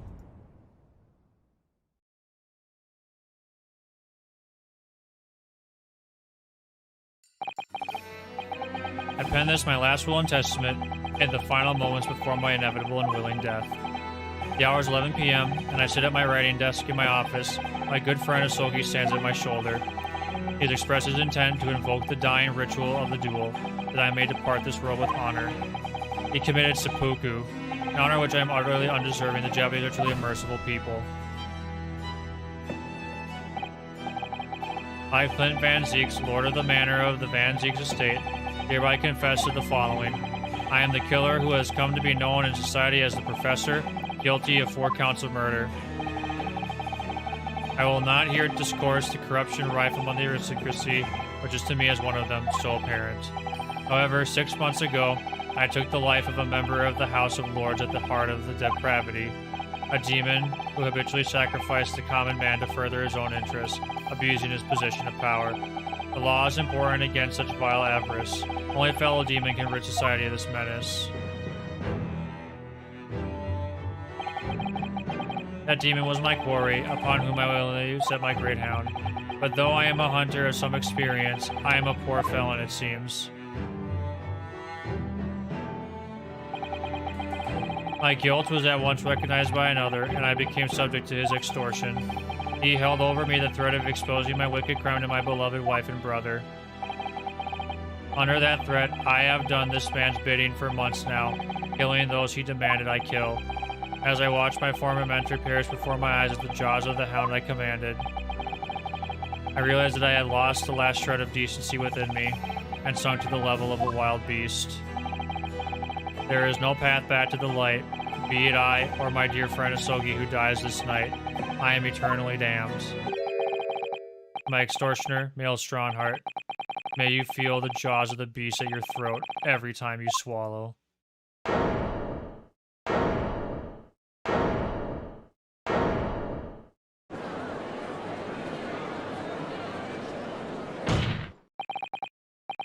Now I know. Yes, Clint Van Zieks was a murderer. Somebody was directing him and naming his victims. His extortioner, Lord Male Strongheart. It was you. Lord Strongheart, a moment ago, you claimed that what the court had just heard could destroy justice in this country. You weren't trying to protect justice at all. All you were trying to do was conceal the secret of your true nature and the countless lives you sacrificed up till now. What a smile. Gross. It just didn't make sense to me. The third victim, the former Lord Chief Justice, was my brother's benefactor and a man of lofty principles. As I said, Clint had no possible reason to kill the man. But you did, didn't you, Lord Strongheart? You eliminated the man who stood between you and the office you'd set your sights on. So use your own hunting dog, Lord Clint Van Zieks, to take him down. It had to be done. London's unsavory childs are deep in the arm, and the law fails to reach their depths. Crime must be cut off at the roots, but the Lord Chief Justice at the time couldn't see that. He was weak. Lofty principles, you say?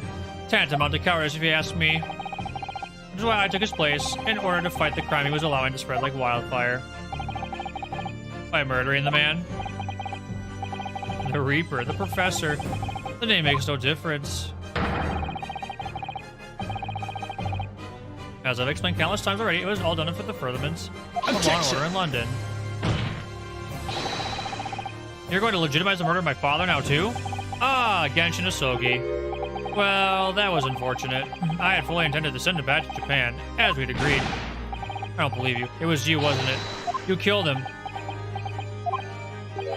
No, it wasn't me who took your father's life. Who? The night following his mock execution, I went to Logate Cemetery at 3 in the morning with Jigoku. Judge Jigoku? There had to be a collaborator on the Japanese side to manage Asogi's treatment after his reputation. Jigoku had fierce ambition. It made him easy to manipulate. 10 years ago, after he'd stood trial for the destruction of the witness stand, I had words with him. When I told him the position of Minister of Foreign Affairs could be his, he couldn't agree fast enough. Seshiro, you fool.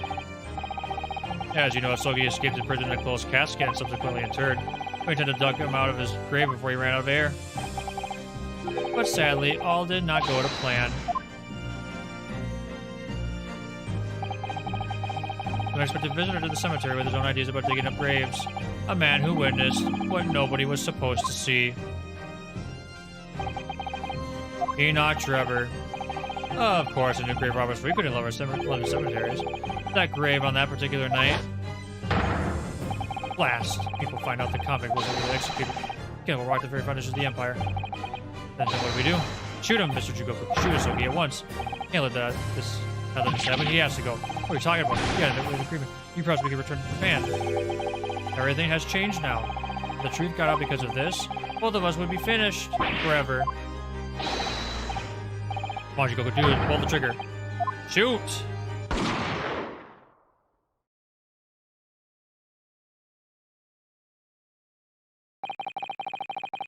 Jigoku shot Asogi from the shadows. The grave robber was so close. The blood sprayed over his coat. As fast as legs would carry him. And Jigoku and I put Asogi's body back in the grave from which he just emerged. When Leo learned of the waxwork modeler's presence at the scene as well, I made her swear to two things. Never to remove the professor's mask, and never to speak of the events of that night. And with that, Secret was buried along with Asogi's corpse. So now you know what really happened in Lowgate Cemetery that night.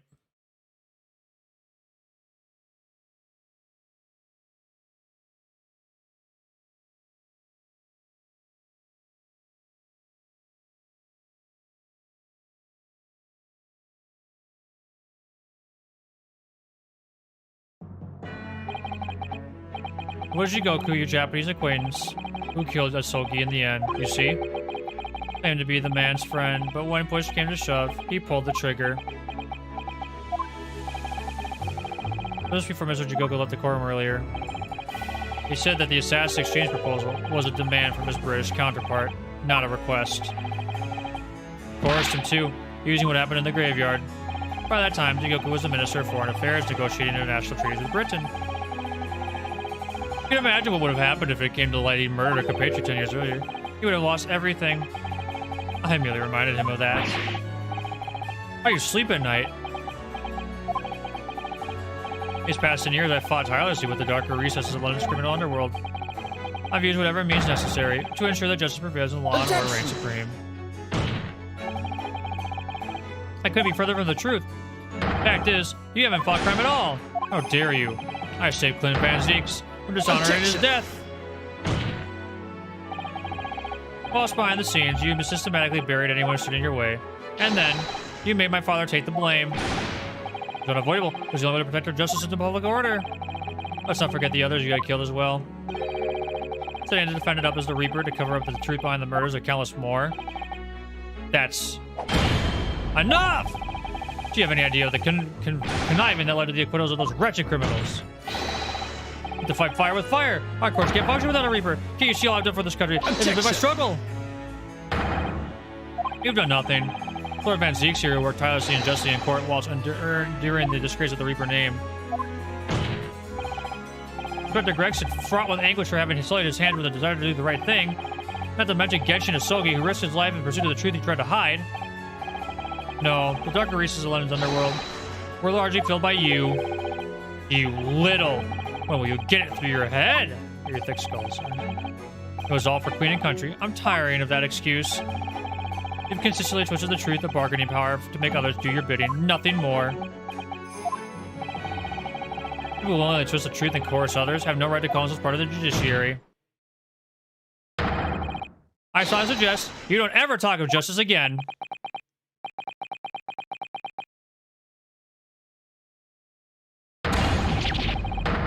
Oh, he's angry.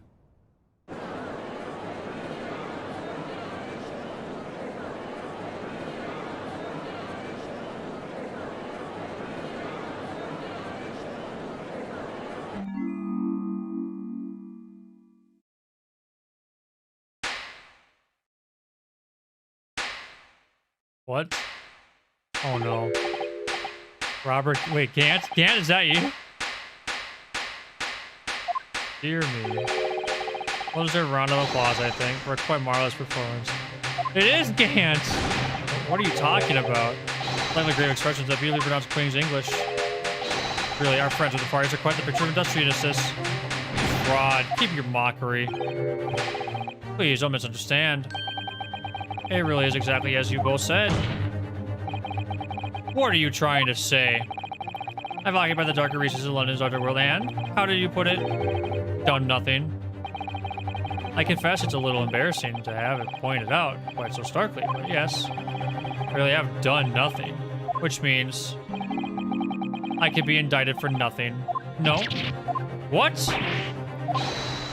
It's true. Personally, I have committed no crime. I've merely been surrounded by fools who've acted very rashly indeed.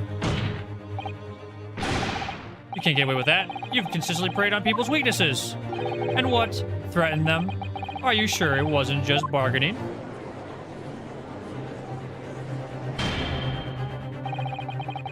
I do address all the good lords, ladies, and gentlemen of the judiciary here present. You all know these darker recesses in our great capital. And deep down, I believe you also know. to fight those who dwell there requires at least some of us to occupy the darkness ourselves. Let me appeal to your good sense now. Consider the situation with me. In this catalog of horrifying revelations, were to become common knowledge among the 6 million inhabitants of London, what might happen? When the infamous murder of royals and nobles was a respected member of the aristocracy himself, evidence was fabricated in the scapegoat's trial amid the secret negotiations with prosecutors to effect a jailbreak? The Reaper the Billy was an organized group of assassins managed by Scotland Yard Inspector? And finally, it was all masterminded by the Lord Chief Justice himself? The general public of Britain knew the truth. All faith in the police and the prosecutor's office would be completely lost, without doubt. Public order in the capital would completely break down. It would be cast back to the lawless days of the last century. Precisely as it was 100 years ago, when 1/10 of the population were criminals. Think what we've accomplished is send a public policing force, a comprehensive set of laws. If we want to continue to protect this new area of law and order, I say again, most of the times, occupy the darkness ourselves. They successfully identified and apprehended the man responsible for taking Inspector Gregson's life.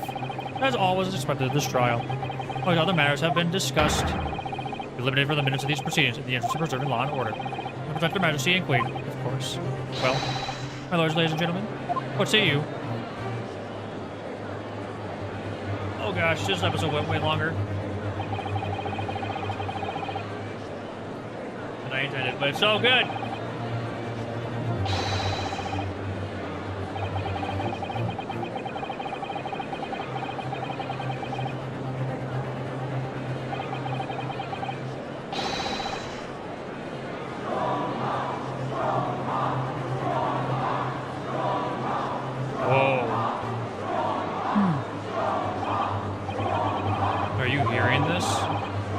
British judiciary?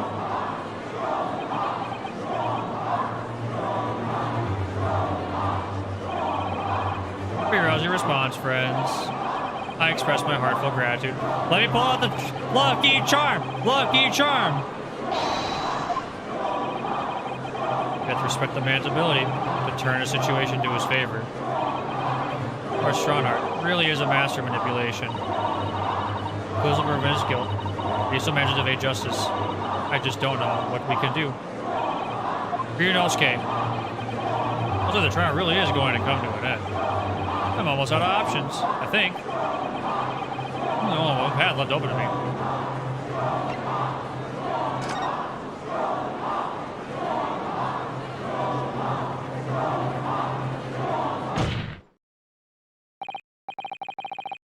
I know only too well.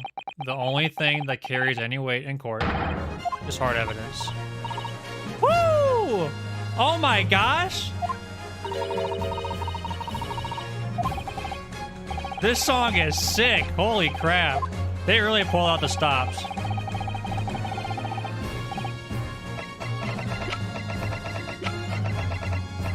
Take that! Yes, Mr. Sholmes asked if you had that with you earlier. I suppose all Lord Strongheart's wrongdoing now. I have no doubt that Mr. Sholmes had already deduced exactly how the truth would unfurl. So I think it must be time for the great detective to take center stage, don't you? Yes, absolutely. Let's take the hair by the ears then, and heave. All right, here it goes. Heave! Ow, ow, ow, ow, ow, ow, ow. My dear fellows, must I remind you every time, a gentle tug will suffice. Mr. Sholmes, you're looking in quite the wrong direction, Mr. Naruhodo, because I'm over here. Ah, Mr. Naruhodo, he's... Ooh, Mr. Sholmes! Nice imagery. Wasn't expecting you back, Sholmes. Delighted to be here again, Lord Stronghart. What? What is the meaning of this? Bailiff, seize him! Put the man in irons. This is a closed court. You've been warned once already, man. What the? We can't get a hold of him, my lord. Let's go right through him. I'm afraid your efforts are wasted. You see, the great detective you see before you is composed entirely of light and shadow, an image, if you will. Mr. Naruhodo, I must congratulate you on your fine deductions. Mr. Sholmes, what on earth is... Are you familiar, I wonder, with the invention known as a telephone? Yeah? I hear that some public telephones have been installed in Tokyo. Some of the speaker's voice is converted to an electrical signal and transmitted instantly to another place. Quiet sounds are transmitted. We could not ever just keep them company, I mused. Aris and I did some modest experimentation to develop such a device specifically for this day. Modest experimentation, Mr. Sholmes. What a modest description. And somewhat incidentally, I thought we might just, well, transmit an entire scene. Somewhat incidentally, Mr. Sholmes. Now you're just being immodest. You mean to say you're not actually here, Mr. Sholmes? I knew my trustworthy father would have no trouble grasping the concept. Except he's grasping the stand to steady himself after your shock arrival. Poor father. I would have hoped he might have been forewarned, being the great detective's great partner. Leave my courtroom at once. Get out, or I swear to you. Dear me, you on the other hand, Lord Strongheart, appear to have a very poor grasp of the situation. I'm going to reiterate, I am not here, which would, I hope, lead naturally to one asking, where exactly are you? Very question I was awaiting. I am at present enjoying the air in a rather splendid garden. A garden? Not just any garden, you understand. A garden at Buckingham Palace. What? You can't be. Buckingham Palace? What's Buckingham Palace, Mr. Zato? I've never heard of it. You ever read the news, Mr. Naruhodo? Mr. Sholmes, is Iris with you there? Well, now Iris is currently enjoying some tea with Her Majesty. Her Majesty? Not just Her Majesty, you understand. Her mother? Oh, okay. Okay, I was gonna say, like, wait, what? Okay. Alright, I was like, what? What? What is all this about? Buckingham Palace? Is Her Majesty the Queen's residence in London, Mr. Naruhodo? Order in court. I demand immediate silence. Her Majesty the Queen? You can't be. I mean, no. This is some sort of unforgivable distasteful trickery by a third-rate detective, that's all. Unforgivable distasteful trickery. What an apt description. Most court sessions attended by elite members of the judiciary is a rare event. I presume that Her Majesty would be more than a little curious about the proceedings, so I decided to show her everything from start to finish. Huh? You showed her? Indeed. By dint of her election's remote cinematography. You meddling! This is some kind of nightmare. Just as I appear to be standing before you, regaling you with talk of my latest invention. No doubt you've inferred that the reverse is also true. You don't mean... Her Majesty has seen and heard every moment of the proceedings. I assume there would be no objection. After all, every trial in this country is conducted under the auspices of Her Majesty, as you know. You! I confess I am quite impatient to hear Her Majesty's opinion about the unforgivable, distasteful trickery in which you've been engaged over the past 10 years. No! I was merely... Oh, so sorry to keep you waiting, thinking I had so much to talk about. Iris! There you are. In fact, I have a little message here from Her Majesty. A message? Well then, if everyone is sitting comfortably. Ahem. Discount, yeah. Forthwith and immediate effect, all 30 previously reported Mail Strongheart is hereby revoked forevermore. Furthermore, he will be prosecuted for crimes against his country in a public trial by jury in the coming days. So, it seems that Her Majesty doesn't believe we need to fight fire with fire. Justice in this country needn't be administered from the shadows at all.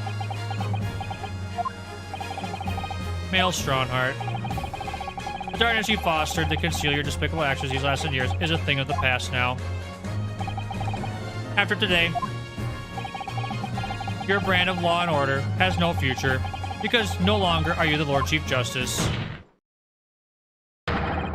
In the eyes of the law and of Her Majesty the Queen, you are nothing but a criminal.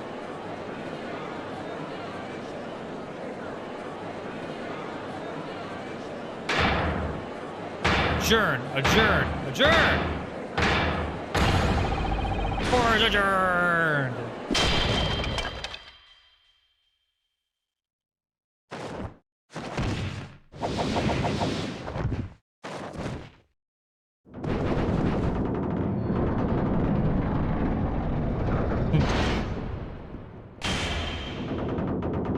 Oh my.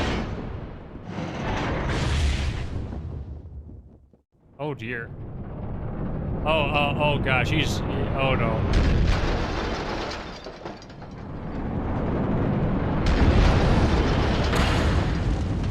Okay. That...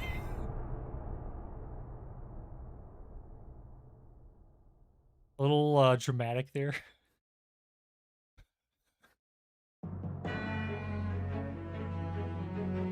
Okay. Lord Clint Van Zeke slept at will in which he confessed to everything. When those words came out of Asogi's mouth, it deranged me completely. I knew I must do anything and everything in my power to contain the situation. I couldn't find the damn document. I searched his cell. It wasn't there. Precipitated the jailbreak plot. What do you mean? The need to obtain that will was all-consuming. I was sure that if I facilitated Sogi's escape, he would emerge with the will somewhere on his person. Despite searching his limp body in the cemetery that night, it still eluded me. It never even crossed my mind that it was concealed in the sword's hilt.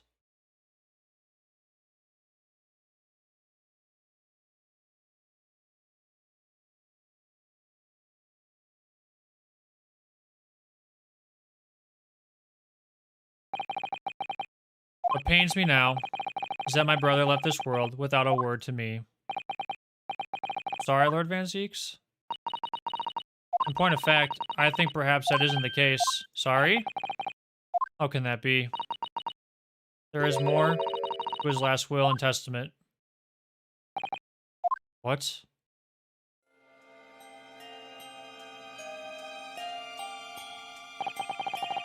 As I confront the prospect of my demise, I feel bitter regret for my younger brother. Barrick, you've always looked up to me, and now you follow in my footsteps to become a prosecutor. It is my fervent wish that my unspeakable deeds should not hinder your advancement. I ask not for understanding, for none could understand my depravity. I ask only for forgiveness.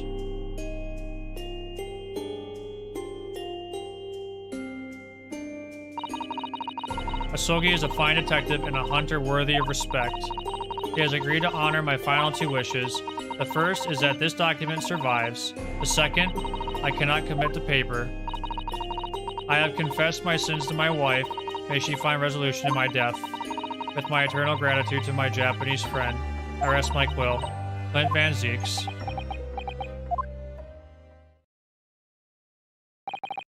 Clint.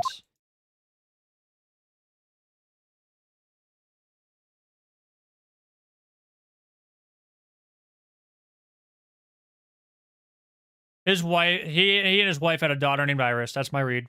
That's my read. Neil Stronhart. You colluded with Seshiro Jigoku in a criminal plot so immense it spanned the oceans. You cold-heartedly murdered all those who knew the truth about what had happened 10 years ago. Why are you sad about that now? A whole decade later. Ascend to the very peak. These last 10 years made me realize being the Lord Chief Justice wasn't enough, short of becoming Her Majesty's Attorney General. I could have no real power to affect the changes needed in this country. And for that promotion, I needed to ensure no remnants of the past remained. How could you? Yeah, pretty much, Bird Park. I like everything to run smoothly, in the exact manner that I prescribed, like a well-oiled machine. And I was just a step away. And for your ambition to succeed, did you even bother to count the number of brilliant people you had killed? Ah, Mr. Reaper, are you not forgetting something? Such as? Very much adopted your usual prosecutor-like demeanor in the proceedings now. The reality of the situation is that you are the defendant in this trial. However, the presiding judge would appear to have fallen from the bench, as it were. I suggest, therefore, that we entrust the final adjudication to an old friend. My lord! As a member of the judiciary, I've been following the proceedings in the gallery, and I must say, I shan't ever forget the extraordinary battle between good and evil that I witnessed here today. Let's go, Judge. I knew he was going to show up. The darkness that has blighted justice in our land these past 10 years has at last been dispelled, thanks in no small part to the efforts of a bright young star from the east, Defense Counsel Naruhodo. Yes, my lord. On behalf of everyone here present in the Old Bailey, I give you my heartfelt thanks. You're too kind, my lord. First time I faced you in court, just under a year ago now. I had the faintest of intimations that a British justice so warped and twisted over its long history was finally to no change. This might just be the man to do it. What? But at the time, I wouldn't allow myself to acknowledge the possibility. I couldn't overcome my hatred of the Japanese after the circumstances of my brother's death. Mr. Naruhodo, allow me to apologize for countless discourtesies on my part. You are a lawyer of boundless talent. Oh, Lord Van Zeeks. When I first arrived in Great Britain, I was literally a nobody, certainly not a lawyer. The truth is, my fortunes have entirely been made by the miraculous people I met.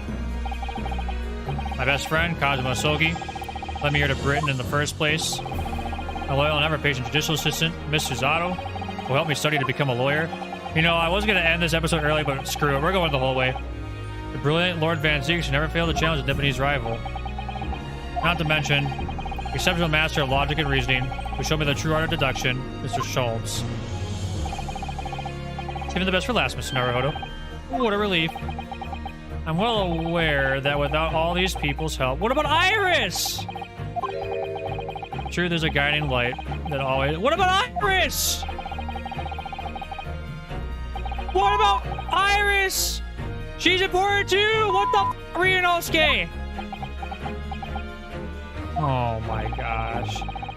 It can also cause great pain, sometimes even leave people on the brink of despair. For that reason... Pretty much, Baja, pretty much. For that reason, those who feel the need to hide the truth, who is distinctly even. As soon as we allow our eyes to settle on something other than the truth, the darkness takes hold. And from there, it grows. Until eventually... Wait, I missed the part? I missed the part about Iris? Oh, you're talking about Baja. So that's why it's my belief that we must all resolve never to avert our eyes from what is just and true.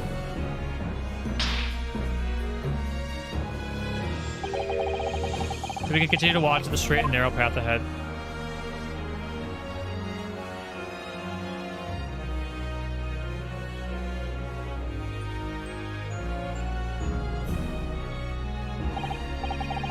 Oh, I must excuse myself now. Before I go, Mr. Naruhodo, let me compliment you on your grand opus. What? Without your beautifully composed case against Lord Strongheart, Her Majesty would have been unable to act. Thanks to you and your fellows, the haunting undertones corrupting British justices have been silenced. Thank you very much.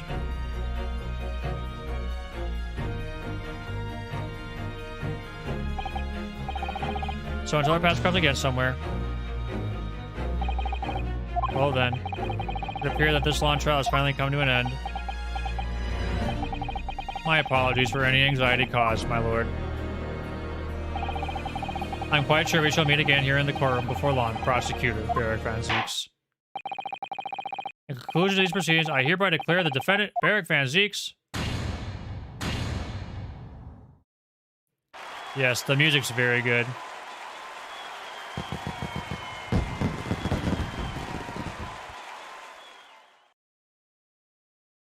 Shame I couldn't do it in under 50 blunders. Oh well. That is all. Court is adjourned.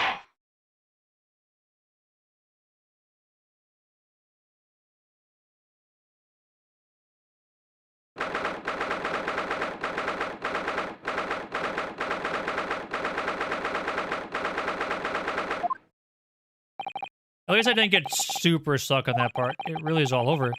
Did I sacrifice too much? Mr. Naruhodo.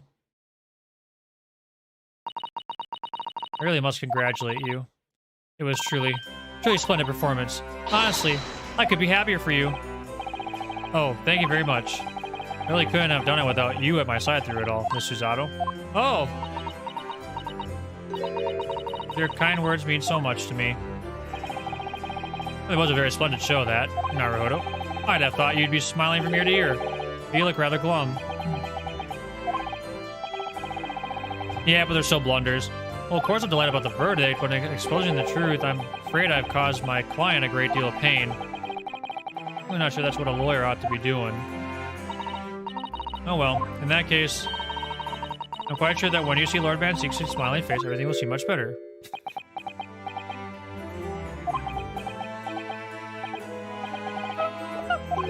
Mr. Zato, everything seems worse. He has a face like thunder. Oh dear, I really shouldn't have presumed. Mr. Naruhodo, yes? Almost a year it's been now since I first encountered you here in this very courthouse. For you to have risen to the level of excellence you demonstrated today, well, it's quite remarkable. But I exposed the most unpalatable truth you could ever imagine in court today. Because I've robbed you of something you held so dear.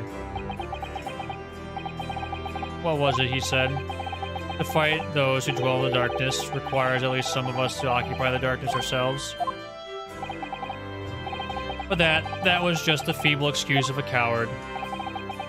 Only those with a steadfast eye for the truth have what it takes to fight the dark forces of crime. You may find work of establishing that fact in court today. Oh. Well, thank you.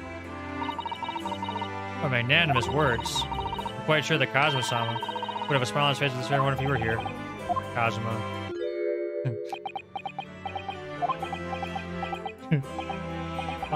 This is there's another phase like thunder here. Oh my, and he really was here.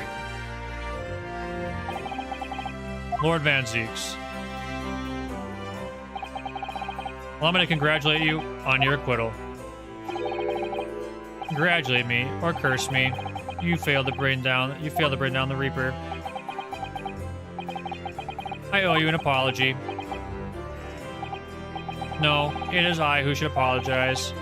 Your father, Genjin, if I had been stronger, then perhaps I made an unforgivable error of judgment. I can offer no excuse. And I can offer no forgiveness. That said, I suppose you fought for justice and the truth. For that, at least, I can't withhold respect. Your words mean more to me than you could know. I will hold them dear. Aww. Where's Johan? Johan, are you here right now? If Johan's here, I know what he's thinking.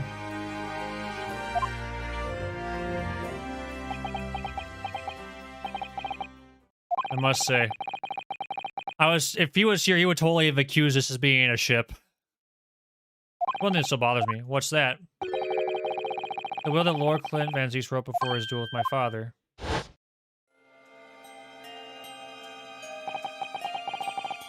Oh, he's a fine detective and a hunter worthy of respect. He's agreed to honor my final two wishes. First is that this document survives. Second, I cannot commit the paper. Confess my sins to my wife. May she find a resolution in my death. My eternal gratitude, my Japanese friend. Rest my quill. He's gonna ask you about the wife. What could the second of his final wishes have been? That your father agreed to honor, you mean? I think perhaps I might be able to shed some light on that. What? Father? It was 10 years ago, as you know, the day before the execution was scheduled. I went to the prison to say my farewells to Genshin.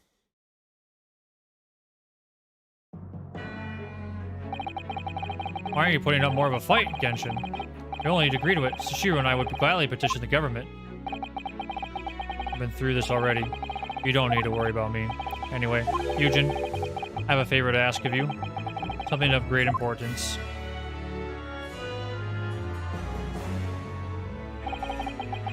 You're one of my greatest friends, Genshin. Whatever it is, consider it done. I'm going to tell you an address. I need you to go there at once, in secret and telling no one. You should find a lady of the gentry in hiding there. A lady of the gentry? She's not in a good way, and she's with child. The birth is imminent. Oh my gosh, I was right. As a medical man, I'd like you to attend. Please, you're our only hope. By any chance, is a child yours, Genshin? Don't be daft. A favor that was asked of me by a man I knew. as his dying wish. My goodness. For the man that I would help, that I would do whatever I could for his wife and his unborn child. But if something should happen to me, I need to ask you the same favor. You're the only person I know that I can truly rely on. What do you say? If something should happen to you, tomorrow night, you're gonna be...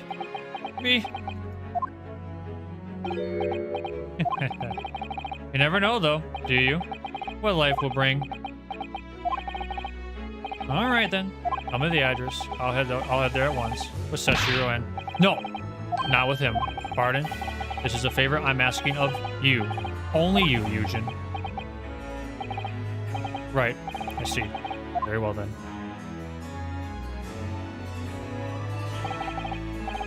That very night, I caught a train from Paddington to Dartmoor and Davin. I found the old house in the middle of nowhere.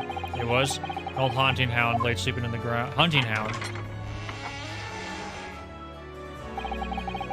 Her one was on the floor at the back of a darkened room. She was in mortal danger. I broke her waters to precipitate the labor before she weakened further, but it was a torturous birth. I had everything humanly possible for her and her child.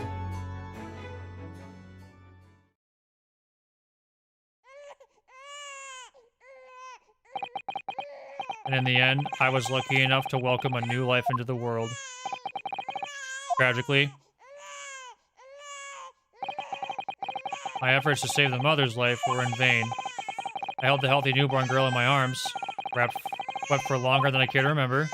Eventually, in something of a daze, I looked around the room.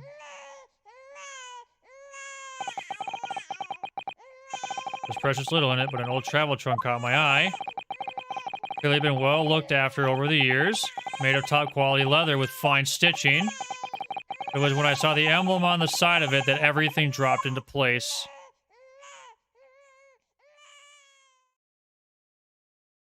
B for Baskerville. Baskerville? You mean the woman was the wife of Clint Lord Van Zieks? That's right. The newborn was his daughter. But that makes no sense. Why on earth would Clint have entrusted the child to my care in that case? We got aware that he even had a daughter. I suppose he didn't really have any choice. What? Well, your brother said that he'd confessed everything to his wife. She must have been beside herself with worry for her child. If the true identity of the professor were ever to be made public, the girl would be forever branded as the daughter of the infamous mass murderer. Ah! My solution was to distance the young girl from the Van Zieks family as much as possible. I don't believe it! Imagine that in his final article, what Clint Van Zieks made an obvious choice. He would have the thought to himself, this Japanese man here is someone I can trust. This song is so sick. I honor my promise to Genshin, of course. However, only a month later, I was summoned back to Japan. Without disclosing the parentage of the child, I couldn't obtain permission to take her with me. So I gave her her electromes. Her electromes. Talk about her electromes. I was completely at a loss. In the end, I had to ask my great friend. I asked him if he would be a father to her. That being Mr. Sholmes, I presume? Yes. He took one look into my eyes and agreed to it on the spot. Mr. Sholmes, he has a heart of gold. Really, all it can be said that I did for the child was to give her a name. Oh, when I come to Britain, I was trying to escape from the grief of losing my darling wife. So it was her name that I gave the little girl? Oh my gosh! Professor is Iris? Holy crap! Oh my gosh, what a crazy connection! Ayami Mikotova. Oh. That's right, Ayami. Or in English, Iris. Iris? I had no idea. Oh. Oh. This little thing just punched me in my trouser pocket. It's hard. Ah, my dear fellows, can you hear me? Mr. Sholmes, is that you? Ouch! Yes, yes, we can hear you. You see what excessive tugging could do. Let that be a lesson to you. Mr. Sholmes, we weren't able to thank you properly before. You were simply marvelous. The charming move was a stroke of genius. Indeed it was when I surpassed myself, I feel. It became apparent to me that to stop the Lord Chief Injustice would require such measures. Rude! Bruno, Susie. Oh, Iris. Oh, I'm so pleased. What a wonderful outcome. Her Majesty Queen Vicky said she thought my special blend was delicious. Oh, I'm sure she did. After all, no one brews a more delicious tea than you do, Iris. Let's have a party to celebrate. And Mr. Reaper, you simply must come too. What? I'm afraid I couldn't. The Reaper of the Bailey, flustered by a 10-year-old girl? Again? No, really? Oh, poo. But I give you my word that I shall present myself at your residence in the near future to express my gratitude. Oh, how lovely. You promise now. I won't you forget. Bye for now, then. All right, Iris. Thank you for all your help earlier. Well, that was nothing. Let's come back home soon. Ouch! Ugh. One final pinch goodbye, was it?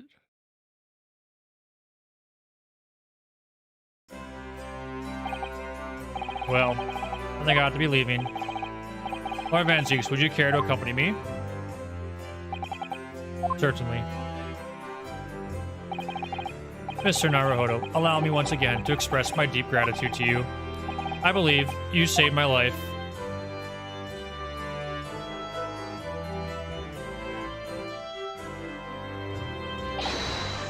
Wait, Lord Van Zieks. Yes? What are you intending to do now? Well, clearly, I shall have to resign from the prosecutor's office. Oh no. I intend to publicize the full truth about the professor case. Once that's done, the Van Zieks family will be ostracized completely from London society. Surely not. So as soon as I am free from my employment, I shall leave the capital. Oh, I see. Don't be a fool. Are those the actions of a man once feared as the mighty Reaper of the Bailey? Beg your pardon? For the past 10 years, you've endured that pseudonym and been cast as one of the dark forces yourself. Now that you've finally been freed from that disrepute, your battle is just beginning, surely. Well, so I never expected to hear those words from your lips. I waited a very long time to come to London. Now I'm properly here. I intend to learn all that I can. Anyway, goodbye for now. Ryunosuke Naruhodo. Kazuma Sogi. Seems as though he's really matured suddenly. He's not the only one who's matured, Mr. Naruhodo. Huh? Well, I think we should make our way back to Baker Street. We must help Iris with tonight's dinner. We must.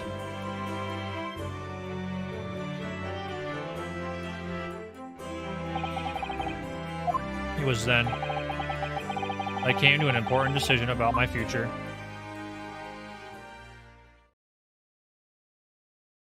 Well, eventually he gets down to Phoenix Wright, so he must go back to Japan at some point. I'm home. Ah! Ah!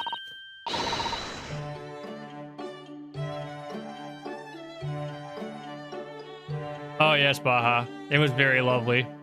About time I got you. You've been away for ages, Odo. What are you doing with that colorful piece of history? It's a party, ain't it? It's got to go out with a bang. I mean, fireworks, ideally. But when you ain't got fire, smoke's the next best thing, ain't it? There's a girl on Fresno Street who could help you with that, I think. Raw. I'll remember that. You don't have to reload that thing every time I speak. You really must hear this most extraordinary thing. I assure you, it will defy your expectation. Take every detail now, Mikotoba. Ah, the world-famous great detective. Regaling with his partner the tale of his adventure, a sight to behold. Would you care to hazard a guess? Where do you suppose the fiendish ran away and concealed himself? Would you believe? Inside the trunk I found abandoned in his cabin. Can we believe it? Yes? I say, Mikotoba. And it did not hint of surprise. I wonder why that is. Maybe because I was there with the scene as well, Sholmes? What? You were? Then why the deuce did you say so before? Not quite the sight I was expecting to behold, but still, it's hard not to feel privileged to see it. Hello, Mr. Sholmes, Professor Mikotoba. I'm finally back from the Bailey. Not a moment too soon. A feast prepared by Iris and Mr. Susato awaits. I must say, I haven't seen Susato looking so happy in a very long time. Ah, Bruno, there you are. Dinner's on the table, everyone. Please do come take a seat. Time to fill me boots. Boots? You don't put your food in boots. Must be an expression. Goodness. Is that really true, Gina? Yep. I'm losing to me Copper's Clobber and going back to what I know best. It's a job that's left for me. Really leaving the police force? But why, Ginny? Well, bossing around no more, so. Oh. Anyway, no matter how I try, that Reaper ain't never gonna accept a diver turn dick, is he? Well, people can change, you know. Ah, yes. That reminds me. Rather thoughtfully offered to relieve the bailiff of this now-defunct piece of evidence. Eh? It's Inspector's pocket watch. The crown has been reattached. That watch is his pride and joy, a symbol of his great achievements in Scotland Yard. For 10 years without fail, it measured every second of the man's remarkable career. Now, it stopped. Someone needs to keep the memory of Inspector Gregson's career alive. We're taking on the great responsibility of winding that watch every single day again. Yes, someone with an equally fierce detective spirit. It's gotta be me. Ain't no one else. Quite right. I mean, after all, the boss was... Well, he was my boss. Yes, Ginny, yes he was. Oh yeah, and I made you a promise and all, didn't I, Iris? Did I become a private detective one day and track down your old man? Oh. Alright then, it's decided, I'll do it. And I swear, I'll find your dad and bring him kicking and screaming. I'm not entirely sure that would be appropriate. Yes, I think, Gina, it might be best to. Well, I think I'd like to forget that promise, Ginny. Eh? Iris? Well, obviously I've always wondered about who my real daddy is. Of course I have. I want to know where I've come from. I thought it might tell me something about myself. I've caused such a lot of trouble trying to find out. For so many people. Curly, Bruno, Professor Mickey, Mikey, sorry. Oh no, not at all, my dear. Really, you owe no apology to anyone. Well, anyway, I've decided to give up on it. Because I've finally realized my daddy is the greatest in the world. Oh my gosh. I don't think it matters what his name is or where he's from. Don't you agree? Curly? Oh, that makes me want to tear up. That's so beautiful. With every word, Iris. Thank you, Hurley. Thank you, Daddy. Holy crap. I think Miko Toba. Yes, Sholmes? I think that I have to express my gratitude to you. Oh? For 6 years, you and I solved many a mystery together. And during that time, I remember countless expressions of gratitude for our good services. But a moment ago, I heard the most pleasing expression of gratitude of them all. I should never have experienced it. Were it not for you, you old softy, Sholmes. But I must confess, it's a weight off my mind to hear you say it. Well then, I think it's calls for a lengthy violent recital, what you say? Oh, well, the food would go cold. That's the only problem. Maybe next week, Hurley. Are you sure a week is long enough, Iris? Ha ha ha ha!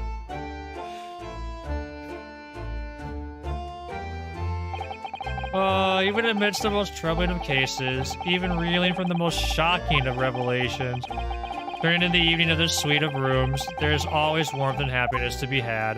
The home of the world's greatest detective, and my home too, with my greatest family.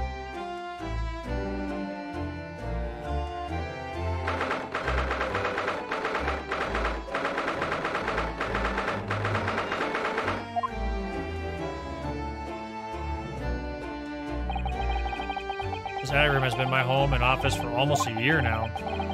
Clearly had some unforgettable experiences whilst I've lived here. I think now the time has come. Time to bid this place farewell. Naruhodo.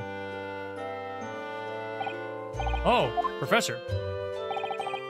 Are you alone? I didn't hear any sound from Susato's room. Yes, Suzato went out after dinner. She took a carriage. Something about an important matter she needed to take care of? Ah, I see. I wanted to thank you for what you did earlier. Oh? With Iris, I mean. When the subject of her father came up. Lord Clint Van Zeeks. I made up my mind many years ago never to tell her who her real father was. That's what was agreed with Genshin after all. Lord Clint Van Zeek's final wishes before he died, you mean? Yes, I've had to take some rather drastic steps at times to protect that secret, you know? Calling Suzato back to Japan 6 months ago, for example. That's why. When I read Saseki-san's report about his final days in London, my heart nearly stopped. I stumbled across the crux of that terrible case, the dog's collar. That's right. Description of the Baskerville insignia left me in no doubt. Baskerville. If you decided to investigate that insignia sooner or later, you'd have made the connection to the Van Zeeks. To make matters worse, Suzato knew of the unpublished story as well. A story that Iris had written based on my notes from the time. Ah yes, the Hound of the Baskervilles. Exactly.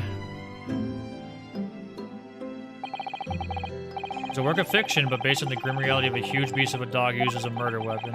A dog with the Baskerville family emblem around its neck. Armed with those two clues, I feared you and Suzato might arrive at the truth. I invited that story about being clever just to justify her leaving London and returning to Japan at once. All I have halted by any investigations you and she might have been contemplating. I see. Something I've never understood is why Suzato-san came across the manuscript in Japan, though. You know, Iris is the Hound of the Baskerville story. I mean... Shalom sent it to me. That was before Suzato left Japan. We had trouble about what should be done about it, you see. Read it and carelessly left it on my desk. This is where Suzato came across it, of course. Ah. It was the only case Sholmes and I ever pursued that I didn't record in meticulous detail. I was stunned when I discovered that you and Iris had pieced together so much of it from my paltry notes. Sholmes and I discussed the matter and decided that we couldn't allow the story's publication. At that point, I returned the manuscript by post to Sholmes for safekeeping. We did all that to stop Iris from finding out the truth about her father. That's right, because Sholmes had told me how astute she'd become.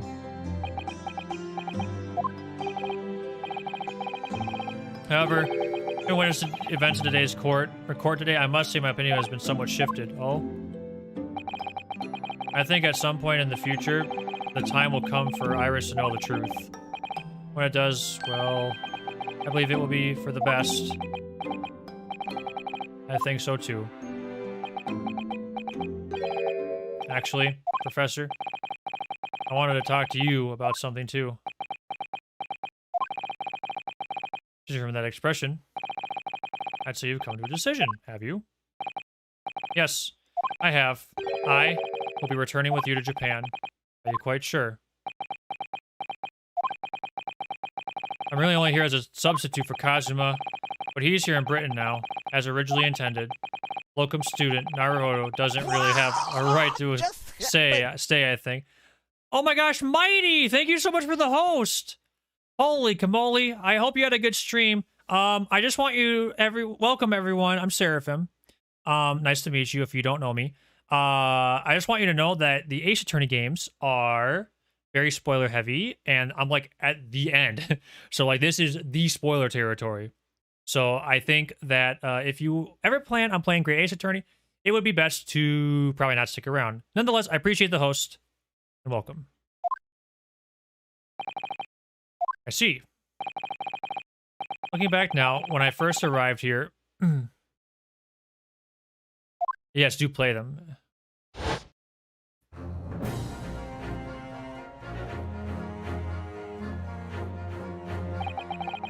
My becoming a lawyer just seemed to be the way things turned out. Kazuma, Suzato-san, Mr. Sholmes, all gently pushing me in that direction.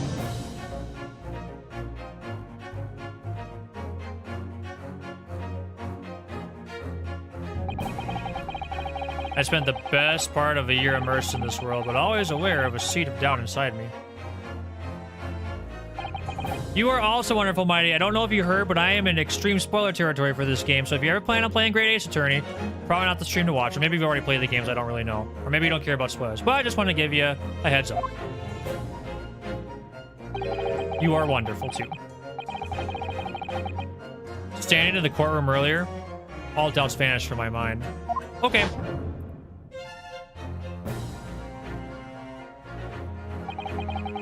I was totally focused. I was sure of my belief in my client, and I was sure I could see the trial through.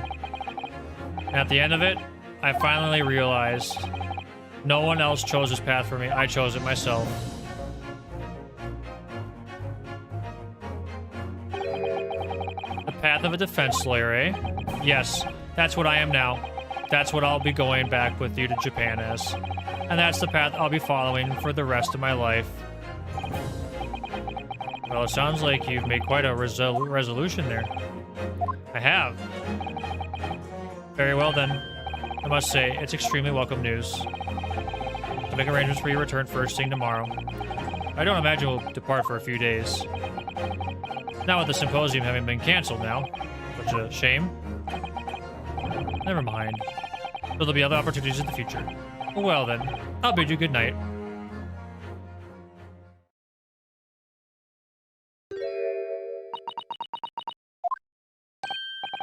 Suzaru-san? I just want to let you know I'm back.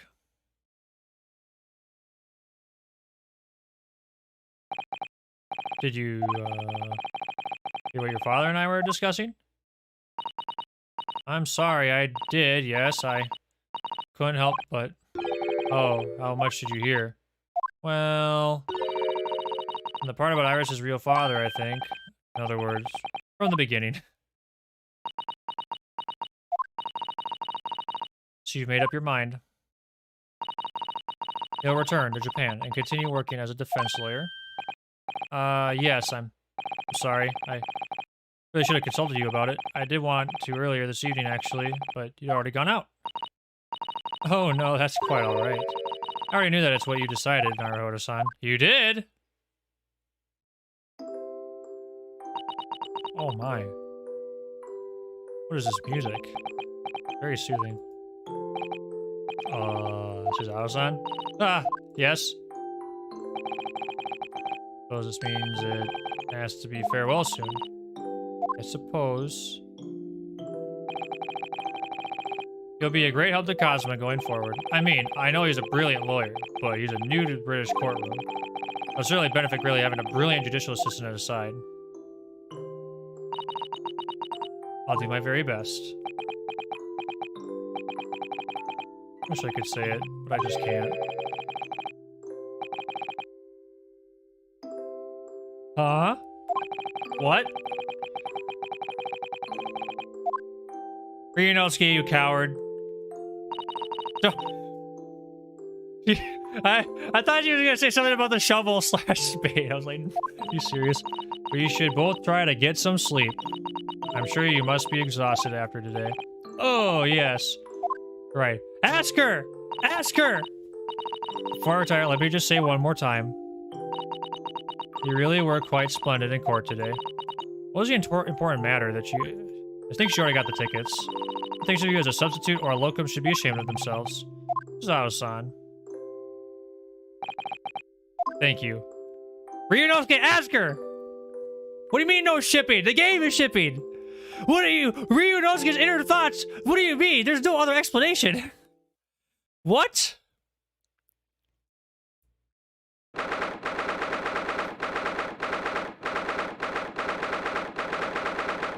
I mean, isn't that, like, technically legal in Japan? I don't know. I don't even... How old is... Isn't Ryunosuke, like, 20?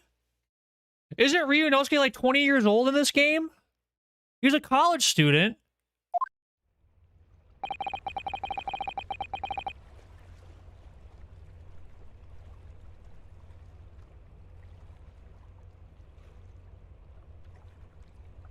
Okay, maybe in our North American context, it's weird. Wouldn't this be normal? I feel like this would be normal. I feel like this would be normal in Japan. Oh, you're really leaving then, Runo? I'm afraid so, Iris. Thank you so much for everything. I don't know what I'll do without your wonderful cooking and delicious tea. Oh, I wish you weren't going, but if you had to come back and visit, say you will. Of course, I promise. Great Ace Attorney 3.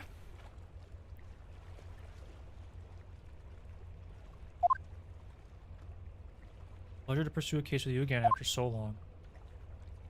For a while, at least. It felt like old times. Yes, I suppose on reflection, something to be said for it. Having a little fun once in a while. I'll just go and say goodbye to the professor as well, I think. Alright, Iris, you do that.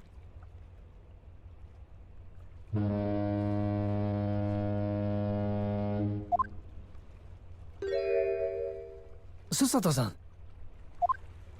I've just checked, Naruhodo-san. Your luggage is already on board. Oh, nice. Such a beautiful morning. Perfect for embarking on a journey, isn't it? Oh, yes. Before I set off, I'd just like to say how thankful I am for everything you've done for me. And give my warmest regards to Kazuma, please. Actually, I Ah, think I you knew ought it. to give him your regards in person, don't you? Sorry?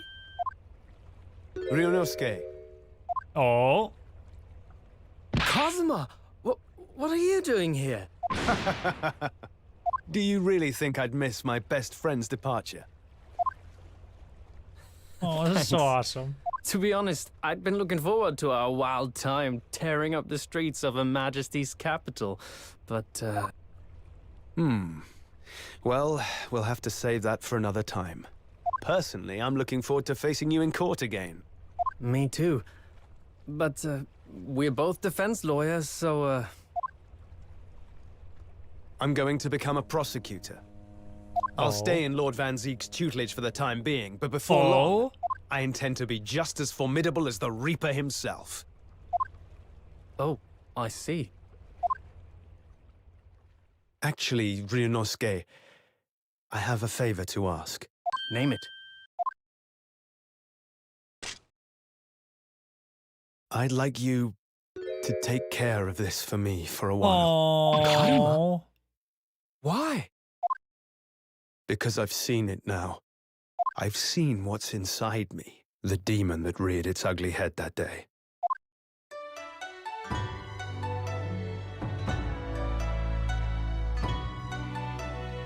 It was only for the briefest of moments. The last time I came face to face with that inspector, but it was unmistakable. I wanted to kill him. I've always known there are demons that live inside people. And now I know there is one in me. The fact that it very nearly consumed me is something I'll carry with me until the end of my days, while I devote my life to fighting those whose demons have got the better of them. As a prosecutor, So, that's what you've resolved to do, is it? until I'm ready to face the demon within me, to slay it once and for all. I leave this in your care, Oh. if you'll take it. Of course I will. I'll keep it by my side. Always.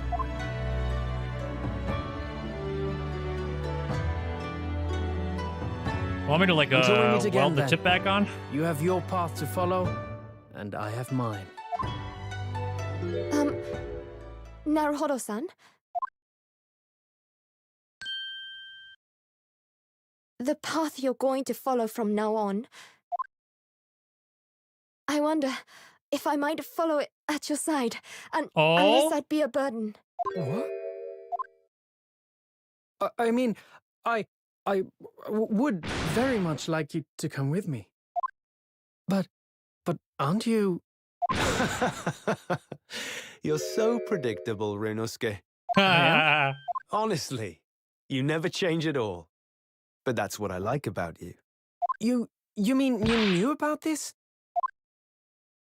It was the evening after Lord Van Zeek's trial came to an end. The She came to see me at important- the prosecutor's office. The important matter. Really? Oh, when I had that conversation with Professor Mikotoba. So, You'd go with Ryunosuke back to Japan? Yes, I know it's unfair of me to follow my own interests like this. Coming here especially to tell me. You're a stickler for etiquette, aren't you? Well, what are his feelings? We've never discussed it, of course, and Naruhodo-san has made no such suggestion. I worry that perhaps I'd be a burden to him. He's just as much of a stickler for etiquette as you are. He'd never say anything before he was asked. But I'd feel happy knowing you were with him. Look out for him on my behalf, will you? Of course. Susato-san. What do you think, Naruhodo-san? With you by my side, no trial would seem too daunting. So if you're willing, I'd be honored if you'd come with me. Together we can take on the world. Yeah, let's go. I'm terribly incompetent, but if you'll have me, I'd What do be you delighted. mean? Oh, no, not at all. If anyone's terribly incompetent, it's me. Ah, what's Ah, wrong? Your luggage, Susato-san. There's no time. The ship's going to set sail any minute now. It's all right. There's no need to worry. As it happens, my luggage is already on board too. It is? Your Ryunosuke, fine judicial Ryunosuke. assistant has everything in hand as always, I see. Bruno, your ship's about to leave. oh, I just got voice acted Time to go dialogue. then. Look after yourself, Ryunosuke. Kazuma, draw your sword.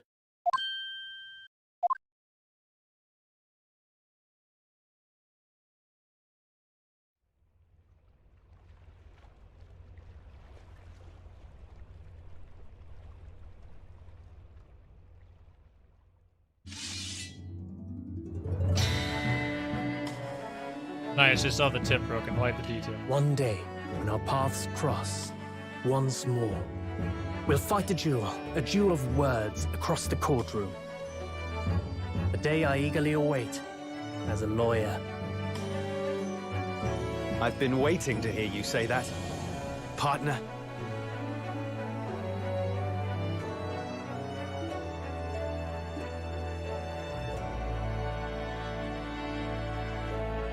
I love it. I love it so much. It's so good. It's just so good. Don't forget me then, Kazuma. As if I could, Ryunosuke. And Mr. Sholmes, thank you so much. I'm very much indebted to you.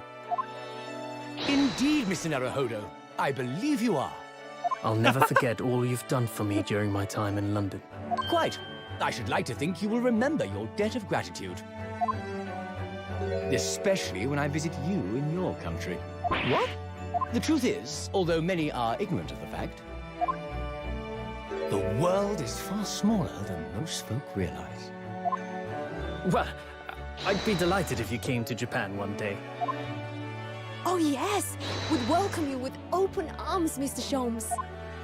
Oh, that sounds wonderful! I can't wait! In that case, let us conclude that this is to be merely a brief parting, my dear fellows. Great Ace And 33. that Let's brings go. us to the end of my adventures in Great Britain.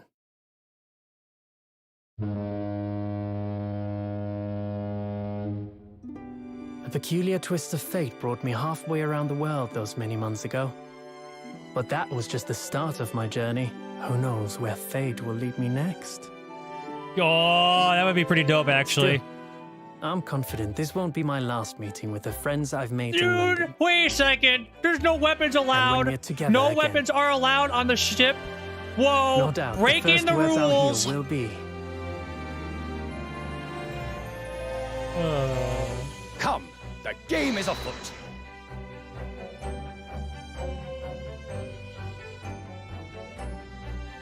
The ship, with our friends from the east, sailed steadily towards the distant I horizon. know, I'm just memeing.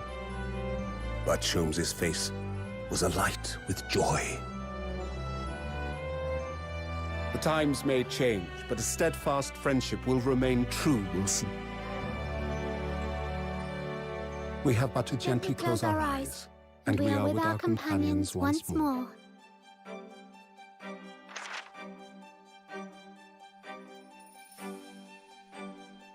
So I do just that. And when I do, I can hear his strong, familiar voice ring out. Objection! Until we meet again, Bruno. I love this game so much. Amazing. Amazing. Absolutely amazing. Chef's kiss. If I ever do like puzzle design or anything like that, I would want to like learn as much about the people that have designed Ace Attorney games are just so good at this. It's really quite amazing. Wow. Holy crap, it's midnight? Oh my gosh. I was supposed to stop 2 hours ago, but it's fine. It's worth it.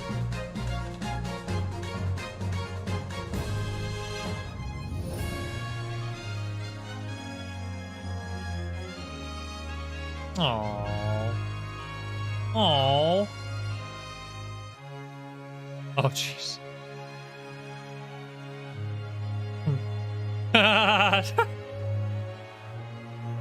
Oh, man.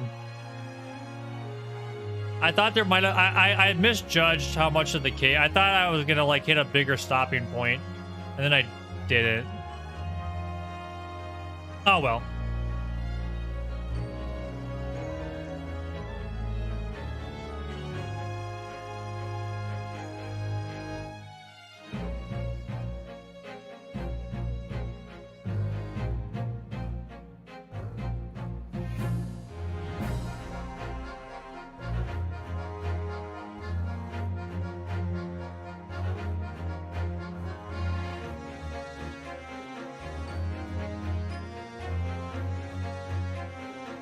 Let's go striding towards a better future. You know what I'm most excited about? I get to listen to the soundtrack of this game now.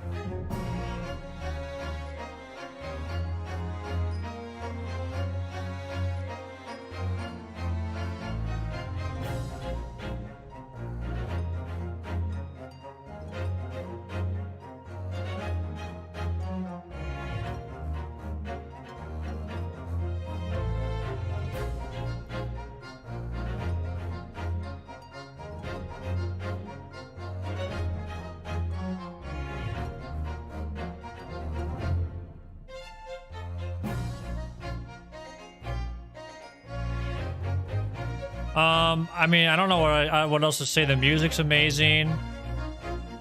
The cases, I felt like I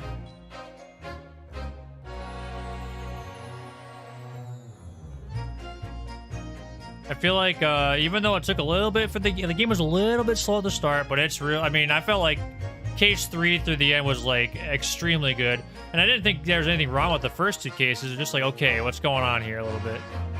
But some good stuff.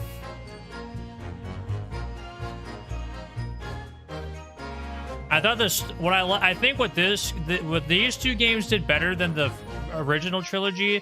They feel like they weave the story together a little bit better, like across the cases.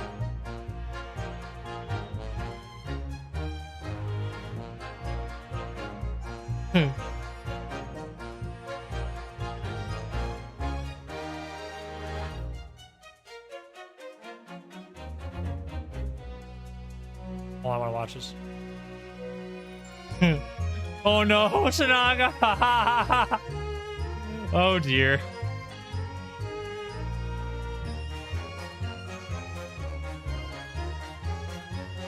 Oh, for sure, Eskrun, for sure. But that's what I liked about it. Like, the first game had the overarching storyline with McGilded, but you still kind of like, there was like little bits and pieces going on. And then it was like they really ramped it up.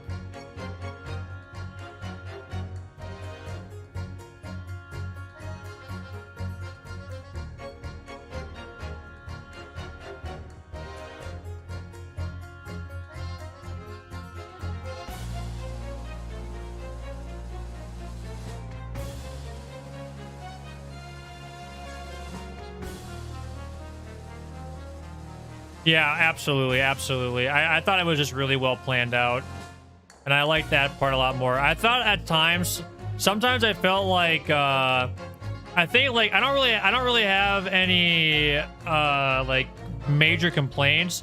I would say like a couple small ones. There were times where I more so in the first game than this game. I feel like the first game held my hand a little too much at times. Second game was pretty good about that. I feel like the difficulty of this game was really good. Like I didn't feel like the game was like stupid hard, but there were points where I really had to think too. And even though I made every Ace Attorney game, I do something dumb like I did with the sword, where I didn't examine it, or like I didn't quite have the right events to make it work, or like I had quite the right idea. But anyway. What a good character.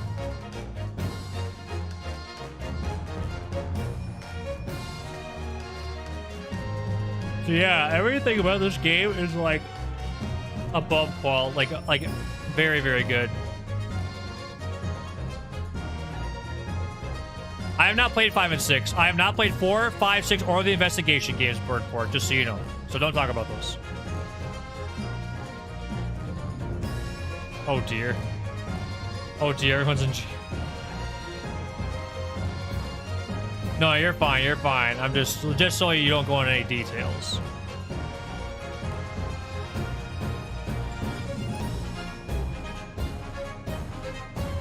Oh gosh. Oh dear.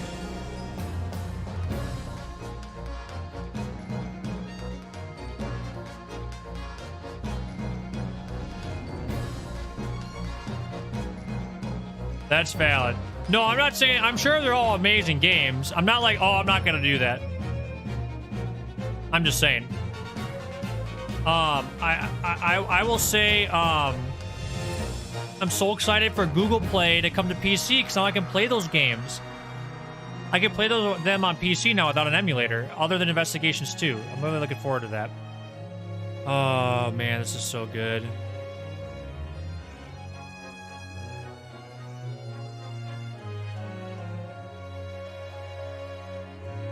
The other nice thing too was like there were like I appreciated with this game that like I had predictions that I was like it was fun to predict, and I feel like there were like things that were easy to, well, not easy, but like it was like, oh, I think I'm onto something, and there were some that were like, didn't see this coming.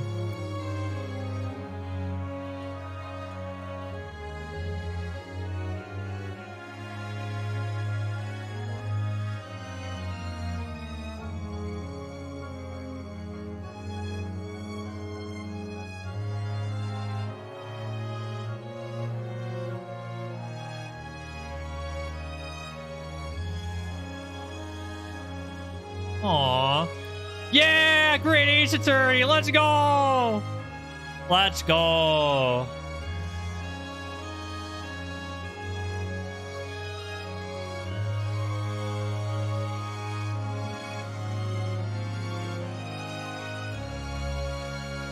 Aw, I love this picture.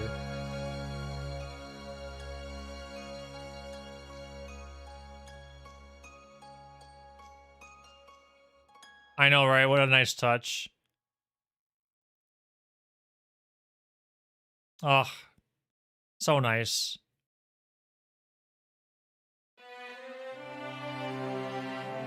What an epic game.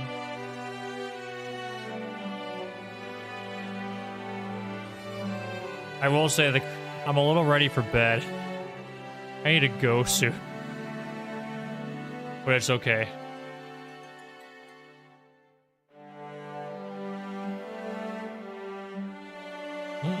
All the cats! All the cats! But I have to wait till the end. I'm gonna be so tired tomorrow. Oh well. It is time to put this game. That's a good one, Eskrud. That's some good stuff right there. Give yourself some mad props for that one. I like that.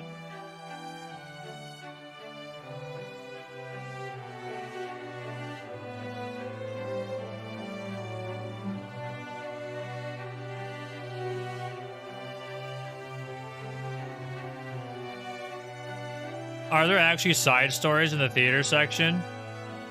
Is there actual I'm not gonna do those tonight, but is there actual content in there?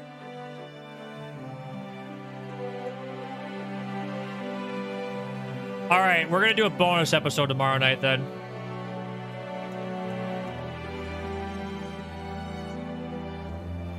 That's okay. I'm down. I'm down to just read dialogue and like laugh. All my hard work for getting through this game.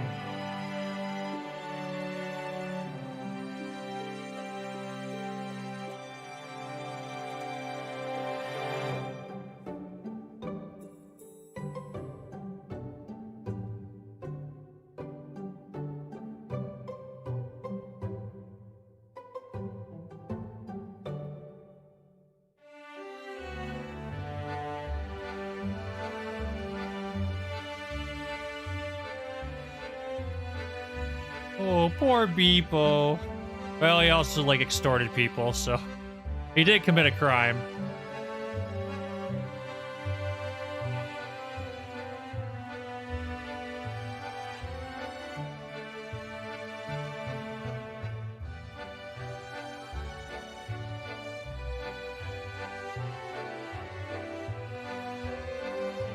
I feel like this has to be a Mario and Luigi reference. It feels very close to that. Even though I know the taller guy is French, but...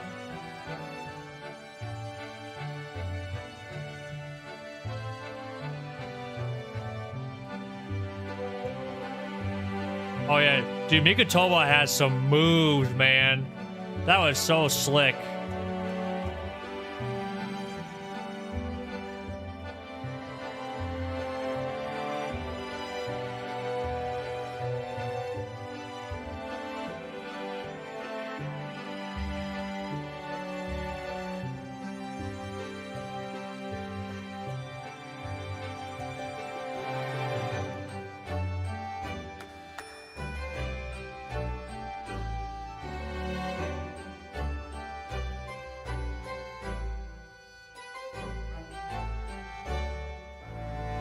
They're gonna draw swords. They're gonna draw swords. It's gonna be cool.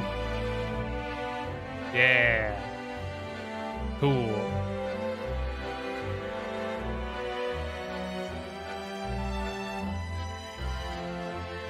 I wonder if there will ever be a Great Ace Attorney 3. I feel like if they wrapped up the story so well, they're gonna have to make a whole new narrative. It's gonna span at least a couple games. Yeah, I also don't think so, but I'm just saying that they were going to. Or what they could do is like lay this to rest for a bit, and then if they need something like a little spark, they could reignite it. Back in Japan.